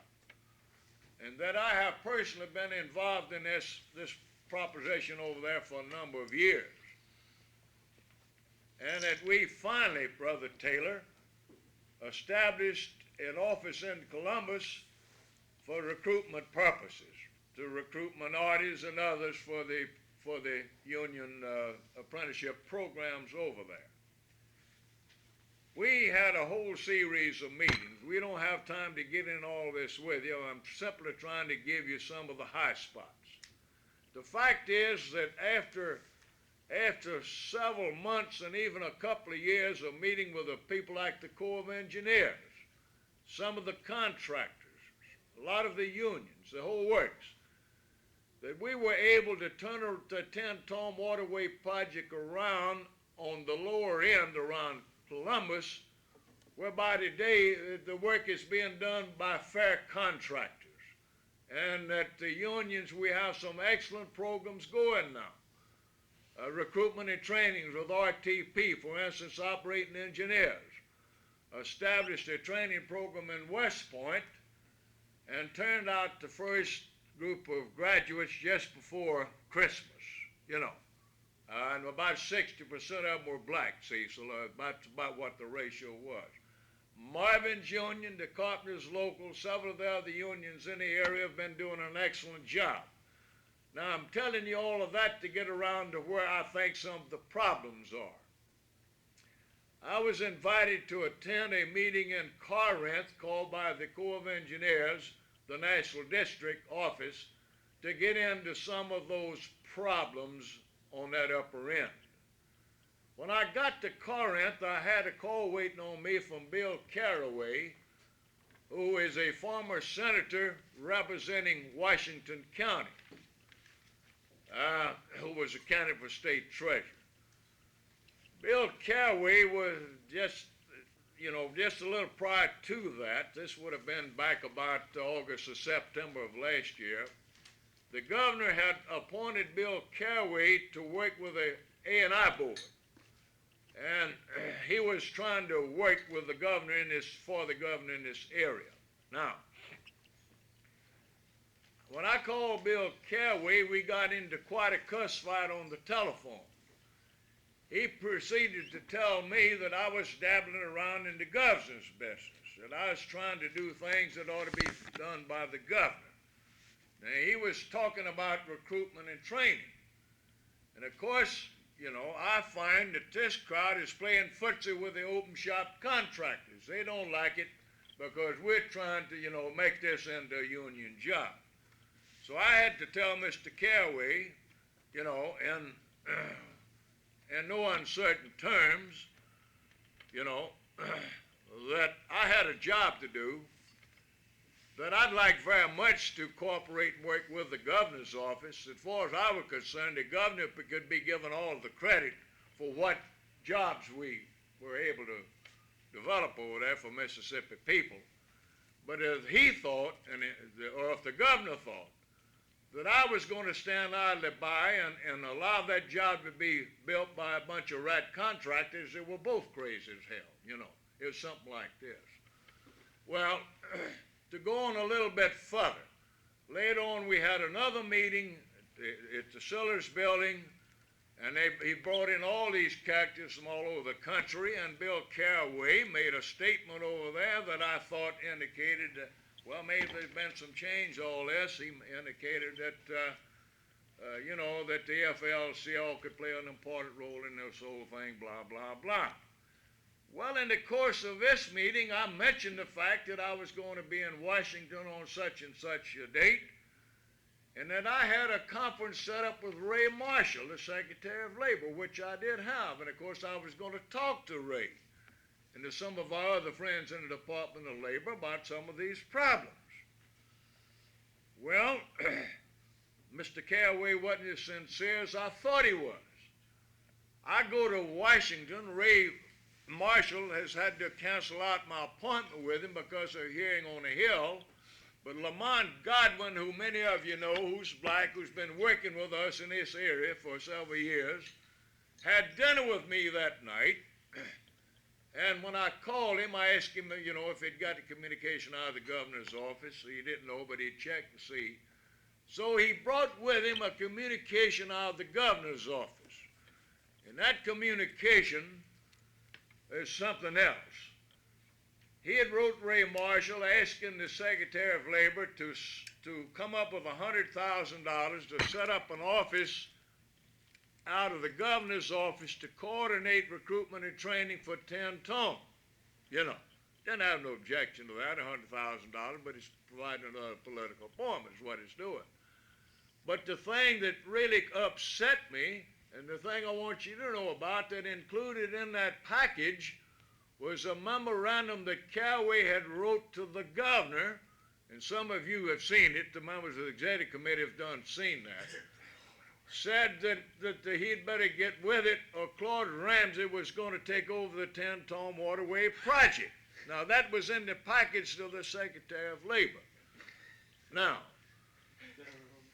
you realize that I'm trying to hurry through a lot of this as much as I can because we'd be here all afternoon if I give you all the details on it. But in order for you to understand, you know, fully some of these problems and our concern, you have to have some knowledge of it. Okay. A little later on, I called a meeting of the executive committee of this organization. We had several things to take up with them, but I wanted to set up a meeting with the governor, and we wanted to go over and talk with the governor himself about some of these problems. Don't you see? Especially this one, this memorandum. And I personally talked with the governor on this one. I made this appointment with him. I didn't make this with his secretary. So we get our committee together. We go over there at the assigned hour. And what happens?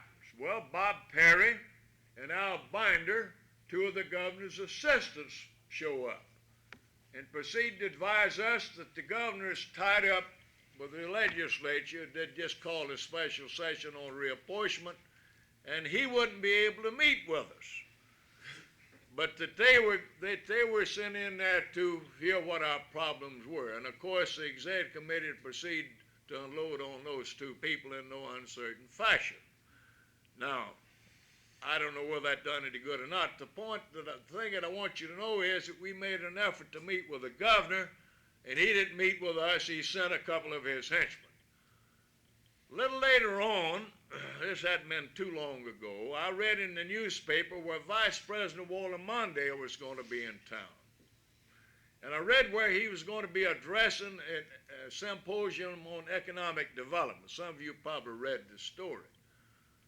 Well, I picked up the phone and called the governor and finally got him on the phone and told him that I'd like to know what I had to do to get invited to the, you know, to this proposition. I especially wanted to hear what the vice president had to say. And he says, well, I see that you get an invite. And so I finally got a letter from him, and wound up costing $35 for that wing-ding, but anyhow, I went. And I'm glad I went because I was able to keep down some anti-labor crap in that conference, you know. In the meantime, Tom Knight ain't got his invitation yet, you know. That's just... I asked for one also, and they promised to send me one, but they're still sending it, so. Didn't think Tom He had ain't got it. $35. Now, one other incident, and then that's going to take care of what I want to say about the problem. Some of you perhaps might want to question us a little more. You might have some problem you want to talk about. I read in the paper also one Sunday about the fact that Ray Marshall was going to be in Mississippi to dedicate the opening of the Job Corps Center in Crystal Springs. Well, you know, considering the fact that I'm an old acquaintance of Ray Marshall and the fact that I'm trying to get him to our next convention, I've got some problems there with that. I decided if I wasn't invited to go down there by the governor's office, I'd invite myself again. So I got a hold of Ralph Miley, of Business Agents of the Laborers Union, who lives in Crystal Springs, and asked him if he'd like to go down there with me. Again, this Job Corps thing is going to be important to building trade unions, so we're going to have to get our hand in on that one. They're going to be using that one to be training non-union workers. So Ralph met me down there, and we toured the facility, and I got, you know, I'm glad I went and all that, but the thing that I wanted you to know was that I'm in the audience when the Secretary of Labor gets there. The governor brought him in by helicopter and what have you. And there's a lot of dignitaries there. The two senators from the area, the one or two of their representatives, the mayor. Most all of the folks from the Employment Security Office were there, but they were all out in the audience with me. I get a call the next day from the director of the State Employment Office. He just wanted me to know that he thought it was a hell of a note that the Secretary of Labor was in Mississippi yesterday, and the president of the state FFL-CIO was snubbed, and he wasn't invited to sit on the platform and welcome the Secretary of Labor. Well, you know, that was my thinking, but it was him saying it, it wasn't me. Well, I made it a point to go up and shake hands with the secretary, and I avoided the governor. You know, I didn't think it's important me standing around shaking his damn hand. But the thing that I want you to know is that there's some other folks took note of the fact that whoever put this together had ignored organized labor, had ignored the employment security people who helped recruit those people for that program. Nobody was on that podium. The only folks on that podium was a few of his own political hacks. You follow me? Now, there's a number of other things that we thought you ought to know about, but I think this will suffice. Now, one other thing perhaps I ought to say, and then shut up. I've been concerned about a couple of things that's not directly related to us, but they do have a bearing on what we did in the election. When the primaries was over with, one of the first things that I did was to sit down with Aaron Henry and talk about the election, recognizing the fact that many of the blacks had voted for William Winter in the second primary.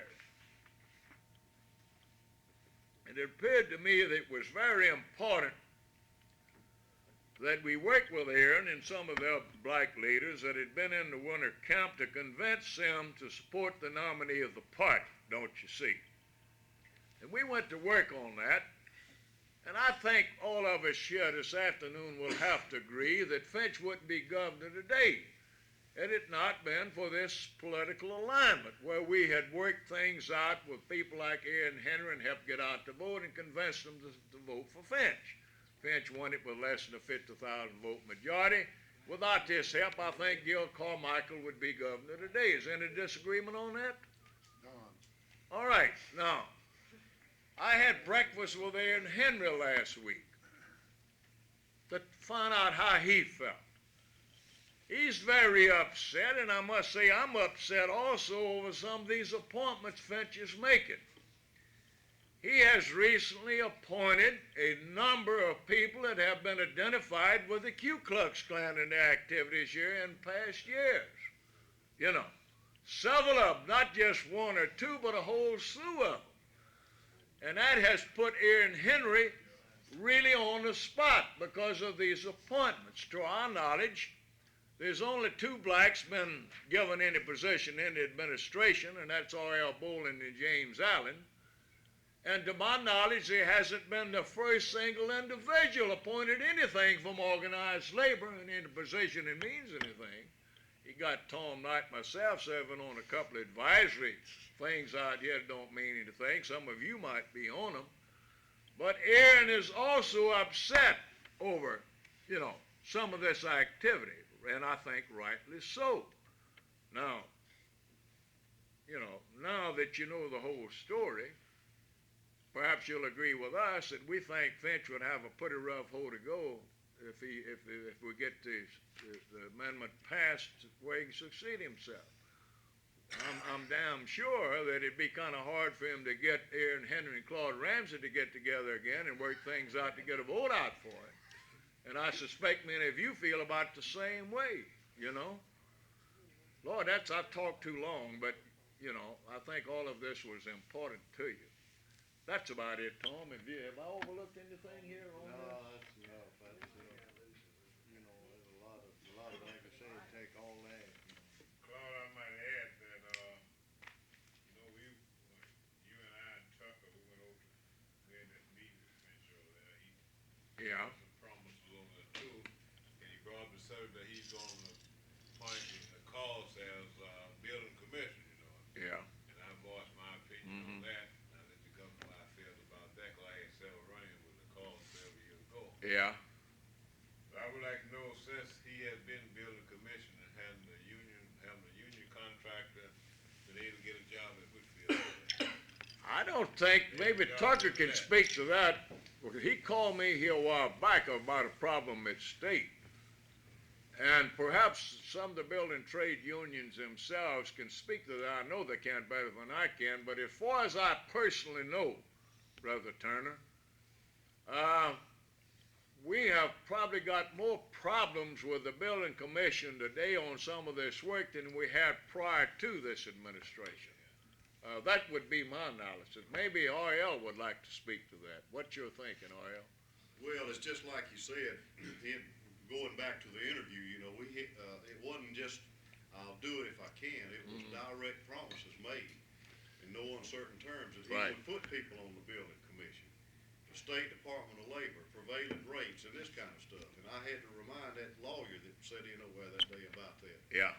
But they just let a contract at Mississippi State for all you taxpayers, about 14 million, 12 to 14 million, and it went to a non-union contractor out of Florida.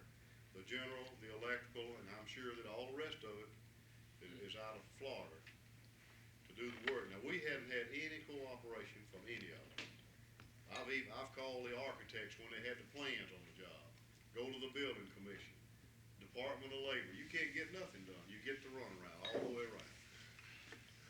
Claude, I'm gonna have to say something on this, industrial, I'm like,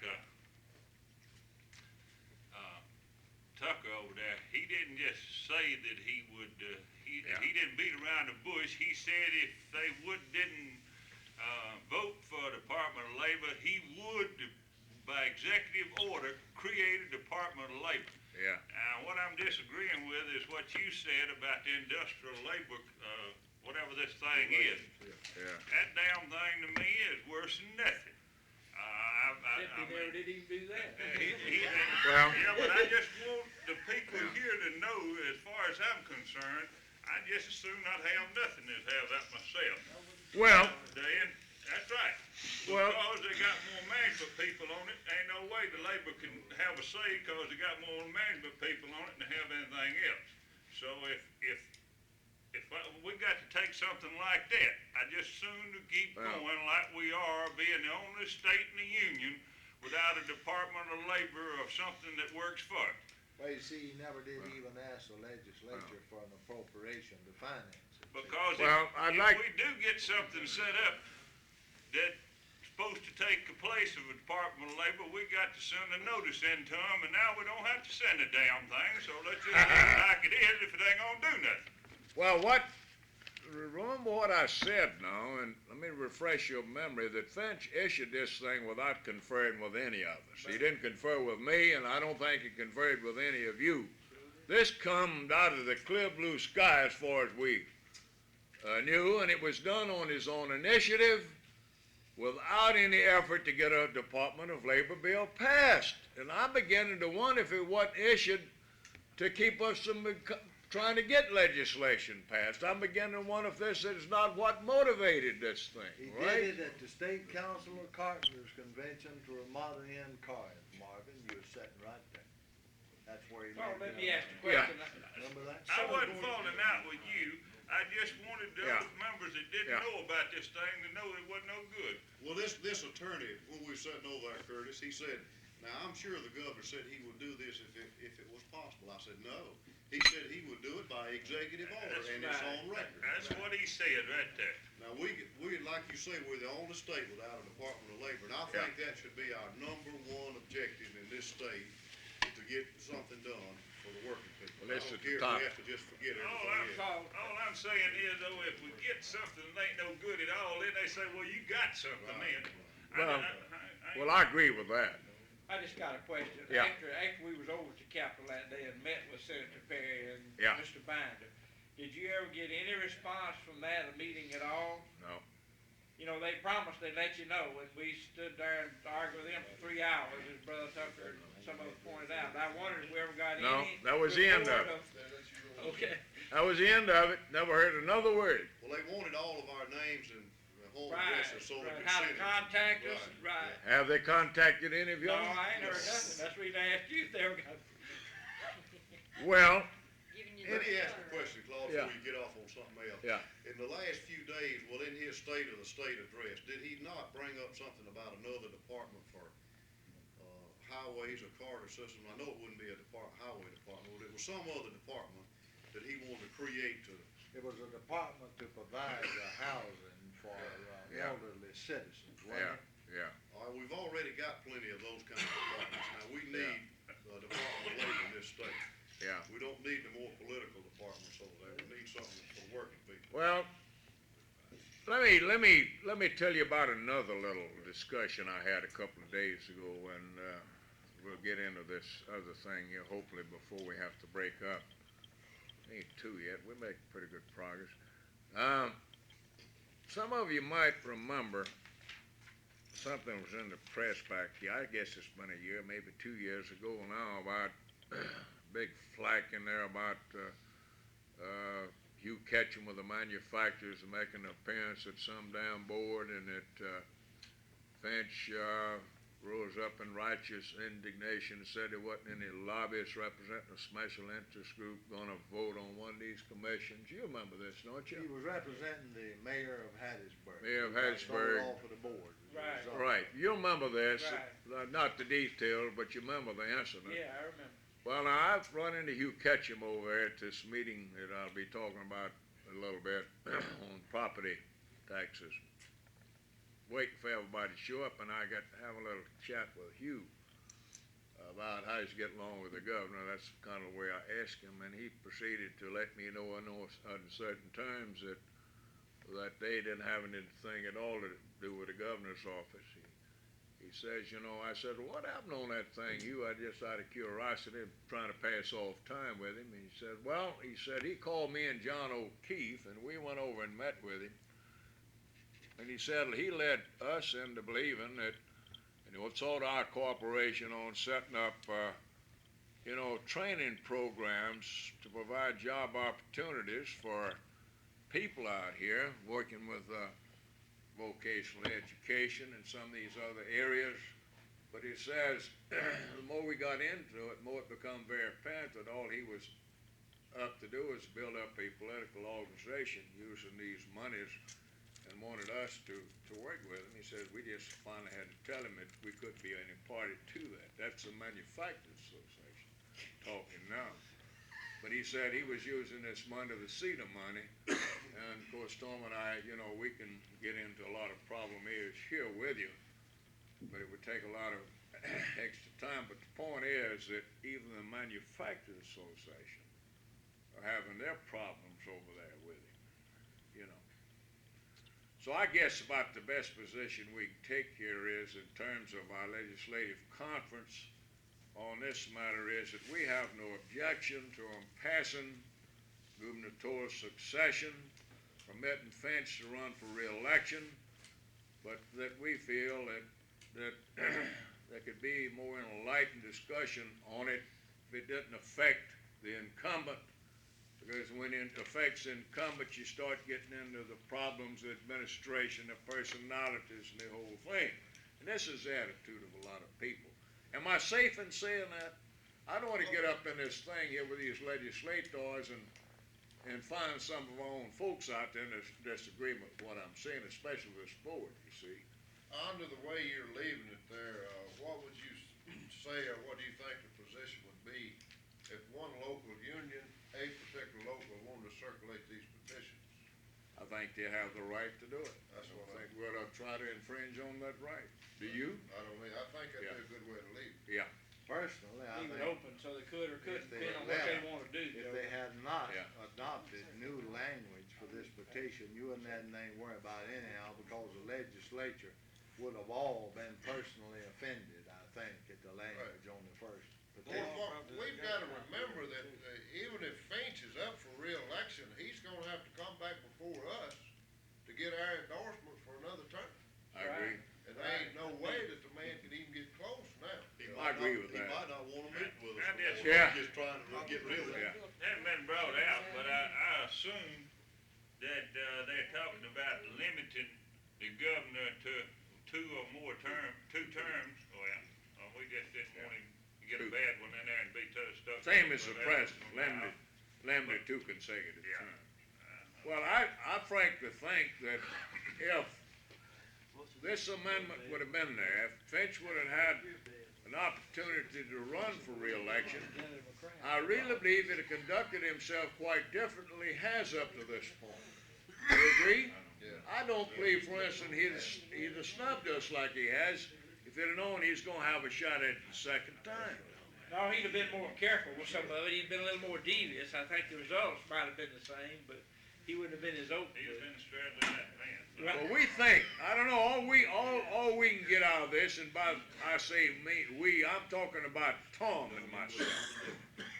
Way we got this thing analyzed, our opposition has wormed its way into this administration, and they're pretty well calling the shots over there. Now, that's what we get out of all this. That's it. They took him over, lock, stock, and barrel. They've convinced him that he can be elected if the law provides that without a. Now, on the petition, In for a rude awakening. let's get rid of this petition thing and see if we can move on. Do you want to take any position for or against helping circulate this petition? Well, I'm not gonna circulate it. I'd just leave it completely open. Regardless of what Leave it up to the individual. I don't even know if I'm I want to inclined to sign. agree with brother over there, that, leave it open, let each local union do what it wants Some to local about want it. to, that's them. As a matter of fact, when it comes down to the nitty gritty, whether we take position on include Finch in or out, that's gonna be in it with the legislature if it goes at all. Yeah. I feel like that'll be taken care of, whether we are part of it or not. Mr. Chairman, I think our motion ought to be this, that with this board simply reaffirms the position of this organization on gubernatorial succession, but that's as far as we go. Right, I'll go with that. I think that's good, and, right, and- that's a good statement. Okay, and that we not participate as an organization in circulating the petition, but if a local wants to do that, That's they are their free to do business. so. Is that what we're saying? That suits me. I just wanna know That's fine. where to I think go. it's gonna All be a right. waste of time for you on that. Okay. with it. Okay, well, that's, They're in this room, well, they still gonna do what they want to. where'd I get off the line? Everybody aside. That's what I do now. Not me. Now, let's get this, document here out next.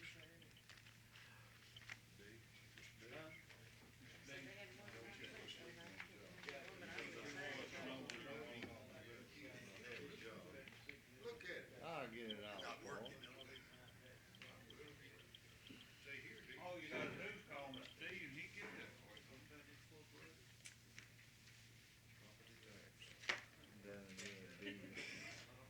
Now, I want you to read this before we get into the discussion. You wanna have no-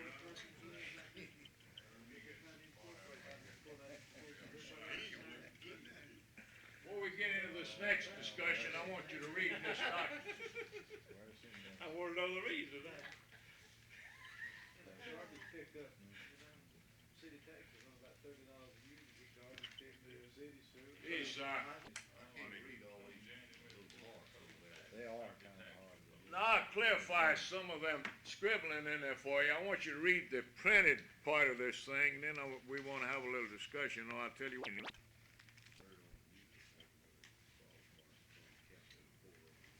Yeah, yeah, yeah, yeah.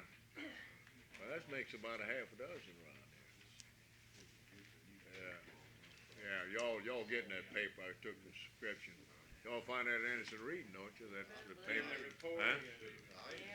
Yeah, I thought you would. You Found a gotta lot of break stuff. through the window this weekend and across, so I Yeah. heard on the news. Well, that's some more of this Klan activity. I'm getting a little concerned about it, really. Has everybody read this thing?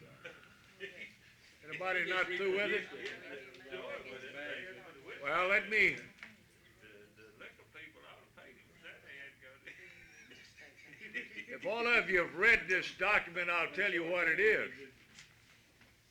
You notice on the agenda, I got a report on made lawsuit and related matters. This is a related matter.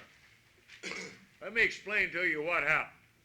I get a call back here several weeks ago from a gentleman out of Leland by the name of Perrin Grissom, brother. Grantham Noyes. He's, I think he's now the mayor of Leland. Used to be on the city council. Was up there with them city workers that time. I run into him. He was on the city council. Also run for Senate against, Ali Mohammed. Is that right? Same one? Well, anyhow, this gentleman is a farmer in the Delta. He's associated with some kind of an agriculture organization. I forget the exact name of it. I've seen him down here around the Capitol on numerous occasions when this matter of property taxes was on the agenda, equalization of property taxes. I know who he is. I get a call from him here. I guess it's been about 3 weeks ago about they were going to try to have a meeting and invite all of the different groups in the state to attend a meeting to talk about legislation on property taxation, trying to get something passed. And so I agreed to attend. And in that meeting, let me see if I can recall now who all was in the meeting, but it was a rather large meeting. The Farm Bureau Federation was in attendance. The Manufacturers Association was in attendance. State Chamber of Commerce was in attendance.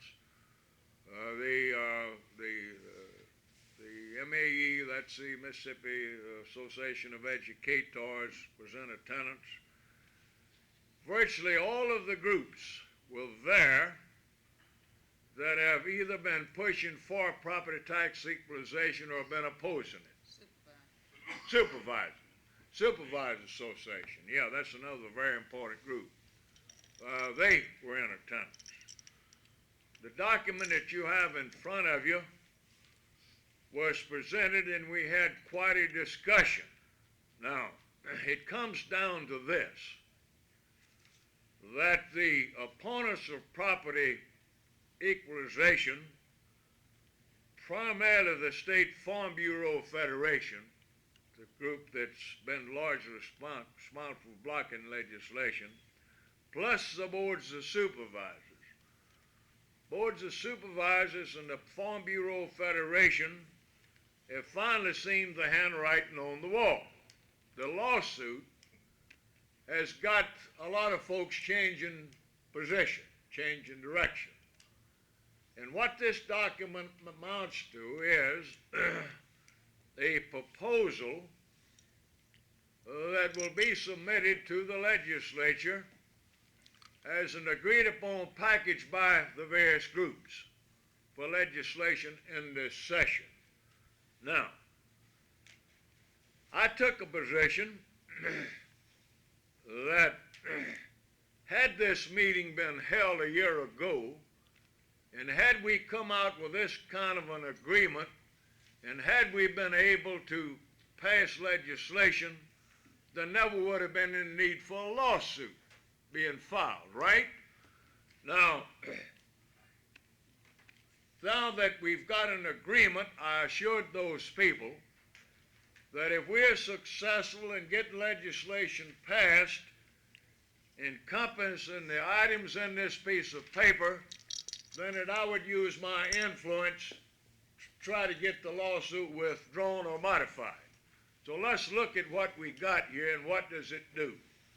There's one area that is an outright concession to the farming people, and that's item 4. I'd like for you to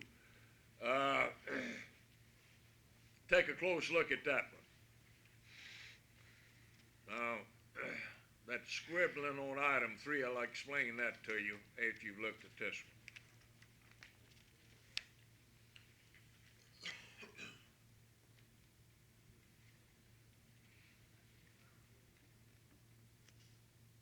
Item 4 and 5 are important for you. Item 5 is the item really affecting land.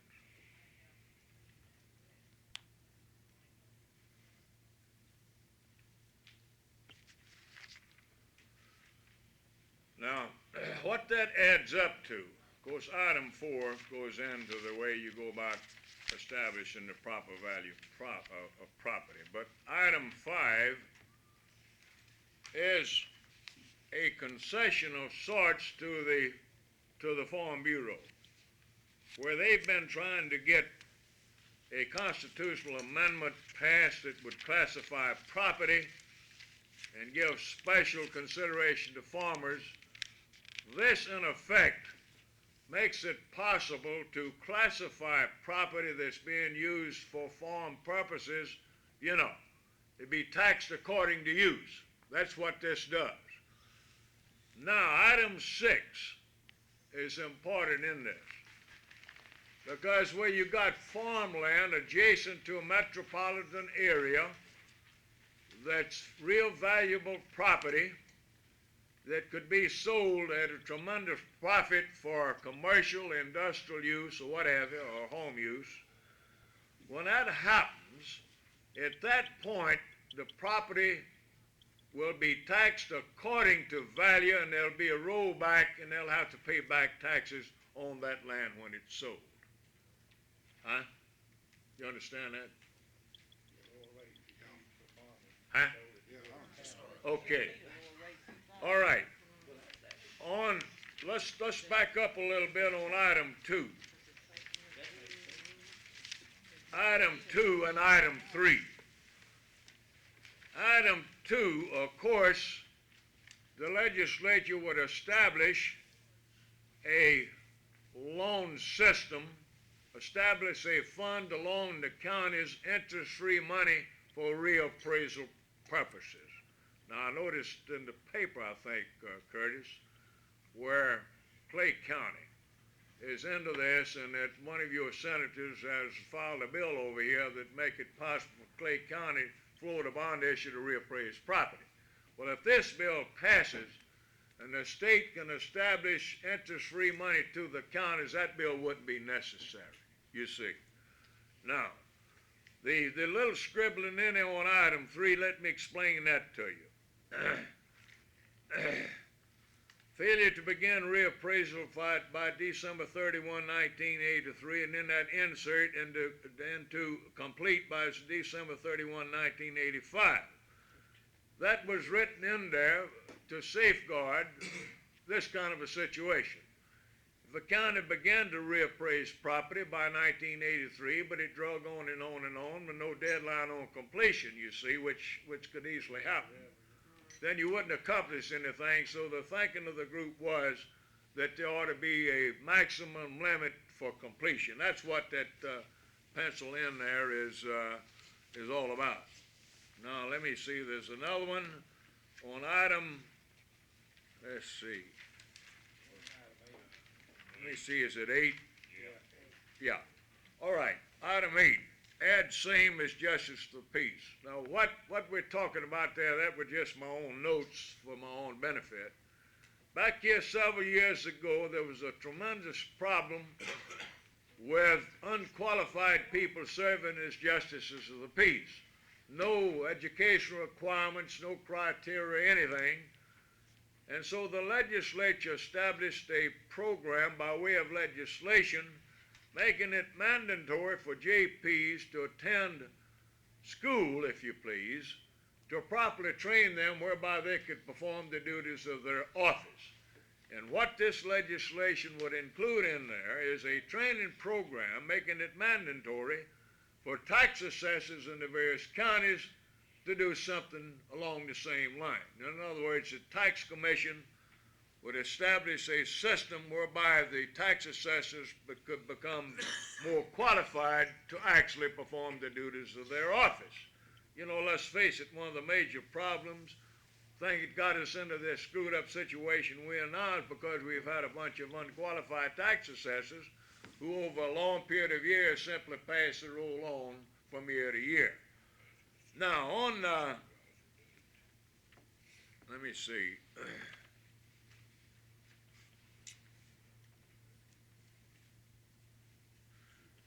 I think the rest of, now, drop down, the item 12 was eliminated altogether.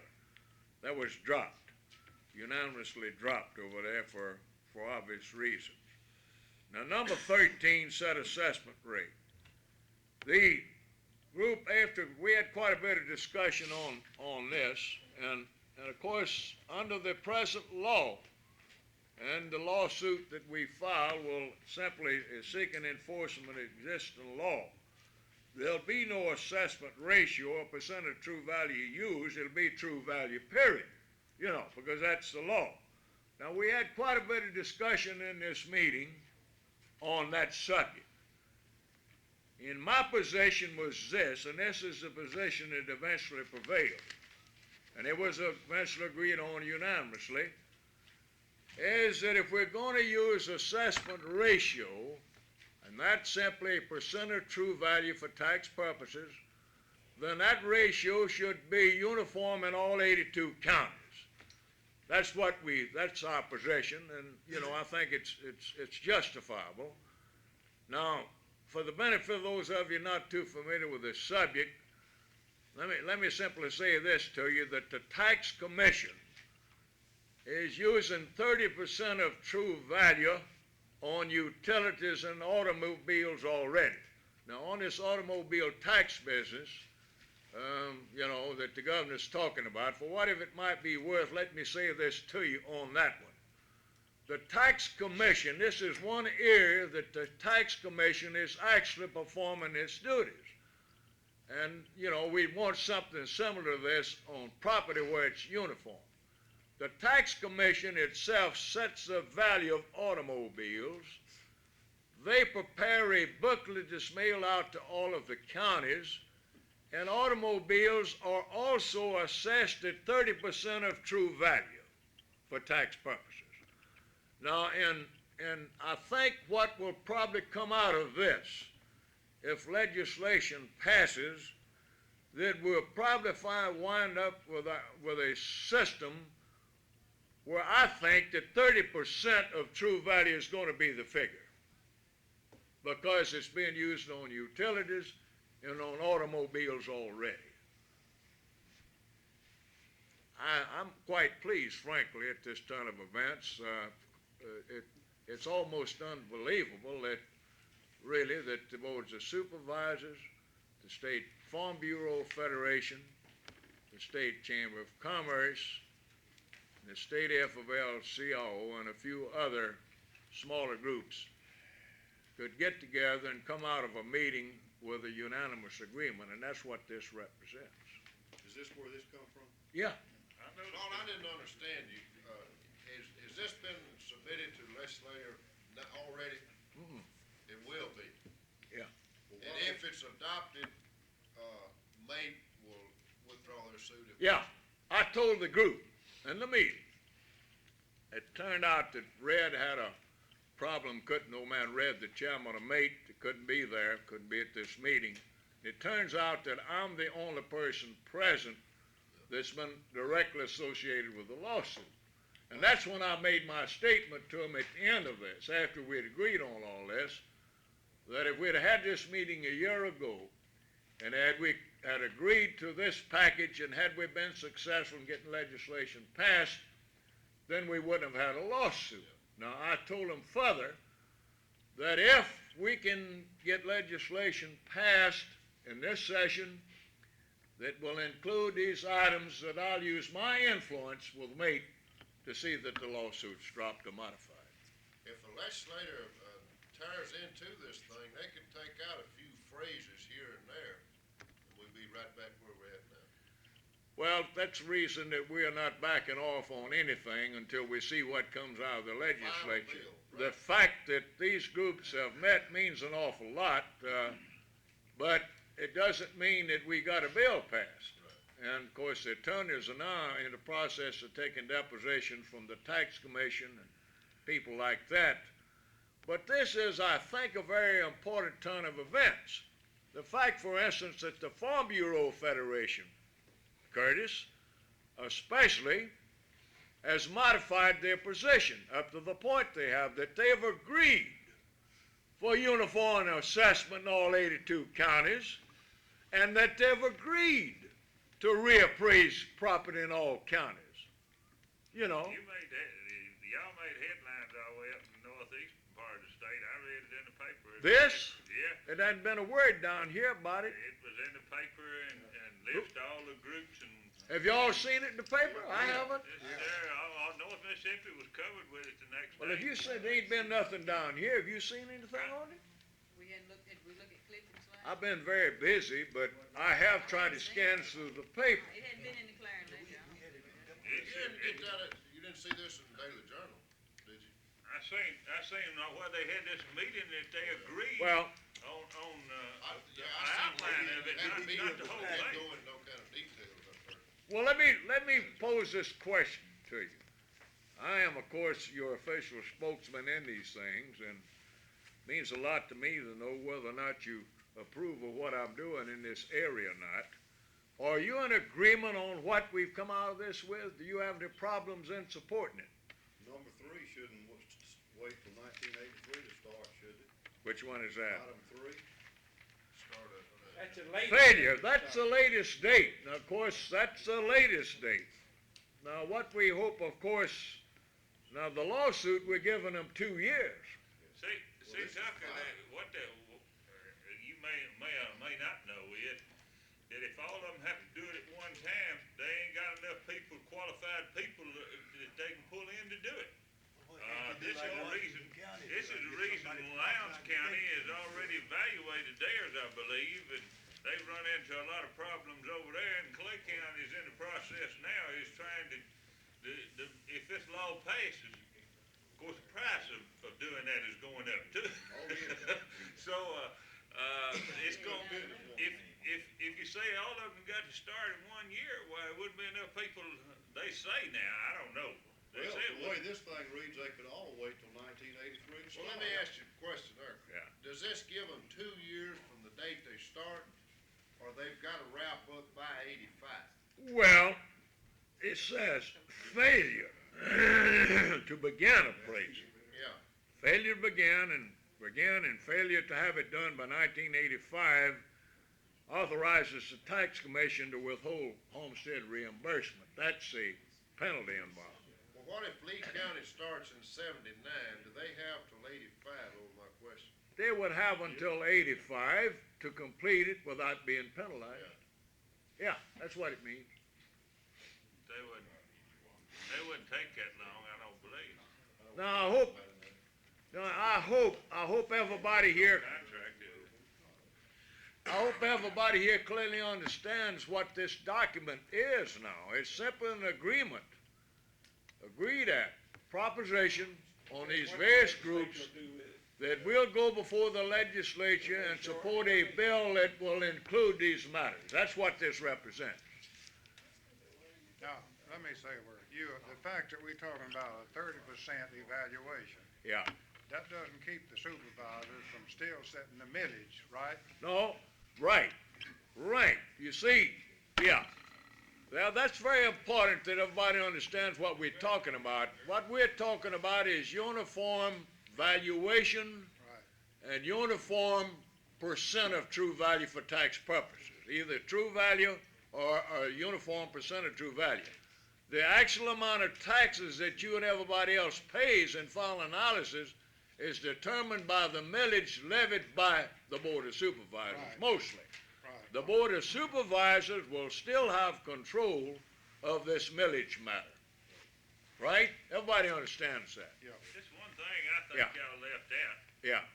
and that's, when they get these people trained and to evaluate these people, this property, if they don't evaluate it all fair and square, they Yeah. ought to have a penalty there to put them in pen for the rest of their life. Well- You know, I mean, you know what I'm talking about? Yeah. If they start catch them taking this Yeah. payoff deal, and that's gonna be the next problem is, if you can get to him and pay him off, why he'll value yours down then. Well, there's no. Well, of course, one of the things that we've been striving for is a uniform method. Uniformity in establishing true value, where a home in Tupelo would be valued along the same lines as a home in Pascagoula. Using the same criteria. And that the same percent of true value be applied in all counties. Whereby, some of the counties where they're paying $4 and $5 for everyone into the treasury over here compared to another. It adds up to the freeloading concept is what it all adds up to, and what we're looking for is equity. Really, that's all we're looking for is equity. I guess we ought to interrupt these important proceedings to acknowledge the arrival of our most distinguished director of the communication workers of Mississippi, Miss Mary Bryant. We will also interrupt these discussions for a few remarks from our distinguished state director. Thank you, Mr. President. I just conducted my first monthly meeting of the presidents in Mississippi. And I have eaten on the way and I am here. And you don't have no black eyes or no bruised places No, that we no. see. You had 100% participation. No, I didn't. Well, No, I think I lacked about 3 or 4 within that. That's pretty all. good. And everybody is, I'm still alive. No, I am real proud and I hope that I can do my people a good job. That's all I'm trying to do. I hope I stay with you folks here. And the rest of these offices, I'm getting out every one of them. Well, Mary, we are all tickled to death with your promotion. I think I speak of this entire board. We're delighted to learn of your appointment, and we're certainly happy over the last statement that you made that you intend to stay with us. And we're looking forward to a continuation of our good relationship. We appreciate the hard work you've already done for us. We're looking forward to you doing a lot more for us, you know. And I mean, I've established the precedent of being late now. I mean, I've got that taken. We still, our vice president from Jackson hadn't yet arrived, so you at least beat him here. Anyhow, we're very happy, Mary, and I shall write the president of the organization a letter congratulating him and letting him know how we feel. Hello, Johnny. How you doing? Is that right?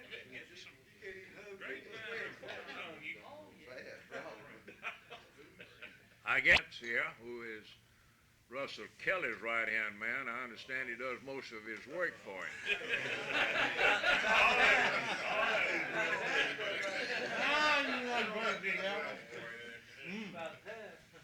Anyhow, Johnny is, we got a meeting tonight. This, I'm sure, will be of interest to all of you to know that Machinists Union has a real campaign going on here in Jackson with the automobile mechanics. They've come over to see me some time back, and this thing has been moving rather rapidly. Four of the big dealers have already, and these guys have done this on their own. They've secured enough signatures, and he's, I guess, already petitioned for four of them already. They got a meeting tonight, and I guess, Johnny, you're probably in for that, with the mechanics tonight to move that one along. We're happy to have you here with us, Johnny, and welcome to sit in and listen to the rest of our deliberations. We'll be moving next door in a few minutes to meet with the central bodies. Now, is there any disagreement on on this property taxation thing and us supporting the proposal that you have before you? Anybody got any problems with that? Do all of you agree in the position I've taken on it in this whole area? Okay, one other little matter, and we'll leave that. I find myself in a position of perhaps needing an authorization to spend a little more money for lawyer fees on this. This thing has turned out to be a little more expensive than we'd anticipated. And we've got two lawyers working on it.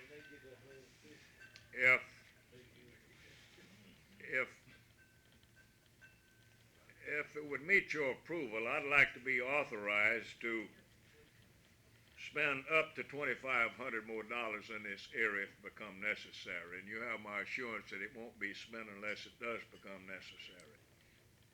Up to this point, we've put $2,500 in it already. I make a motion, I move. We, okay, up to Okay. 2,500. Any discussion on that motion? Not all in favor of the motion signify it by saying aye. Aye. Opposed? Motion carried and so ordered. We got coffee next door. We thought, and we want to back up on this agenda a little bit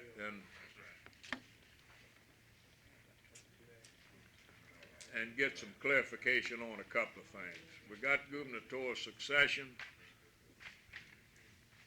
Let's talk about the highway situation a little bit, and let me see if I understand where we are on this one. The governor recently come forth with a very complicated program for a new highway construction. That's for funding purposes. And I think it's going to take a Philadelphia lawyer to fully understand and comprehend this complicated suggestion he's making on highway financing.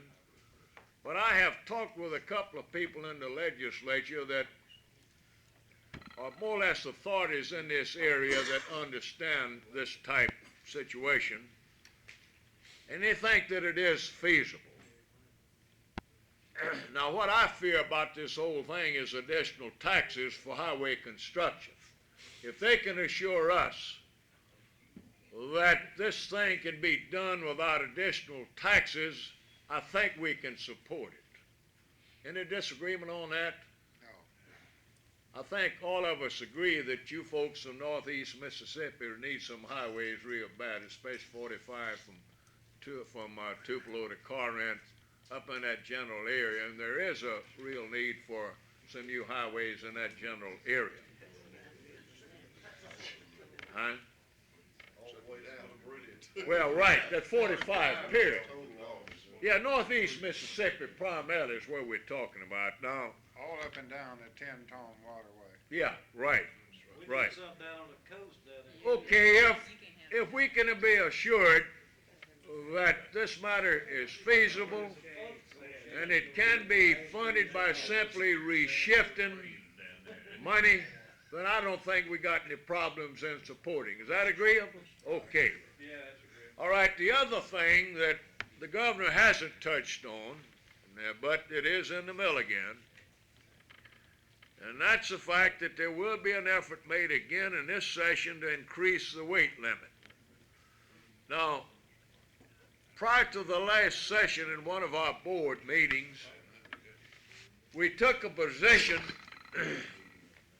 that we didn't think that the weight on trucks should be increased up to 80,000 pounds on any highways except the interstate system. I believe that was our position, unless I think if the engineers for the highway department said that the road could carry the heavier weight. Since that time, we had a hearing over here in the Senate, and a problem was posed to me by our longshoreman local out of Gulfport, and he wanted me to support a proposition that would allow increasing the weight on trucks on 45 to Jackson. The reason for that being that most of the bananas coming into that port, huh? 49. Did I say 49? You said 45. 49. Most of the bananas coming into that port are transported out of there by truck.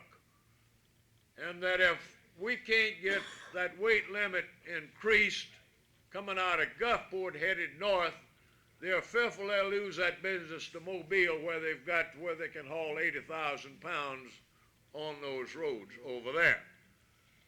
So I felt that given these facts that this board would support a proposition that the increased weight limits should apply only to the interstate system and Highway 49 to Jackson, where they could tie them with 55 going north, 20 going east and west. You'd have I-10 up and down the coast when it's completed.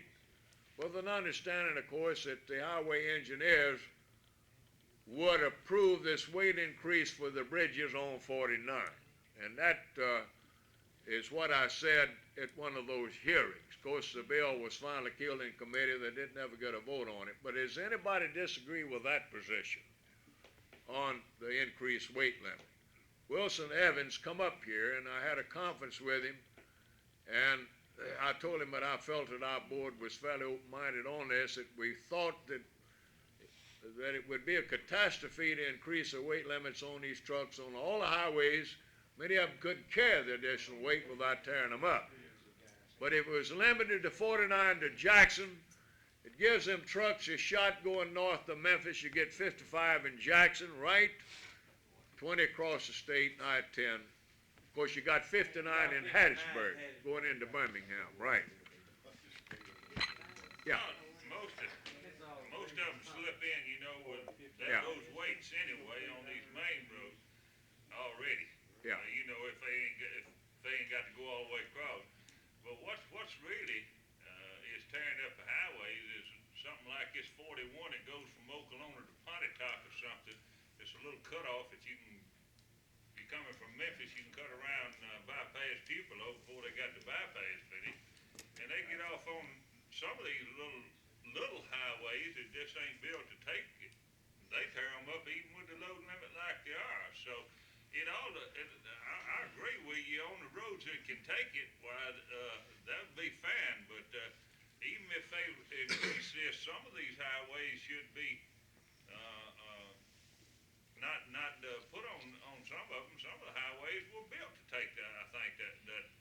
one, the recent, the new ones, that, probably that, what is Some of that? them that's been redone, like 78, Yeah. coming out of Memphis now. See, it's been Yeah. 4-lane for a certain long period there, and they eventually gonna get it 4-laned all the way, and they building it Well, real good. our position, I guess, and what you're saying, I guess, would verify that unless the engineers for the highway department approves of the weight increase, right? In other words, if the road was built to carry it, well and good.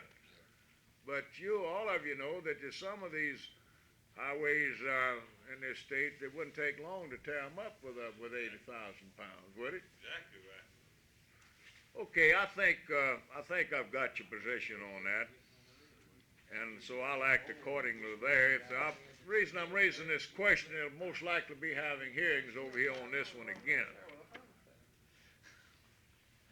Let's look at the other two items I got down to the Lay Board of Education and Constitution Convention.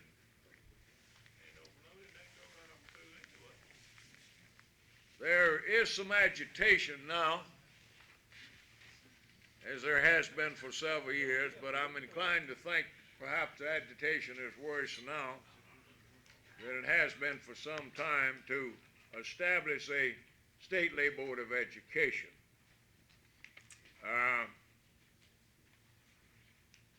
Under the present setup, the state superintendent of education, the state attorney general, and the secretary of state make up your state board of education.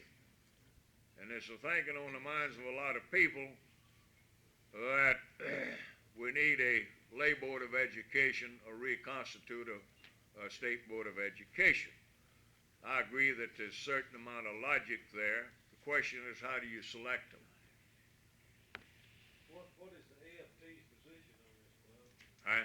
What's the AFT's position on this Lake Board of Education? Do they take a position on it? AFT? Yeah. I don't know, that's a good thought. We need to find out. Huh? We've had a position before. My position, Four was elected. Elected, Right. that's what I meant. that, Four that, was to appoint. yeah, right. I'll talk about Is that, with some of them in on it. Well, I think we need to get, they might be hold that taking one some off. action. see? Okay. I think We don't want to find ourselves in cross, I see what you're talking about. That's a good thought. Okay, let's just leave that one on the table for the time being. I saw the guy Yeah. that's heading that organization up, check in, he's in room Magdalena's? 604. Don't get him talking. No, I'm recommending it by telephone. Don't anybody do Recommend we do that by telephone, get that. Where you can hang up. You'll see him short. See, y'all know the fellow. All right, let's lay that one aside for the time being. I'll confer with them. We certainly don't want to get crossed up with them. What about the Constitution Convention idea? That's something that I don't think we've ever took a position on. A lot of merit behind having one. We could get that so-called right to work law out there, I'd be willing. But you have to give you a good shot at it by having a Constitutional Convention. If we could have a constitutional convention and do our homework, we could get rid of all this right to work stuff. We could put a Department of Labor in that constitution, solve a lot of our problems Right. at this one meeting. I'm in agreement with you. I'm in agreement with you. Now, Theodore Smith. Well, Theodore Smith, God bless him, he's a real fine guy, and I'll have some good choice remarks about him tomorrow night if I can keep it in the back of my head. Theodore is trying to rewrite the Constitution by way of amendment. One of my big problems is trying to keep up with legislation introduced, reading the title and introduction of bills. Got where I have to carry a lot of this stuff home with me, where I can read it. But I read some stuff in the paper, and y'all all read this too, I think, about Chamber of Commerce come out with a big statement in opposition to our plans to repeal right to work. Well, I didn't know what the hell it's talking about. Nobody talked to me about repealing right to work. So then I had to start searching the introduction of bills to see what had been introduced. So I start reading all these introductions, and Theodore Smith has introduced, I want you to get this, he introduced 63 constitutional amendments, one right behind the other, 63 of them, amending the Constitution by way of amendment. And among that 63 was one that would repeal the right to work section. That's what that was. Oh, I seen Takes him, a lot of good just to do that. doesn't yeah, it? I seen him interviewed on Channel 9 in Chico the other night. And according to him, ain't nothing gonna pass the legislature this session, no way. They asked him about, what was gonna come up and what he thought about it. And Yeah. according to him, nothing's gonna pass anyway. Curtis, They need a lot of things, but they ain't gonna pass. That's right, nothing. he- That's what he after said. the They meeting, ain't gonna pass nothing. Curtis, after the meeting Well. adjourns and the tapes all come by, I tell you what he called the go. Well, anyhow, back to what you said, Joe. I don't think there's any question but what there is a real need to rewrite the Constitution. It's outdated. This thing was written in 1890. There's many sections in there that's been nullified by court decisions. A lot of these amendments of Theodore's abolishes a lot of that stuff that come about. And let's face it, there is a need for a constitutional convention. There is a possibility, if we do our homework and we help to elect and select the delegates to that convention, that we might possibly get right to work eliminated from the basic law. Let's take a position it ought not be in the Constitution. We've got to have it make it by statute, Then we'll repeal it by a vote in both the House and the Senate. Anything? But I really think this organization ought to be on record in support of a constitutional convention. Right. Well, I'll make the motion that we go on record as being in favor of having a constitutional convention. I second. Okay. Anything older than Jim Touchstone needs to be remodeled. While we're on that subject, Brother Taylor wants the floor. Would you listen for a minute here? I'm certainly in favor of that. If some of you older people recall, recommended by the Brookings Institute, Mike Connor attempted that same thing, 1932 or 33, somewhere along in there. Later on, J.P. Coleman come up with the same idea. I believe Bill Waller might have been favorable toward that type thing, but it's been, you might say, the graveyard of these people that has advocated it. But I don't know but what the time might be a little bit more, the atmosphere will be a little bit better, I believe, and I believe it's possible to get it. Yeah. And I would certainly be in favor of 110% as far as that's concerned. Well, we certainly need to be on record in favor of it. Gil Carmichael said the Constitution. Yeah. needed to be rewritten.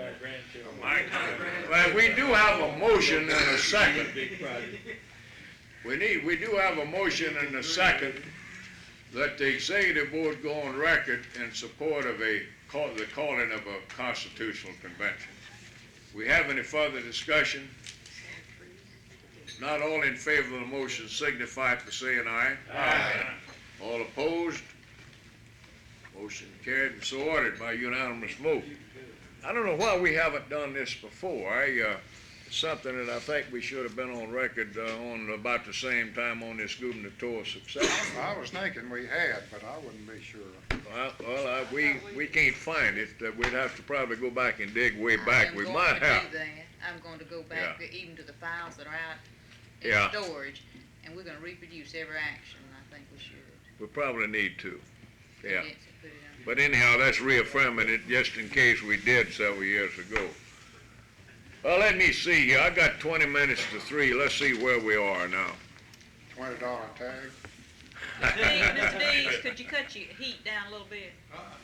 Freezing to death. To do that. You did it. You can't do it. You Got the lawsuit. You did it. No, I hadn't.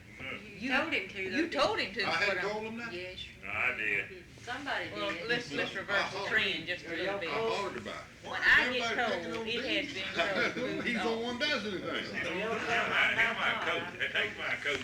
I have my hands I guess we probably, we want to break this up and, we'd like to break this meeting up in a little before 3. There's coffee over there, and again, all of you are invited to attend, but might as well go ahead and take up the status of labor law reform with you a little bit and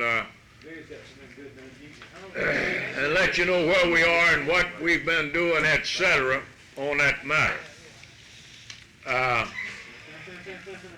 I was talking with one of the people in the Washington office this past week, and I was advised that they feel that this bill is going to come up on this before the Senate on February 6th. You might want to make a note of this. February the 6th is the anticipated date that the Senate will be voting on 8410. Labor reform. Labor reform. Now we'll be getting into this at the conference tomorrow afternoon where we assemble our delegates for briefing purposes. We're going to be getting into this. We'll be passing out cards that we want to load them down with. We got about 5,000 of those things, and we're going to be distributing them to help you to get as many of them signed and packaged up as we can. But I want to tell you about some of my activities with the two senators, if I could. I have been communicating with both of them on this matter, directly and indirectly, with the senators and with some of their people. For instance, I run into the Senator DeMondale thing. This is Eastland, and in the presence of Frank Barber and a couple of more of his people, and I told him that I wanted very much to have a chat with him on this bill. I talked to Tom Riddell, who is Eastland State Campaign Manager and co-chairman of the Democratic Party, about this. And so I've got assurance all the way up down the line that they'd be helpful. One day, about 2 weeks ago, I get a call from Tom Riddell and wanted to know if I could see him and Sonny McDonald about 4:30 that afternoon. They wanted to come over and talk something with me. I said, certainly. So about 4:30, I get a call from Tom Riddell, and they're running late. They can't come over. But he wanted to know if I could wait. They'd be there in a few minutes. I said, certainly. He says, I got a surprise for you. So about a quarter of 5, they walk in the office. Sonny McDonald and Tom Riddell, and who you think the surprise was? Jim Eastland.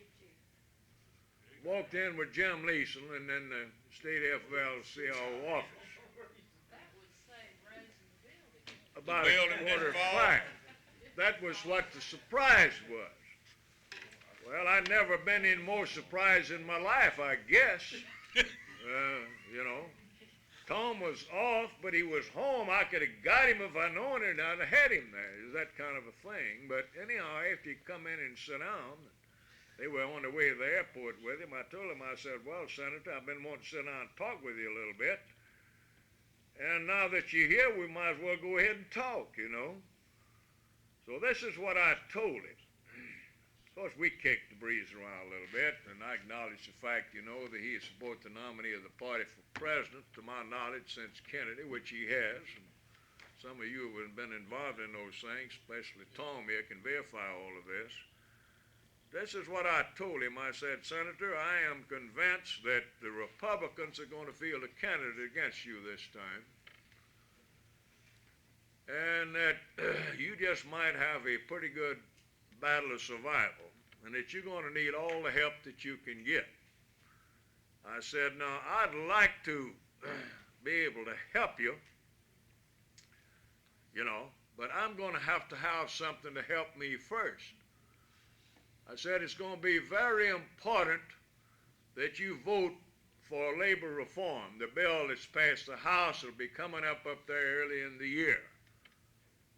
He says, well, I don't know anything about the legislation. I said, I'll provide you with all the facts later.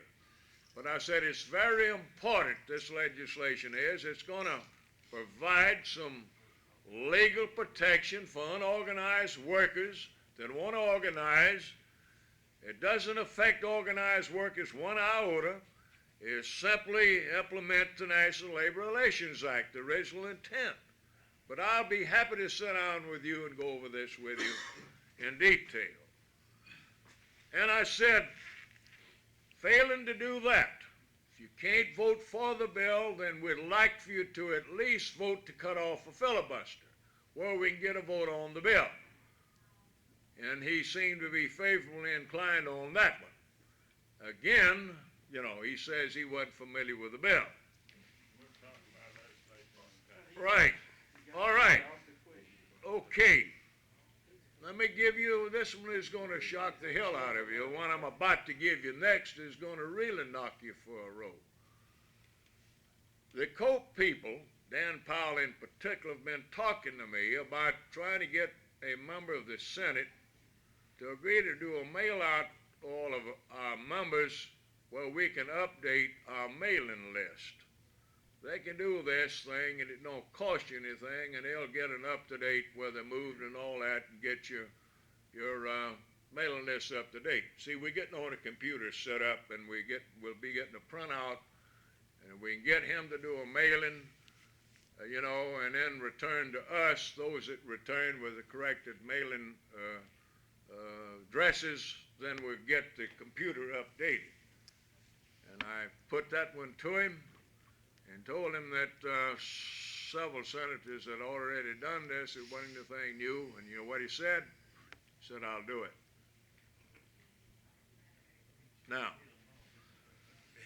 Now, strange things are happening, fellas. Aaron, Henry, and Eastland. Listen to this. We're not through yet. Aaron, Henry, and Eastland all of a sudden become bosom buddies. I had breakfast with Aaron last week, and we talked about a lot of things, and I said, well, Aaron, when it's all over, I said, if Aaron Henry can go to bed with Jim Eastland, and then I don't think Claude Ramsey ought to have all that damn many problems, you know, something like that. But just a couple of days ago, a story shows up in the paper where the Manufacturers Association says in their newsletter they have a commitment out of both senators to do all they can to defeat labor law reform. Which means Eastland got familiar with it awfully quick, didn't he? So I called Tom Riddell, and he assured me in no uncertain terms there wasn't a damn word of truth to this. Now, I wasn't able to get Eastland right then, but I did get John Stennis. I did get Senator Stennis. And I told him about this story. He says, I said, Senator, I need to know something. Have you made a commitment on this bill yet? He says, absolutely not. He says, I've been waiting to hear from you. Oh. Right. All right, I'm not through yet. Take them to help you off the floor, I'm not through. I'm not through yet. I'm not through yet. Stennis is supposed to be in Jackson at a press conference this morning. And I agreed that it'd be a bad time to try to meet with him, of course, you know, because of our meeting and the whole thing. But I'm to call him Wednesday, and I'm supposed to make an appointment to see him somewhere Thursday. Now, I'm going to put him the same proposition. Now, we might not get a vote out of either one of them, but if I can get a commitment out of both of them not to participate in the filibuster and to vote to cut off debate and get a vote on the bill, and I think the time will be well spent. Does anybody disagree with that? Get that filibuster cut off, you get the battle. Just the battle one.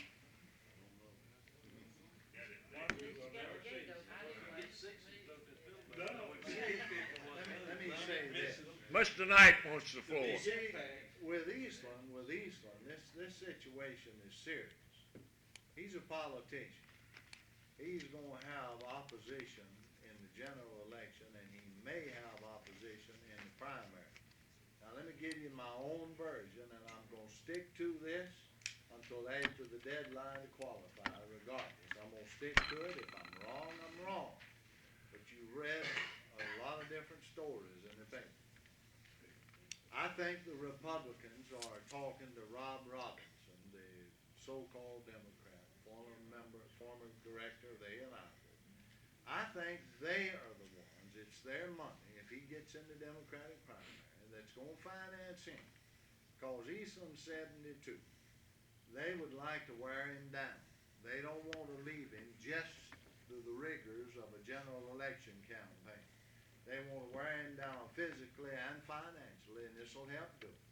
Then I say, when it's all said and done, that Thad Cochran, the congressman from this district, is going to be the Republicans' candidate for the Senate, for the simple reason he did not get into their inter-party controversy over Reagan and Ford.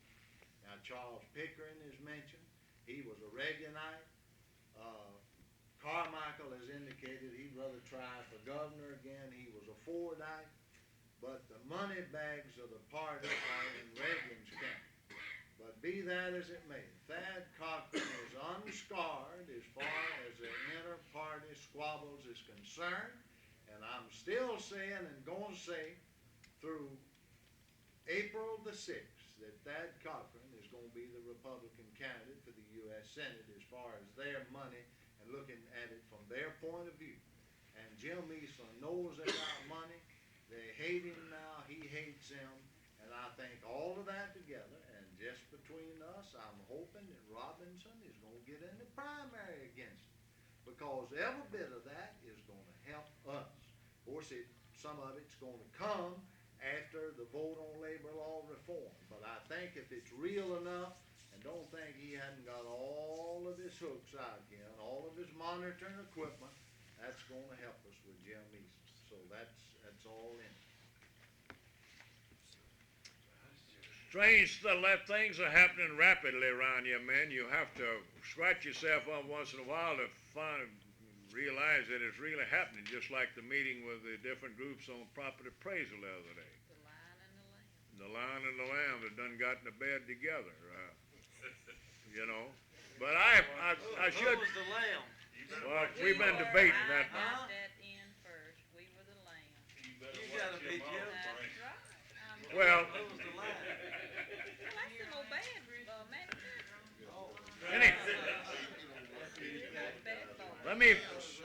we're about to break this. We're going to recess till in the morning for breakfast. Yeah, let's see if there's anybody can't be here for breakfast in the morning.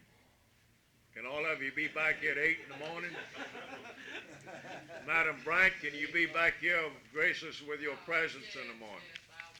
At 8 o'clock, right back here in the same place. Us recess, go over and get some coffee, and you're all invited to come to the CLU meeting. Right, Joe? Right.